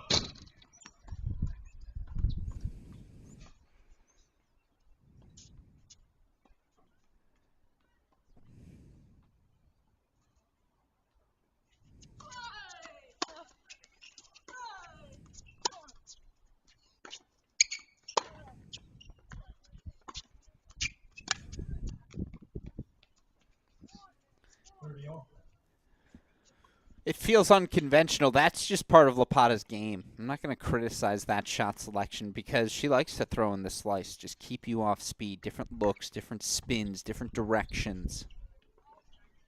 Didn't execute there, but I wouldn't call it a must-have return game for Lapata. Boy, would it be a nice boost.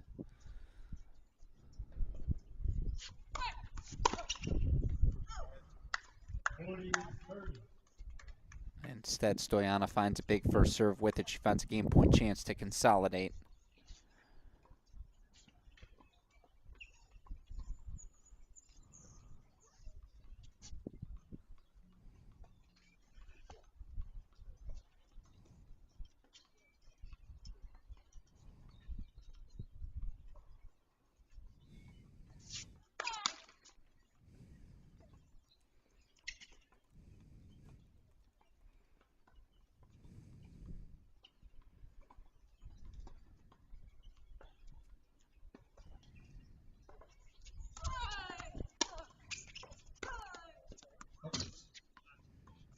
Deuce.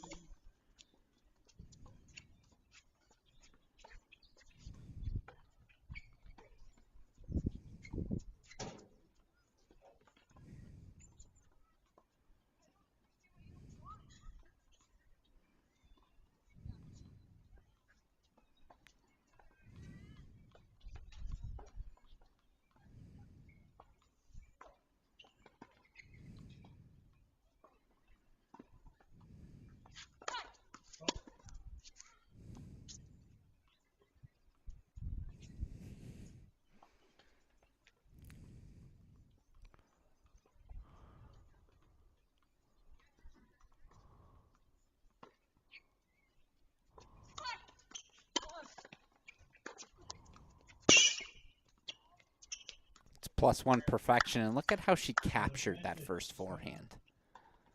I know I keep pointing out the footwork. It's the benefit of this instant replay. It's just, this is what it's supposed to look like. The transfer of the body weight, opening of the stance, the hips, the shoulders.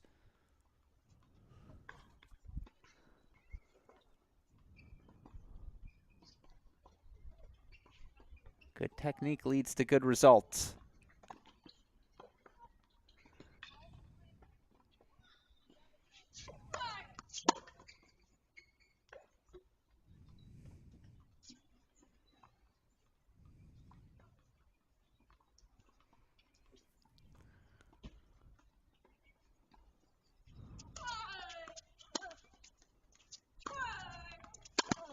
So nice, she does it twice. Stoyana holds, she consolidates 6-3, 4-1 lead for the 21-year-old. Knocking on the door of a third career professional final and a top 400 debut in the rankings. All right. Mentioned it earlier, it was a busy day in the pro tennis world. You had Jannik Sinner securing year-end #1 status. The 23-year-old Italian, a straight-set win over Tomas Machac, sets up a blockbuster Shanghai final. They'll play very late tonight here in the States, obviously Sunday in Shanghai. Jannik Sinner taking on Novak Djokovic. Boy, the generational battle, isn't that going to be fun? Nice bookend to the year, obviously. Sinner Djokovic playing in Australia. That's how he started the season, that magnificent straight set victory. Straight set, 4-set, whatever it was. Point is, you get a Djokovic-Sinner final in October. Not much you could ask for as a tennis fan. If that's not enough, we got Goff-Sabalenka today. 21 double faults for Goff. That issue persists, but her winning streak in China snapped as the world #2, Sabalenka. 3-set win over Goff sets up a fantastic final. She'll take on Olympic gold medalist Zheng Qinwen. Qinwen 25-3 since the end of Wimbledon. Two of the best players in the world going head-to-head. Two rising stars going head-to-head. Right now it's 21-year-old American Mary Stoyana. 6-3, 4-1 lead.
30 all.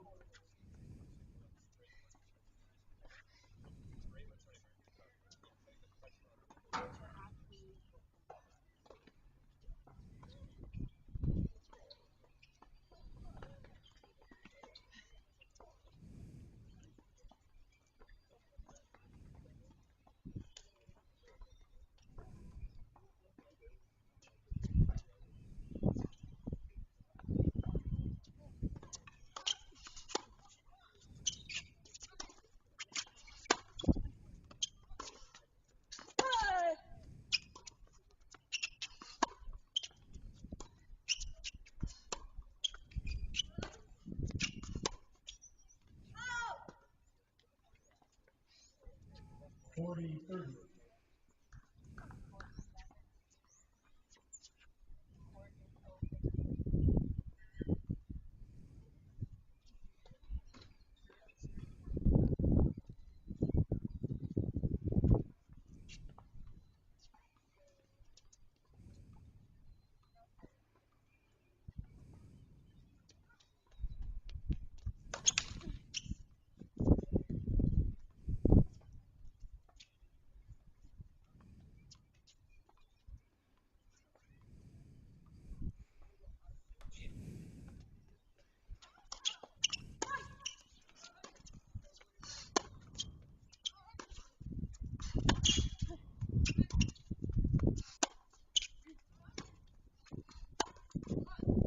Had to have it. Lapata puts a hold on the board. Now Stoyana's still sitting comfortably, right? Setting a break lead. But for what it's worth in set number 2, Lapata is over the 50% clip. First serve percentage steadily rising. Keeps her competitive. She's had 2 breaks of serve of Stoyana in this match and has had some looks, certainly.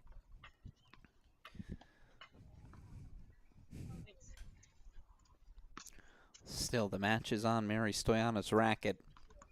6-3, 4-2. Can the 21-year-old continue to just keep things simple?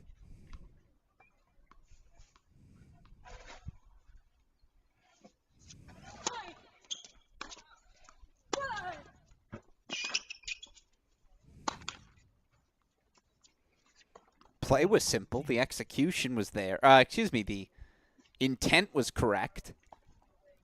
Execution just not there.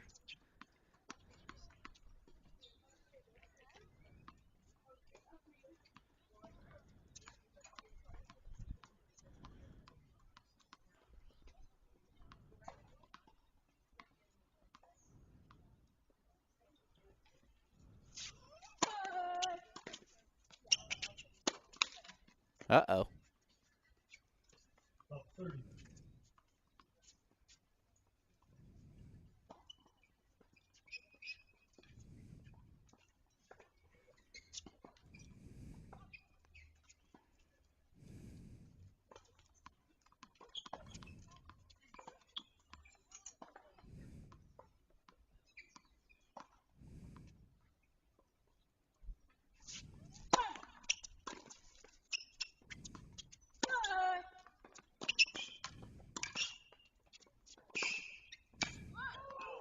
Jeez.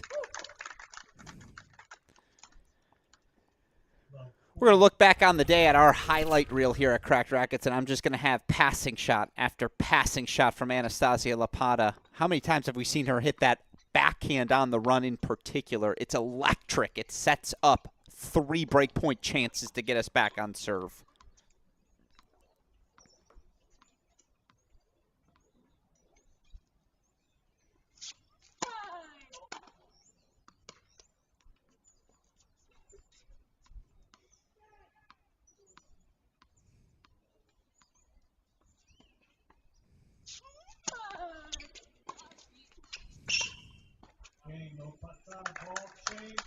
Anastasia Lapata breaks back. Now we saw this exact same trend happen in set number 1, right? In that case, it was Stoyana getting out to the double break 3-love lead. Lapata narrowing that deficit. Stoyana pulling away to end the set. Is this time going to be different? Anastasia Lapata back on serve, but again has struggled. Broken 5 times today, Lapata. So back on serve is no sure thing. Still trails 6-3, 4-3 here in our first of 2 singles semifinals. And yes, it does look like we will bleed directly into semifinal number 2, as coming up not before 4 p.m. Eastern Time, 24-year-old American Alana Smith taking on 18-year-old Canadian Victoria Mboko. Friendly reminder, how did we get to this point? Stoyana, so good in a 3-hour, 18-minute win over Dasha Vidmanova in yesterday's quarterfinal. Lapata just relentless, 6-1, 4-6, 6 love over the 7th-seeded Valeria Strahova. 3 of our 4 players, of course, college tennis ties. Stoyana, A&M, Lapata, Georgia, Smith, NC State. No coincidence. NC State and Alana Smith competed in the final in 2023. Lapata and Georgia, Stoyana and A&M competing in the final in 2024. Best in college tennis go on to find success in the pros. I gave you the stats earlier. 15 top 100 doubles players, including world number 2 Aaron Rutliff. 8 top 100 singles players. Might one of these 2 be next? Lapata back on serve. 3-4, second set.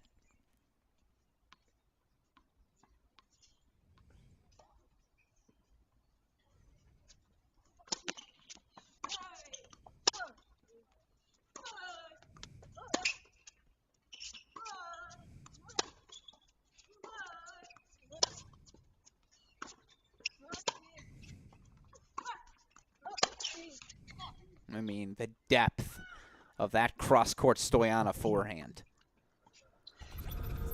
I like that we get it from this angle. What can you do here if you're Anastasia Lapata? It's right off the baseline, and it's square in the outer third.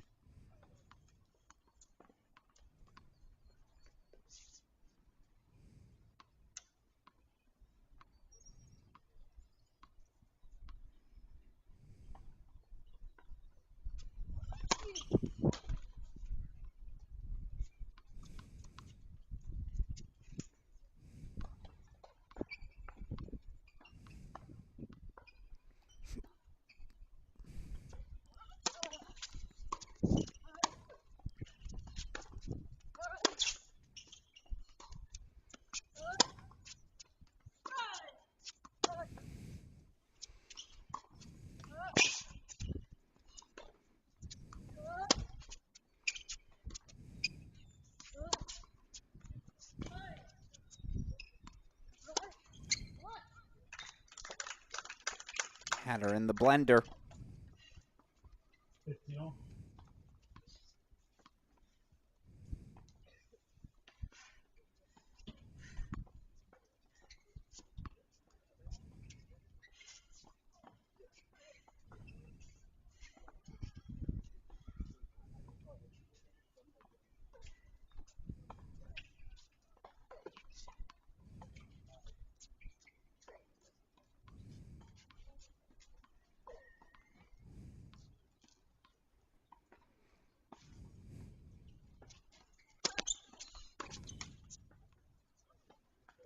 15.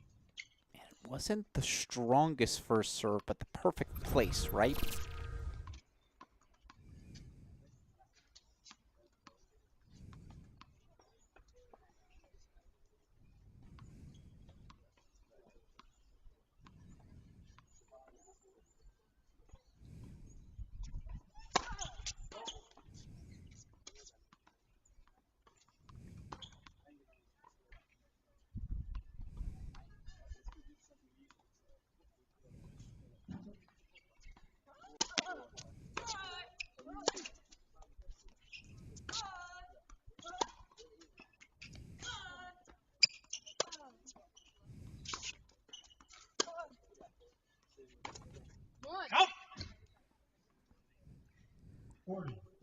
Lapata is always betting that eventually her opponent's going to get impatient, going to wear down. Staring up against the prospects of dealing with her consistency. Game point chances for the first time today would be 2 consecutive holds.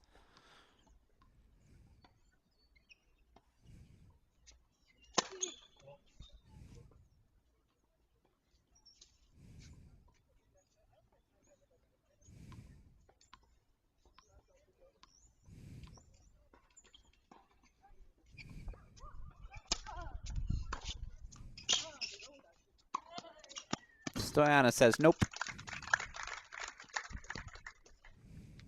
40-30.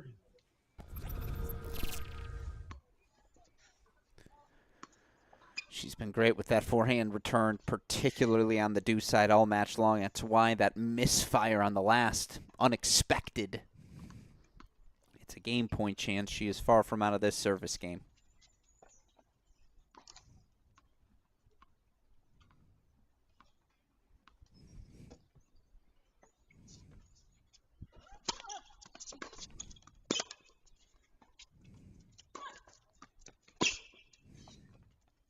Who else to invoke but DJ Khaled? It's another one. Another connected forehand. That return set it all up. And then on that forehand approach, so efficient, ruthless with the finishing volley. Back to deuce we go.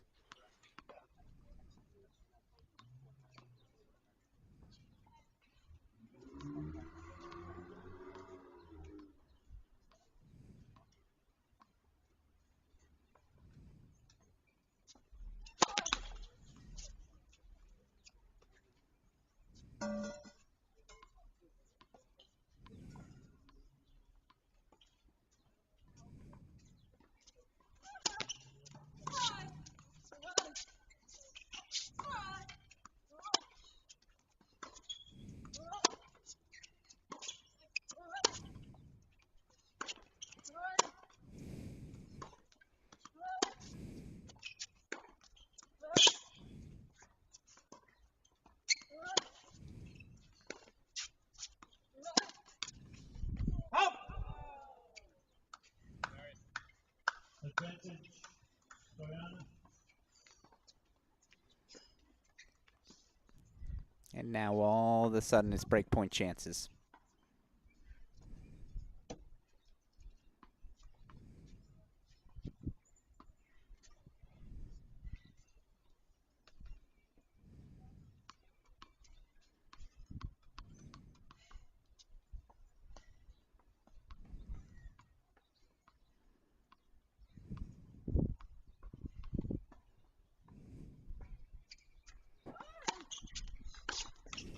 No. For Anastasia Lapata, you say thank you very much. If you're Stoyana, how? How does that return go in the net?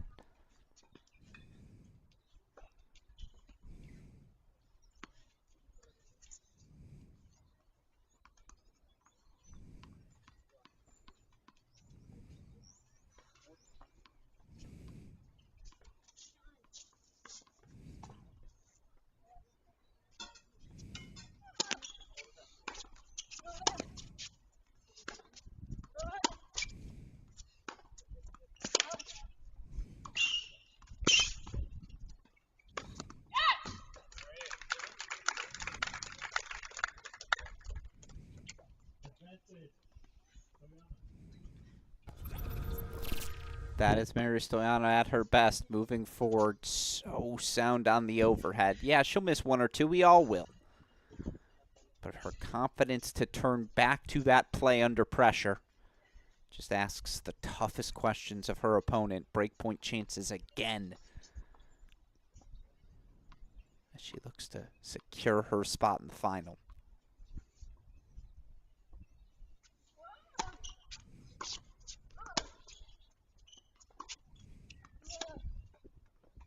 She'll serve for it. Stoyana breaks. A loose backhand error. It's Lapata who relents. 21-year-old American Mary Stoyana, finalist at a 75K ITF Pro Circuit event this summer in Evansville. knocking on the door of final number 2. She will serve for a spot in tomorrow's championship.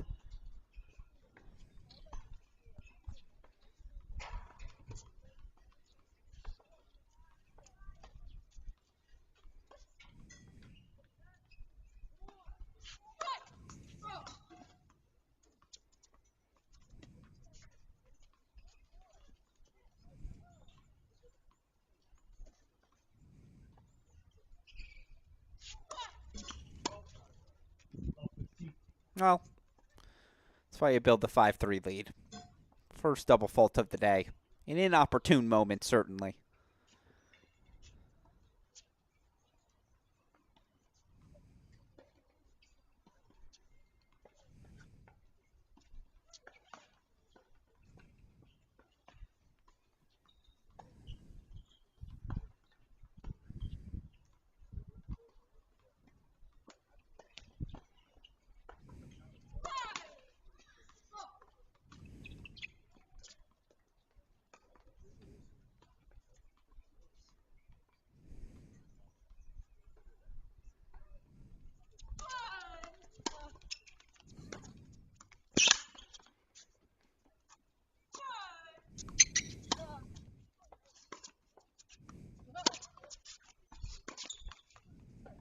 Okay. Love 30.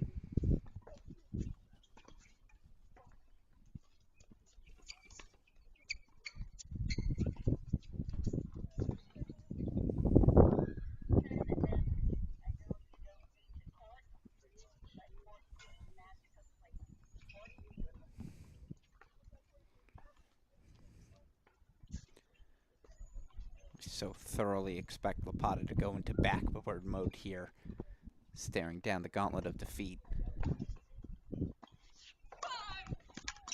Well, we said it earlier, life is balance. Lapata going to give that spot a second look, but she threw in her first double fault this game, now a first ace.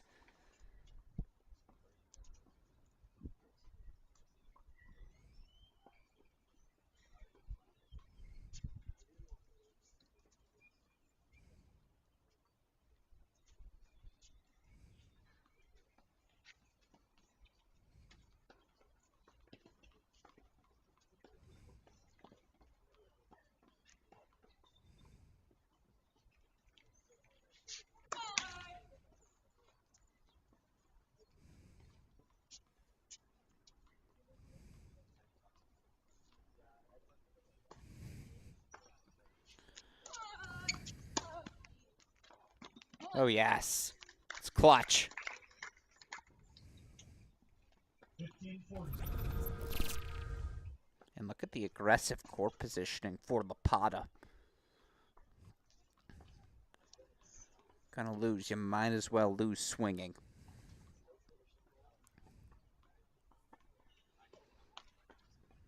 Lapata in opening now. Breakpoint chances to get back on serve here in our championship, our semifinal match.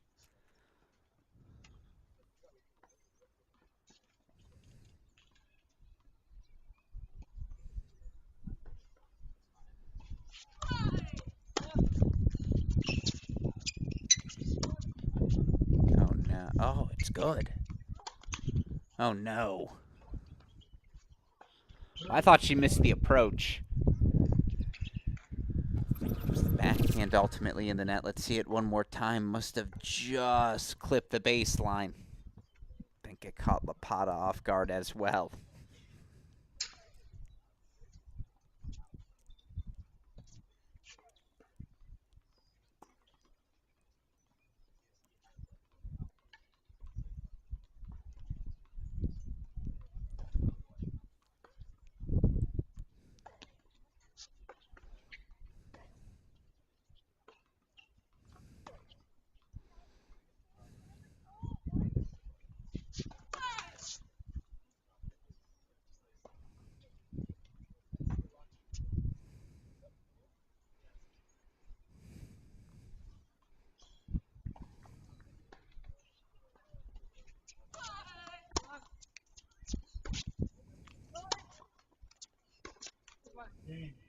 Lapata breaks back. We play on. Brown needs 5 games. never rolls over. Back mode deployed. Anastasia Lapata survives another game, but again, broken 6 times today. This is going to be her 10th service game of the match coming up. Can she find a recipe for an easy hold or just find some first serve, something to get off to an easy 30-love lead? You know Stoyana's going to be planted on that baseline, maybe inside of it, looking to take that first forehand aggressively.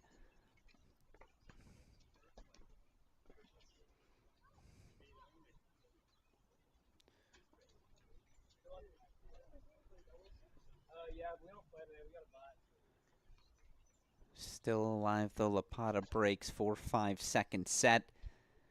Appreciate all of you who've joined us. Alex Agruskin here again. The inaugural Edmond Open, the first of 3 pro events on this Oklahoma Tennis Foundation Pro Series. An inaugural series bringing pro tennis back to the state of Oklahoma. I know so many in the community are glad to have it.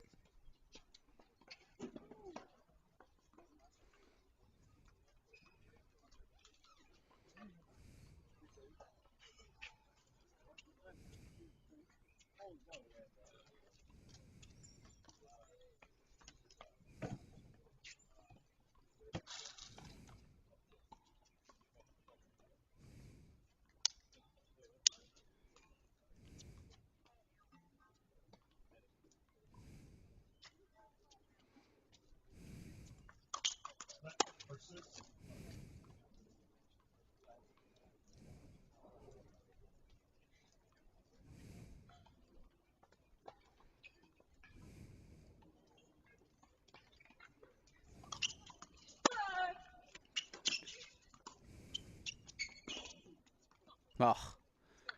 I think Lapata had a little more time than she expected, but as we've seen from her all tournament long, when under pressure on the scoreboard, Stoyana going to default. I'm going to move forward. I'm going to make you do something special. Efficient with the forehand, 3 points away.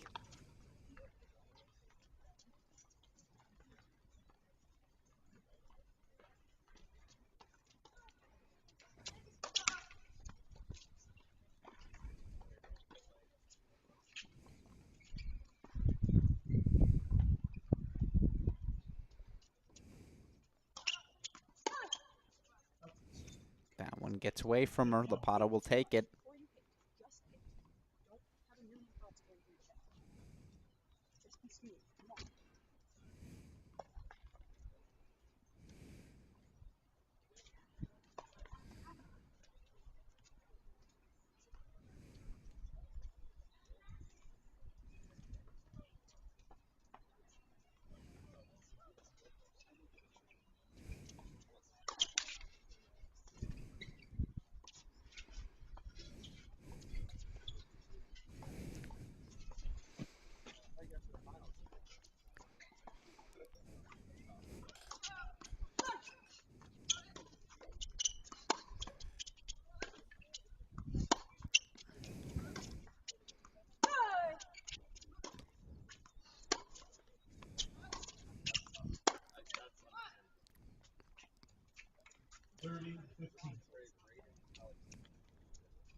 Oh, come on.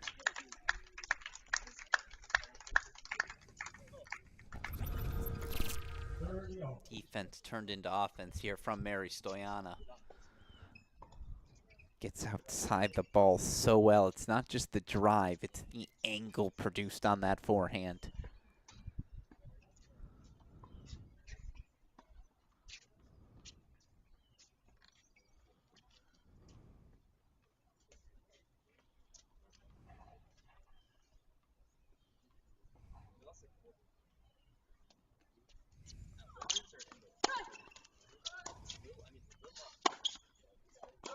Nope, but Stoyanis sends that long. So Anastasia Lapata, game point chances to not only extend the set, extend the match.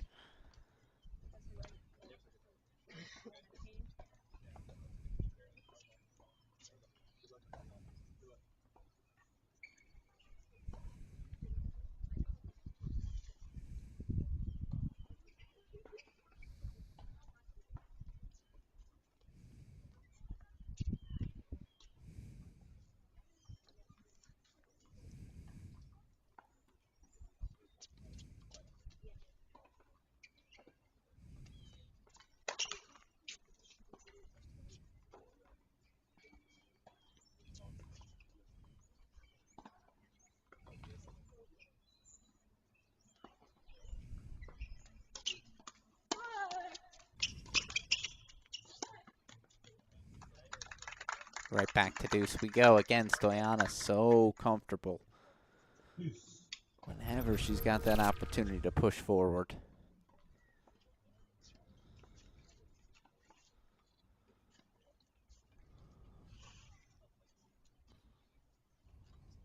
Too deep in the match to expect, again, the geometry of things to change after the serve, right? That is what it is today for Lapata. Trying to find that backhand. Perhaps finding that return. That can be the focus.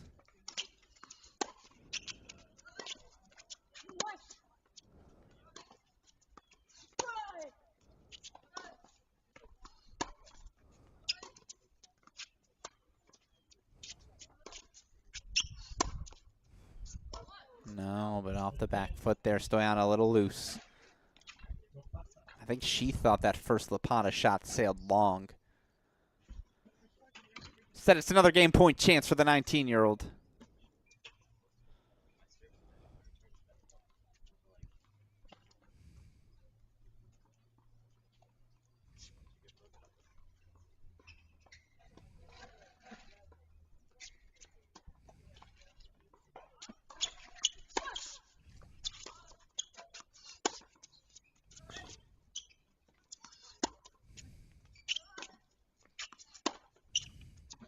Lapata holds for 5-all from 5-3 down. Hasn't faced a match point yet, but resilient. That's the word to always describe the 19-year-old 2024 NCAA singles finalist. She stays resilient. Pressure now on the Stoyana shoulders. She was the one yesterday who overcame a 5-3 deficit. Have to find a way to refocus, recenter. Back to playing the offense that had her in that position in the first place. She'll serve 5-all.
Ugh.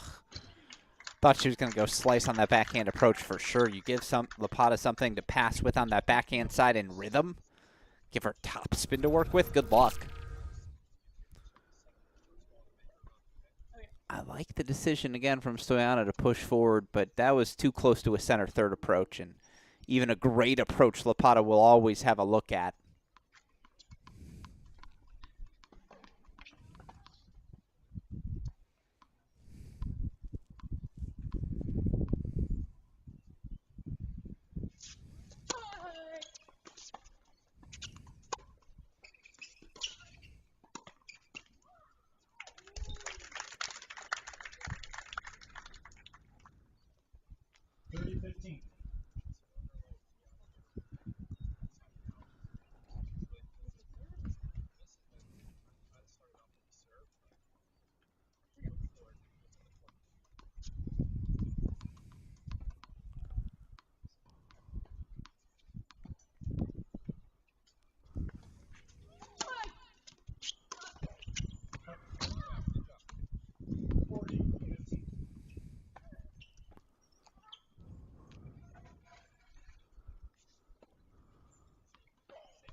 So Mary Stoyana does indeed steady the ship. She's one game away once again.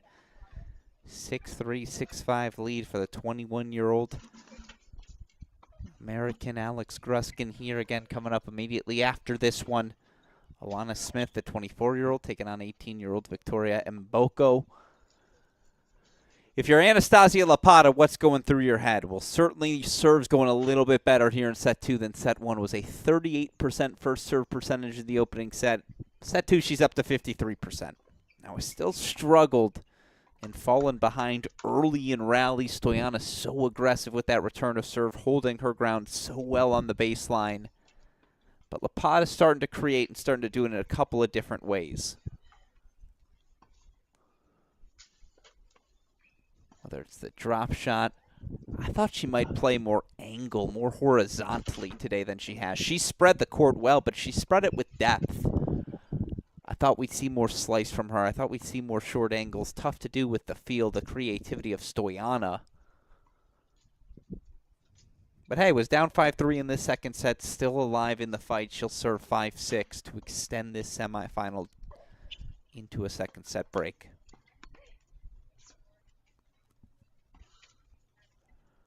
Breaker, excuse me.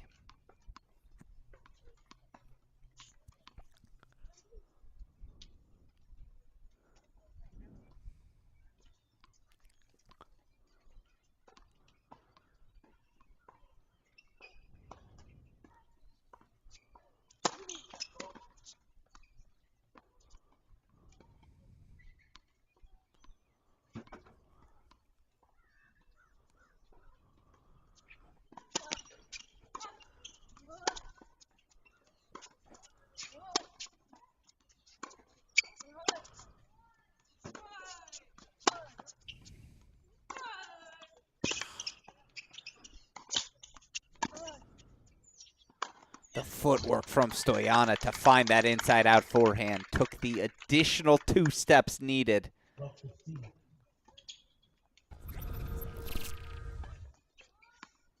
That forehand right there, stellar. Confident, putting both volleys deep into the court. And again, the first was the table setter for the finishing second volley.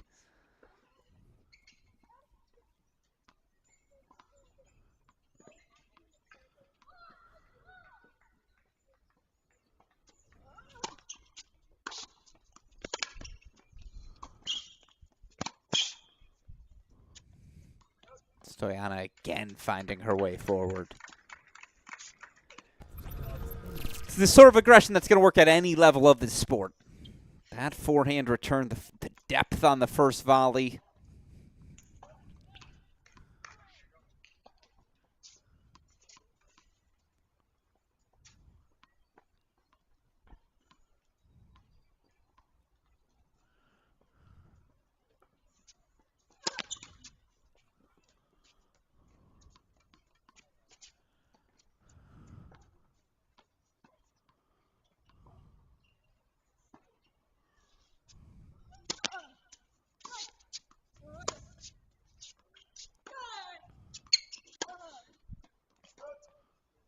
match points, Mary Stoyana.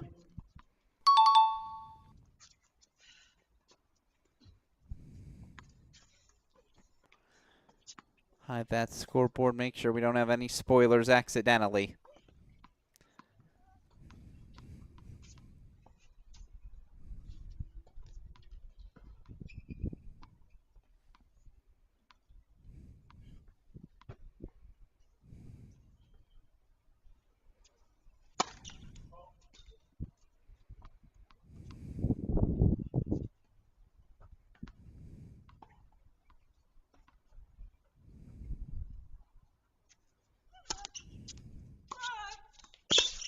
Mary Stoyana is through to the final. It'll be the third final of the 21-year-old American's career, as today, Stoyana was just too good. The offense on display from the rising Texas A&M senior. So impressive. The young American through to her second 75K final of the year, into the top 400 of the live rankings for the first time. She goes 6'3", 7'5". Now again, a tip of the cap to the 19-year-old Anastasia Lapata, a wild card entry into this event, made the most of that opportunity. A second career pro semifinal. She's into the top 750 for the first time, but Mary Stoyana knocks out Bulldogs on back-to-back days. Yesterday, it was Dasha Vidmanova in 3 hours, 18 minutes. Today, a 2-hour, 6'3", 7'5" victory. She awaits the winner of Alana Smith and Victoria Mboko. Our next matchup, of course, here at the Edmond Center Court facility. Two excellent matches. Such high quality. The key is both players played well in our opening two matches thus far. Mary Stoyana, though, the aggression continues to prevail. 6'3", 7'5". She is through again to a third career pro final. Well, the opportunity to speak with Stoyana here in a moment as she gathers her things, heads off court. As soon as we do, we will come back to you all. Of course, after that, we'll get to the start of our final match here on day 6. It'll be Victoria Mboko, the 18-year-old Canadian, taking on Alana Smith. That action coming up here again momentarily. Going to step away for the moment. Don't you go anywhere, as joining us on our stream, 2024 Edmond Open singles finalist, Mary Stoyana. She advances 6'3", 7'5". We'll have Smith. We'll have that interview, plus Smith and Mboko, ball number 1 as well. Stick with us, folks, as you see Alana Smith working her way onto the court. You're watching day 6 of the 2024 Edmond Open exclusively here on the Cracked Racquets YouTube channel.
Yeah, my name's Mark Johnson, and I coached at the University of Oklahoma for 20 years. I started playing when I was 3 or 4 years old, and it just, from day one, it's just something, I just loved it. And it's just addictive, you know, when you're a little kid and then you're starting to play tournaments and you're traveling and you're meeting friends, and you know, like Paul Lockwood always tells me, it's a sport that everybody plays for life. But overall, it's just getting on the court with the kids. You know, it's just you get out on the court and you toss balls to kids, and many of the balls we toss will be the first ball this kid ever hits. And you see them smile and they're happy and they're enjoying it. And just you do it that day and you leave and we're driving home and you talk about it, and that's what you're thinking about. The most I love about tennis is my tennis team. I think they're like family to me. His confidence level has boosted, just his assurance in who he is as a Christian, and being around his friends who also have the same beliefs and they also have the same sport in common. So it's been amazing all the way around. Small towns need it. They really do. They're looking for something to do. And now with the foundation, I think we've got the opportunity. And I know, Carmen, you've talked, the goal would be to maybe get tennis into all 77 counties at some point, which is a big goal, but it's possible. It may take, who knows, 5-10 years to get to all these places.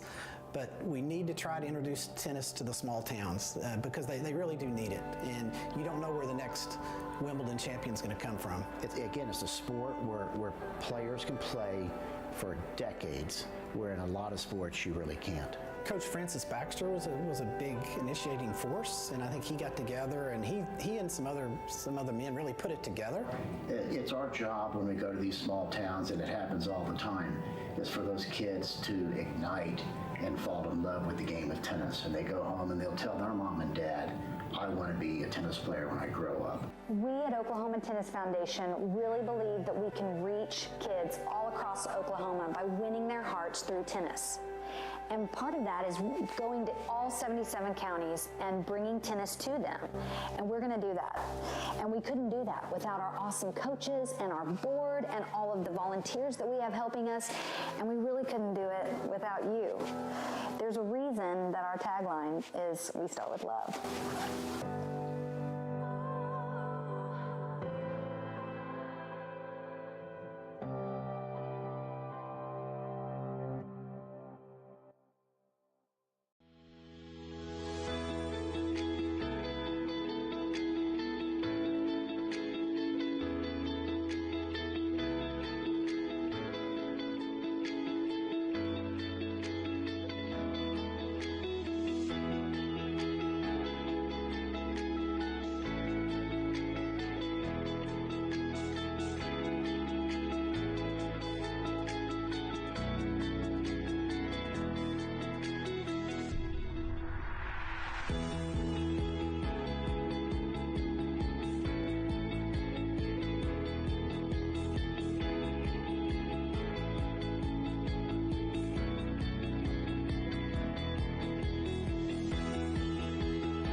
My name's Mark Johnson, and I coached at the University of Oklahoma for 20 years. I started playing when I was 3 or 4 years old, and it just, from day one, it's just something, I just loved it. And it's just addictive. You know, when you're a little kid and then you're starting to play tournaments and you're traveling and you're meeting friends, and you know, like Paul Lockwood always tells me, it's a sport that everybody plays for life. But overall, it's just getting on the court with the kids. You know, it's just you get out on the court and you toss balls to kids, and many of the balls we toss will be the first ball this kid ever hits. And you see them smile and they're happy and they're enjoying it. And just you do it that day and you leave and we're driving home and you talk about it, and that's what you're thinking about. The most I love about tennis is my tennis team. I think they're like family to me. His confidence level has boosted, just his assurance in who he is as a Christian, and being around his friends friends who also have the same beliefs, and they also have the same sport in common. So it's been amazing all the way around. Small towns need it. They really do. They're looking for something to do. And now with the foundation, I think we've got the opportunity. And I know, Carmen, you've talked, the goal would be to maybe get tennis into all 77 counties at some point, which is a big goal, but it's possible. It may take, who knows, 5-10 years to get to all these places. But we need to try to introduce tennis to the small towns because they really do need it. And you don't know where the next Wimbledon champion's going to come from. It's a sport where players can play for decades, where in a lot of sports you really can't. Coach Francis Baxter was a big initiating force, and I think he got together and he and some other men really put it together. It's our job when we go to these small towns, and it happens all the time, is for those kids to ignite and fall in love with the game of tennis. And they go home and they'll tell their mom and dad, I want to be a tennis player when I grow up. We at Oklahoma Tennis Foundation really believe that we can reach kids all across Oklahoma by winning their hearts through tennis. And part of that is going to all 77 counties and bringing tennis to them. And we're going to do that. And we couldn't do that without our awesome coaches and our board and all of the volunteers that we have helping us. And we really couldn't do it without you. There's a reason that our tagline is "We Start with Love."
And we're ready to rock and roll. Welcome in, everyone, to our final match of Day 6 of the 2024 Edmond Open. Alex Gruskin here, 24-year-old Alana Smith, the American, competing in her second career pro semifinal to serve first on the near side.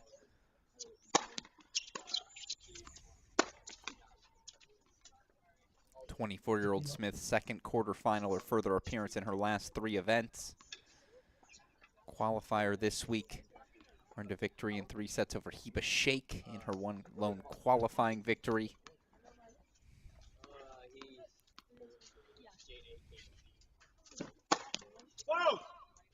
Win over Maria Mateus, the number 6 seed, 3 sets round number 1.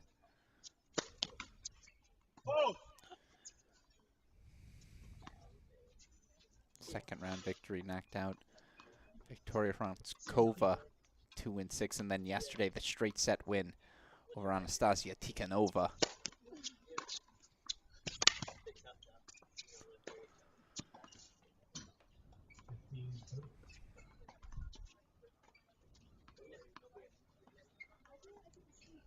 Smith returning on the far side, serving on the near side, of course, 18-year-old Victoria Mboko.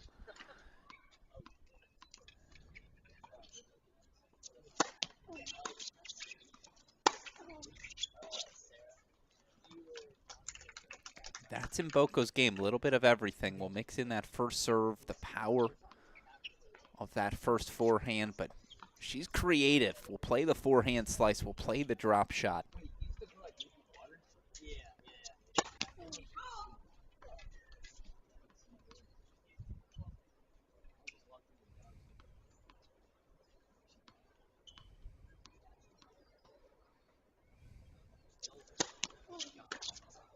Oh, Alana Smith, though, connecting. That contact point so pure. Sets up an opening break point chance. Of course, Mboko competing in her 10th career semifinal, 5th of the season for the 18-year-old.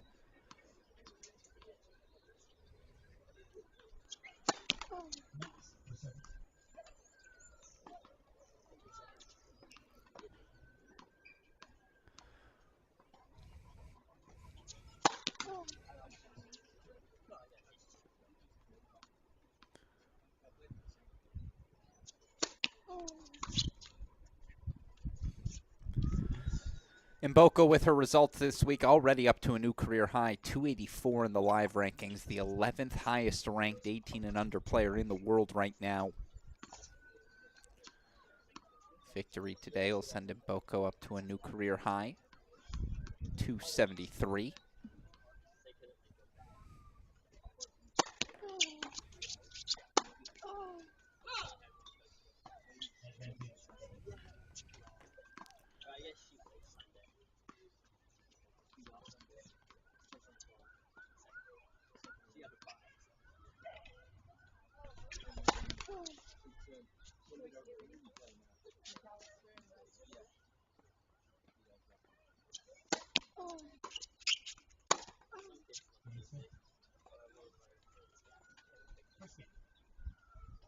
And so it's Alana Smith off to another quick start, was off the court in an hour and a half. In our interview with her on Thursday, she emphasized that's when she's at her best, at her most efficient, when she can get on and off the court as quickly as possible.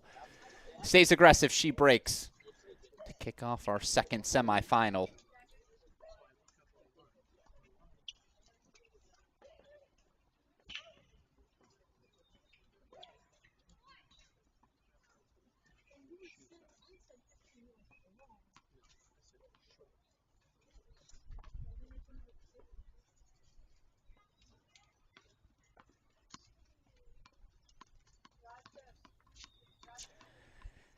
And as Alana Smith kicks off her opening service game, joining us now on our feed, finalist here in singles at the 2024 Edmond Open. It wouldn't be a Crack Rackets broadcast if we didn't have the opportunity to interview her. Mary Stoyana joining us once again. Mary, first of all, congratulations on the straight set victory. Let's start there. Talk me through what you did well, how you think you managed to pull through today.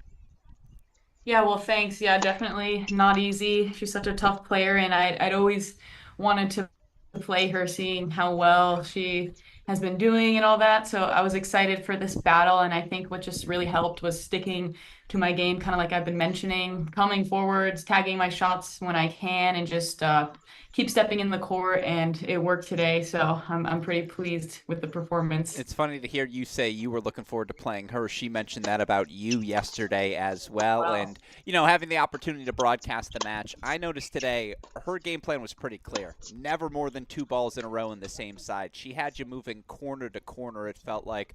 What do you think you were able to do to combat that successfully today?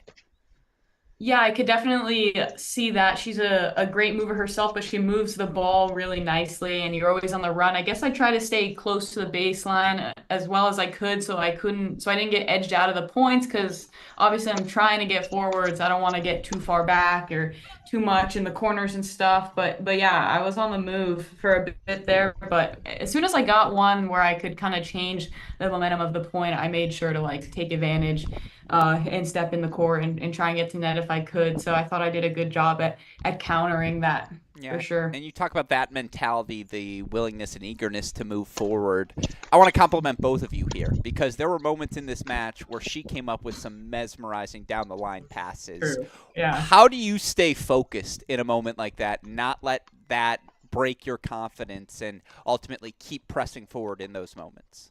No, yeah, it's definitely painful. You feel like you just lined up the perfect volley, and you see her on the you see her winding up. I'm like, no way. And it just like laser beams by you, and I watch it land in, and I'm just like, how? And it's not at a point you just have to like acknowledge, like, too good. Like, if you're hitting this shot, like, just have it, like, too good. So I actually think I do a good job at keeping it in perspective, like just being like, yeah, that's just good tennis, instead of like getting mad at myself or anything like that. So obviously every one of these players are so great and can come up with fantastic shots. I'm kind of like primed to all that passing, like from Dasha Vidmanova, but like obviously my opponent today was doing it as well, so I just kind of have to accept it. And I try not to be discouraged when that happens. Like, keep committing to my game, keep coming in, because I think I have a higher success rate than not. So definitely just stick to the plan, and that's how I get through that. Yeah, an excellent answer. And yeah, if I may say again, a compliment to both of you, because I too was thinking in the broadcast booth, how did she manage to do that? And yet you continued to press forward, ultimately successful today. And I mentioned this on the stream, but obviously you're well aware it's your third career pro final now that you've reached, but maybe even more impressively, you're now into the top 400 of the WTA live rankings, a milestone certainly to hit. What do those two things mean to you? What does that say about your level?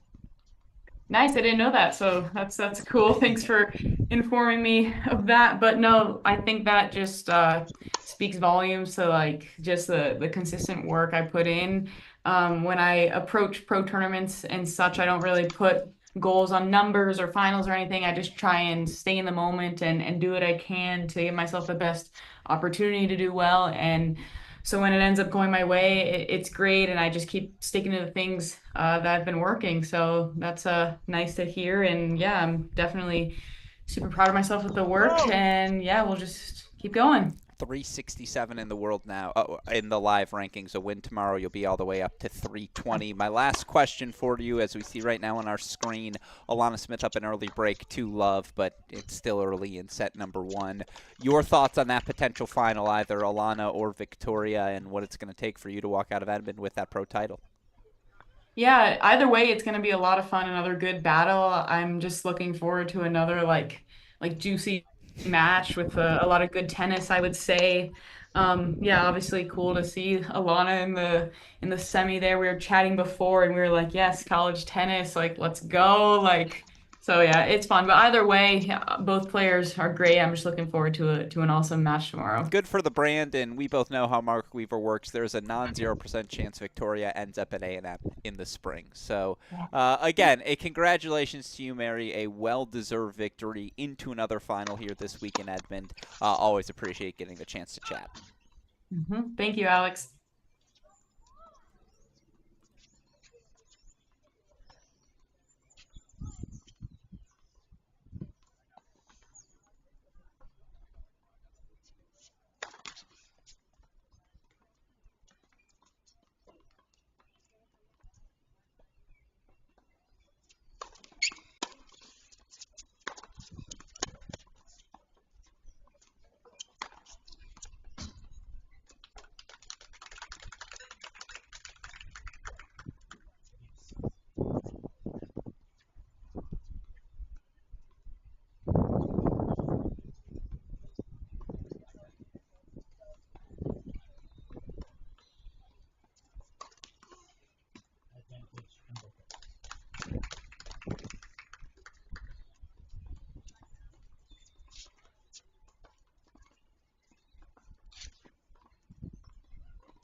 A thank you to Mary Stoyana for joining us. Victoria Mboko does get on the board, a hold 4-1-2, but the early momentum to the 24-year-old Alana Smith as we start to see what the dynamics of this matchup might look like. Of course, both these players face a daunting task tomorrow. It's funny. It's a very nerdy thing, but I'm a nerd. I own it. I got no shame in it. You look at the ELO ratings presented by our friends at Tennis Abstract. What are ELO ratings? What are they compared to WTA rankings? Well, again, you look at the WTA rankings right now. We'll go with the live rankings. Mboko currently sitting at 284. Alana Smith currently sitting at 433. And by the way, a win for her today. She'd be up to 392, back inside the top 400 and up to a new career high.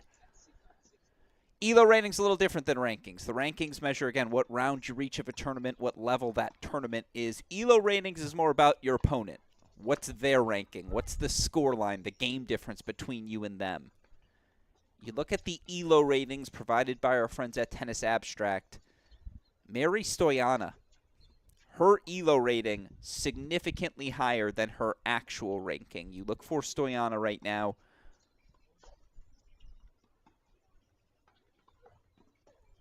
ELO rating currently 231. Obviously, that actual ranking, as we just talked about, now inside the top 375 for the first time, but 231 by ELO rating if you're using that measurement. It's got the 21st biggest difference between ELO rating and actual rating, according to the Tennis Abstract percentages. And again, that formula adjusts based on where you're at in the rankings. Anyways, she plays far better tennis than her ranking indicates. A daunting task for either of these players in tomorrow's final. That's the point I'm trying to make. I'll quiet down now, though. Let's watch some tennis. Alana Smith serving 2-1.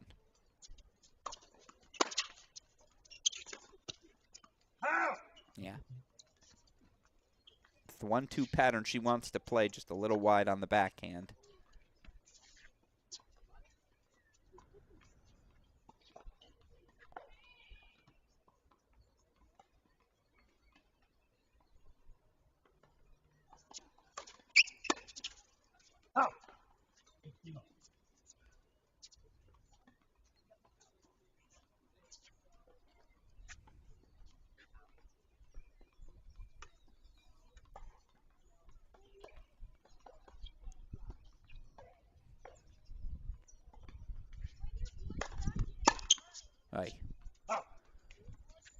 It's a great first serve into the spot. Again, jammed the body of Mboko.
Alana Smith holds for 3-1.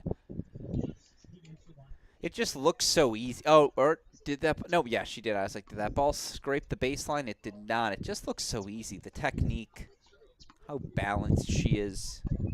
I've always been a big believer in multi-time All-American multi-time All-American Alana Smith and All-American at NC State.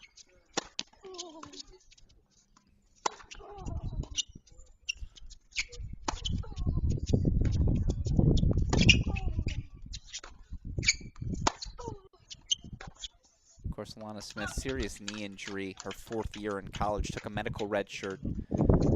Had Diana Schneider not had to go play the French Open, we'd be calling Alana Smith an NCAA doubles champion. Her and Schneider, one of the better women's doubles teams I've ever seen play.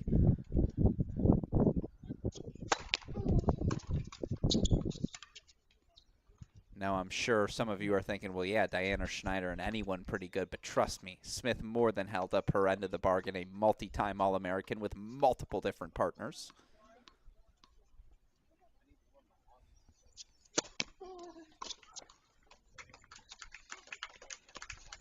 Boko starting to find some spots on serve.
Mboko goes wide, so it is all 24-year-old Alana Smith. We saw her get off to this exact same sort of start yesterday. We saw her get off to this exact same sort of start in the round of 16 as well.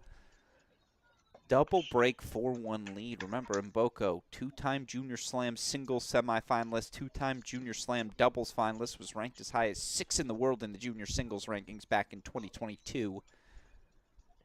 Might be calling for the trainer there. Again, a long physical match. Not just yesterday in her straight set win over Mandlik, but oh no. Victoria Mboko retiring from the match. Oh no.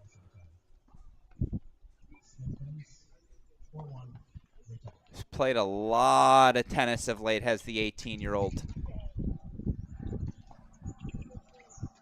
Mboko. Finals in Berkeley 2 weeks ago. Round of 16 in Reading last week. Now again, the physical win over Jovic, Mandlik last night. The win over second-seeded Kayla Day in round 2. Just unfortunately for the 18-year-old, the body can't go today. That'll happen. So Alana Smith is through to the final.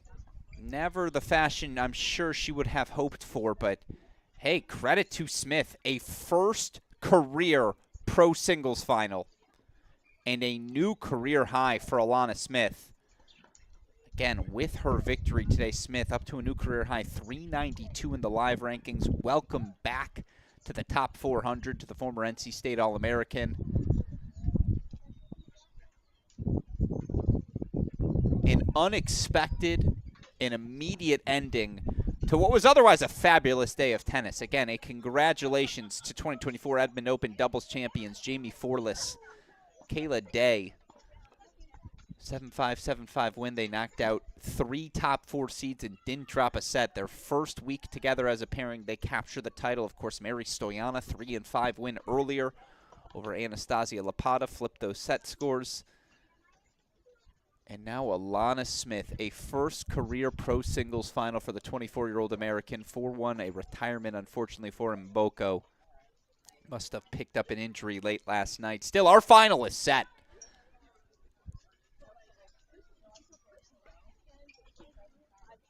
College tennis connections everywhere. A couple of All-Americans.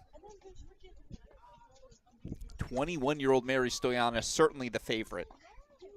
I like that both players back inside the top 400 already with their results, but an opportunity to pick up titles. 21-year-old American Mary Stoyana.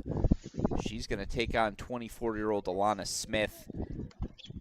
Buckle your seatbelts. It's going to be fun. We'll have coverage first ball to last tomorrow here on our Cracked Rackets YouTube channel. Going to step away for a moment.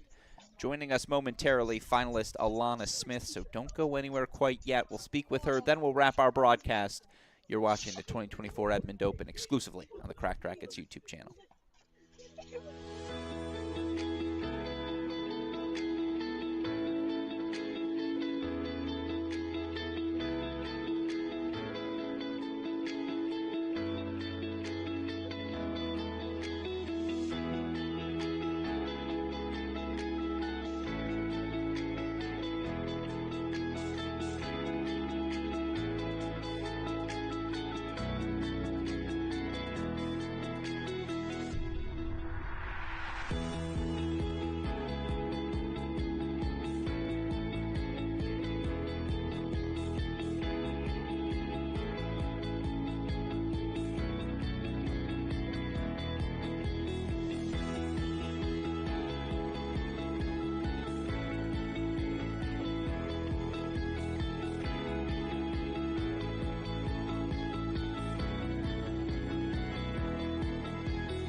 Yeah, my name's Mark Johnson, and I coached at the University of Oklahoma for 20 years. I started playing when I was 3 or 4 years old, and it just, from day one, it's just something, I just loved it. And it's just addictive. You know, when you're a little kid and then you're starting to play tournaments and you're traveling and you're meeting friends, and you know, like Paul Lockwood always tells me, it's a sport that everybody plays for life. But overall, it's just getting on the court with the kids. You know, it's just you get out on the court and you toss balls to kids, and many of the balls we toss will be the first ball this kid ever hits. And you see them smile and they're happy and they're enjoying it. And you do it that day and you leave and we're driving home and you talk about it, and that's what you're thinking about. The most I love about tennis is my tennis team. I think they're like family to me.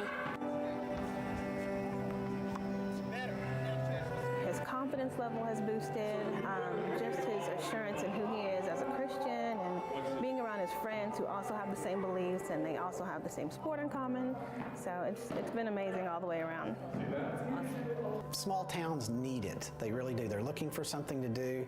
And now with the foundation, I think we've got the opportunity. And I know, Carmen, you've talked, the goal would be to maybe get tennis into all 77 counties at some point, which is a big goal, but it's possible. It may take, who knows, 5-10 years to get to all these places. But we need to try to introduce tennis to the small towns because they really do need it. And you don't know where the next Wimbledon champion's going to come from. It's a sport where players can play for decades, where in a lot of sports you really can't. Coach Francis Baxter was a big initiating force, and I think he got together, and he and some other men really put it together. It's our job when we go to these small towns, and it happens all the time, is for those kids to ignite and fall in love with the game of tennis. And they go home and they'll tell their mom and dad, I want to be a tennis player when I grow up. We at Oklahoma Tennis Foundation really believe that we can reach kids all across Oklahoma by winning their hearts through tennis. And part of that is going to all 77 counties and bringing tennis to them. And we're going to do that. And we couldn't do that without our awesome coaches and our board and all of the volunteers that we have helping us. And we really couldn't do it without you. There's a reason that our tagline is "We Start with Love."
My name's Mark Johnson, and I coached at the University of Oklahoma for 20 years.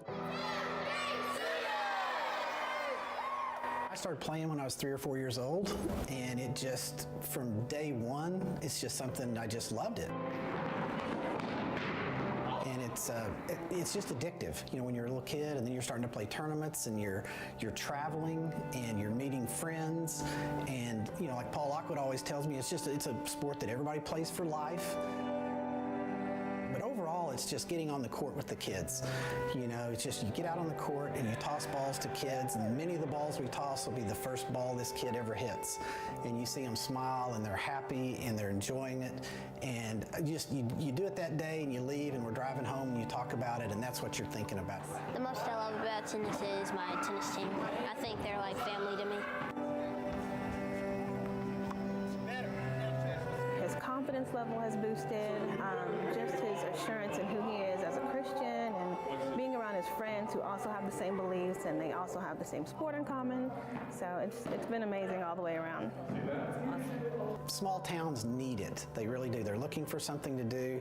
And now with the foundation, I think we've got the opportunity. And I know, Carmen, you've talked, the goal would be to maybe get tennis into all 77 counties at some point, which is a big goal, but it's possible. It may take, who knows, 5-10 years to get to all these places. But we need to try to introduce tennis. And joining us now as we get ready to wrap up day number 6, finalists here at the 2024 Edmond Open. It's 24-year-old American Alana Smith. Alana, first of all, congratulations on the final. I know that's never how you want to win a match, but what does it mean to you to reach your first pro singles final here this week in Edmond? I mean, it means the world. I mean, it's my first finals of a tournament in a long time. But I'll take it though, so I'm so excited. Yeah. No, I mean, again, it's been a heck of a week for you. And, you know, I know it was limited action out there today, but in making this final, coming from qualifying to do so, what do you think's clicked for you so well this week? Honestly, probably just like, I don't know, but I guess the air quality and everything, my serve is really bang, my returns are on, my ground strokes are on, my volley. Like everything is kind of just like fallen into place this week. I feel like the last like couple weeks I've been like here and there, like some stuff is good, but there's something off, but like everything's really kind of just coming full circle now and just ready to put it all together, hopefully. Yeah, no, again, it's a credit to you, and I don't know if you know, but with the win, you're up to a new career high, 392 in the live rankings as well.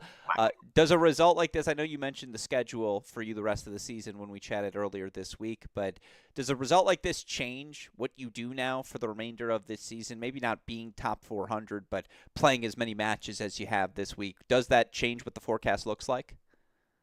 Oh yeah, for sure. For sure it does. I know for sure I'll still go to Macon and Tyler, but yeah, like I have a lot of tournaments after that. Like I mean, hopefully I can end my season like before December and get the body again, because I know yesterday at the end of the match I kind of tweaked something, but today it felt fine. So like hopefully like the next 2 weeks can be like honestly the same, so I can honestly take maybe 2 weeks off and get the body recovered fully, because I know 2 weeks is better for me than just a week.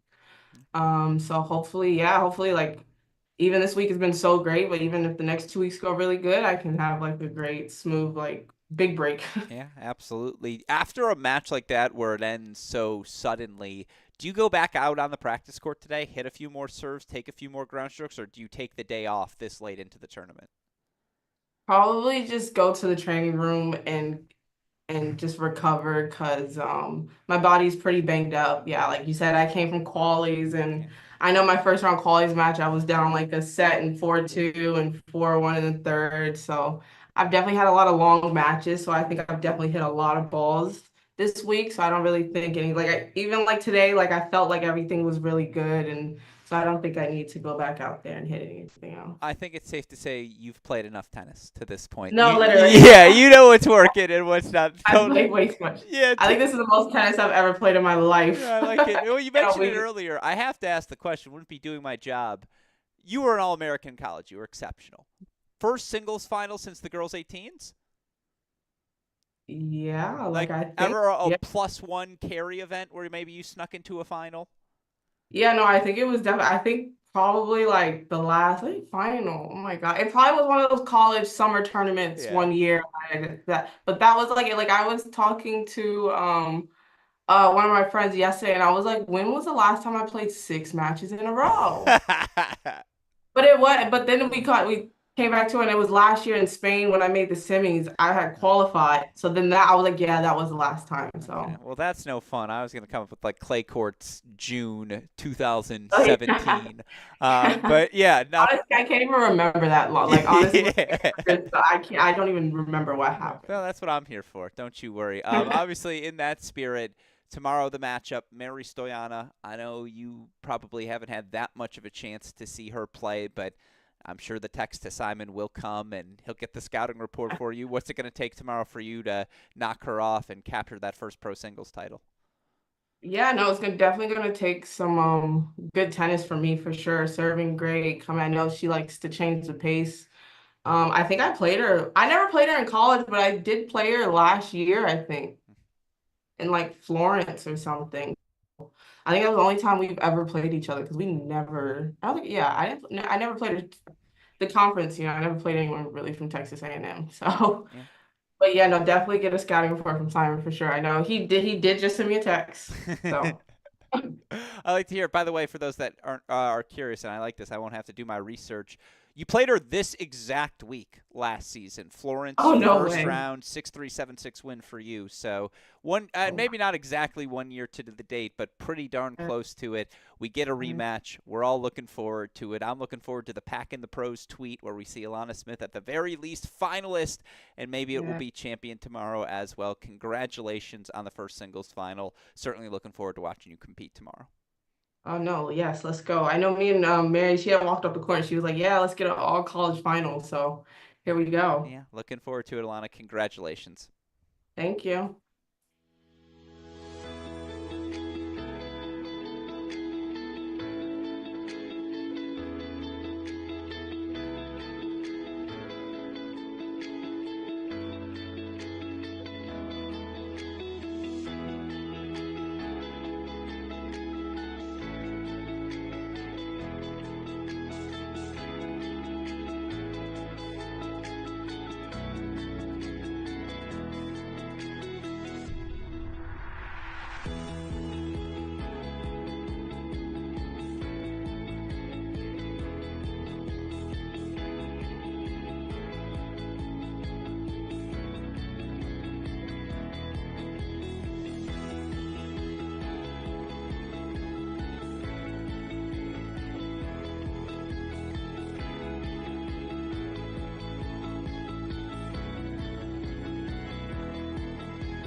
Yeah, my name's Mark Johnson, and I coached at the University of Oklahoma for 20 years. I started playing when I was 3 or 4 years old, and it just, from day one, it's just something, I just loved it. And it's just addictive. And so, folks, that'll do it for Day 6 here at the 2024 Edmond Open. A thank you to Alana Smith, Mary Stoyana, Jamie Forless, and Kayla Day for taking the time to chat with us after their victories. Again, Day and Forless, your 2024 Edmond Open doubles champions. It will be the 21-year-old American Stoyana tomorrow taking on the 24-year-old American Smith. Stoyana looking for her first pro title, as is Smith. So someone's walking away with a maiden trophy. Best part about it is we get to cover first ball to last here on our Cracked Racquets YouTube channel.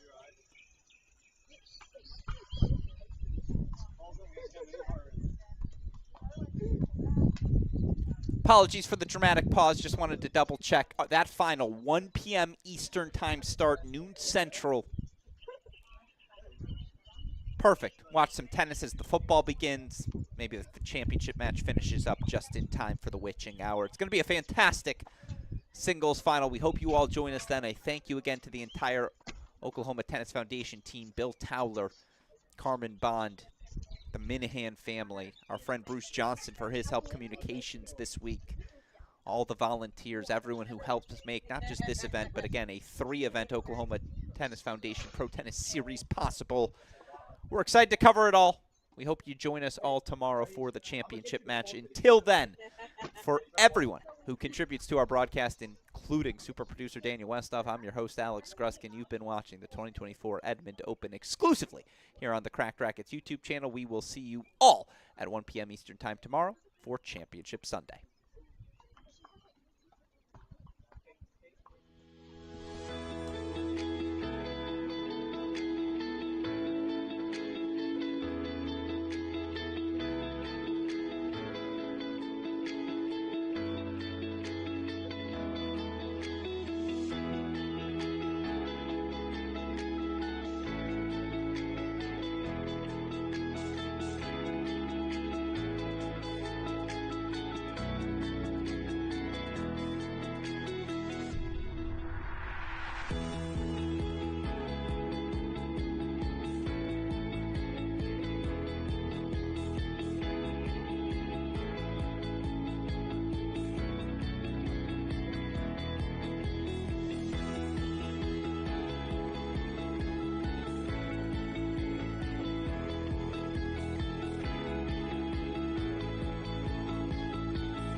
Yeah, my name's Mark Johnson, and I coached at the University of Oklahoma for 20 years.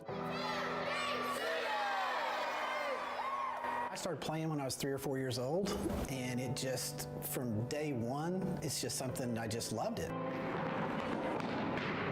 And it's just addictive. You know, when you're a little kid and then you're starting to play tournaments and you're traveling and you're meeting friends, and you know, like Paul Lockwood always tells me, it's a sport that everybody plays for life. But overall, it's just getting on the court with the kids. You know, it's just you get out on the court and you toss balls to kids, and many of the balls we toss will be the first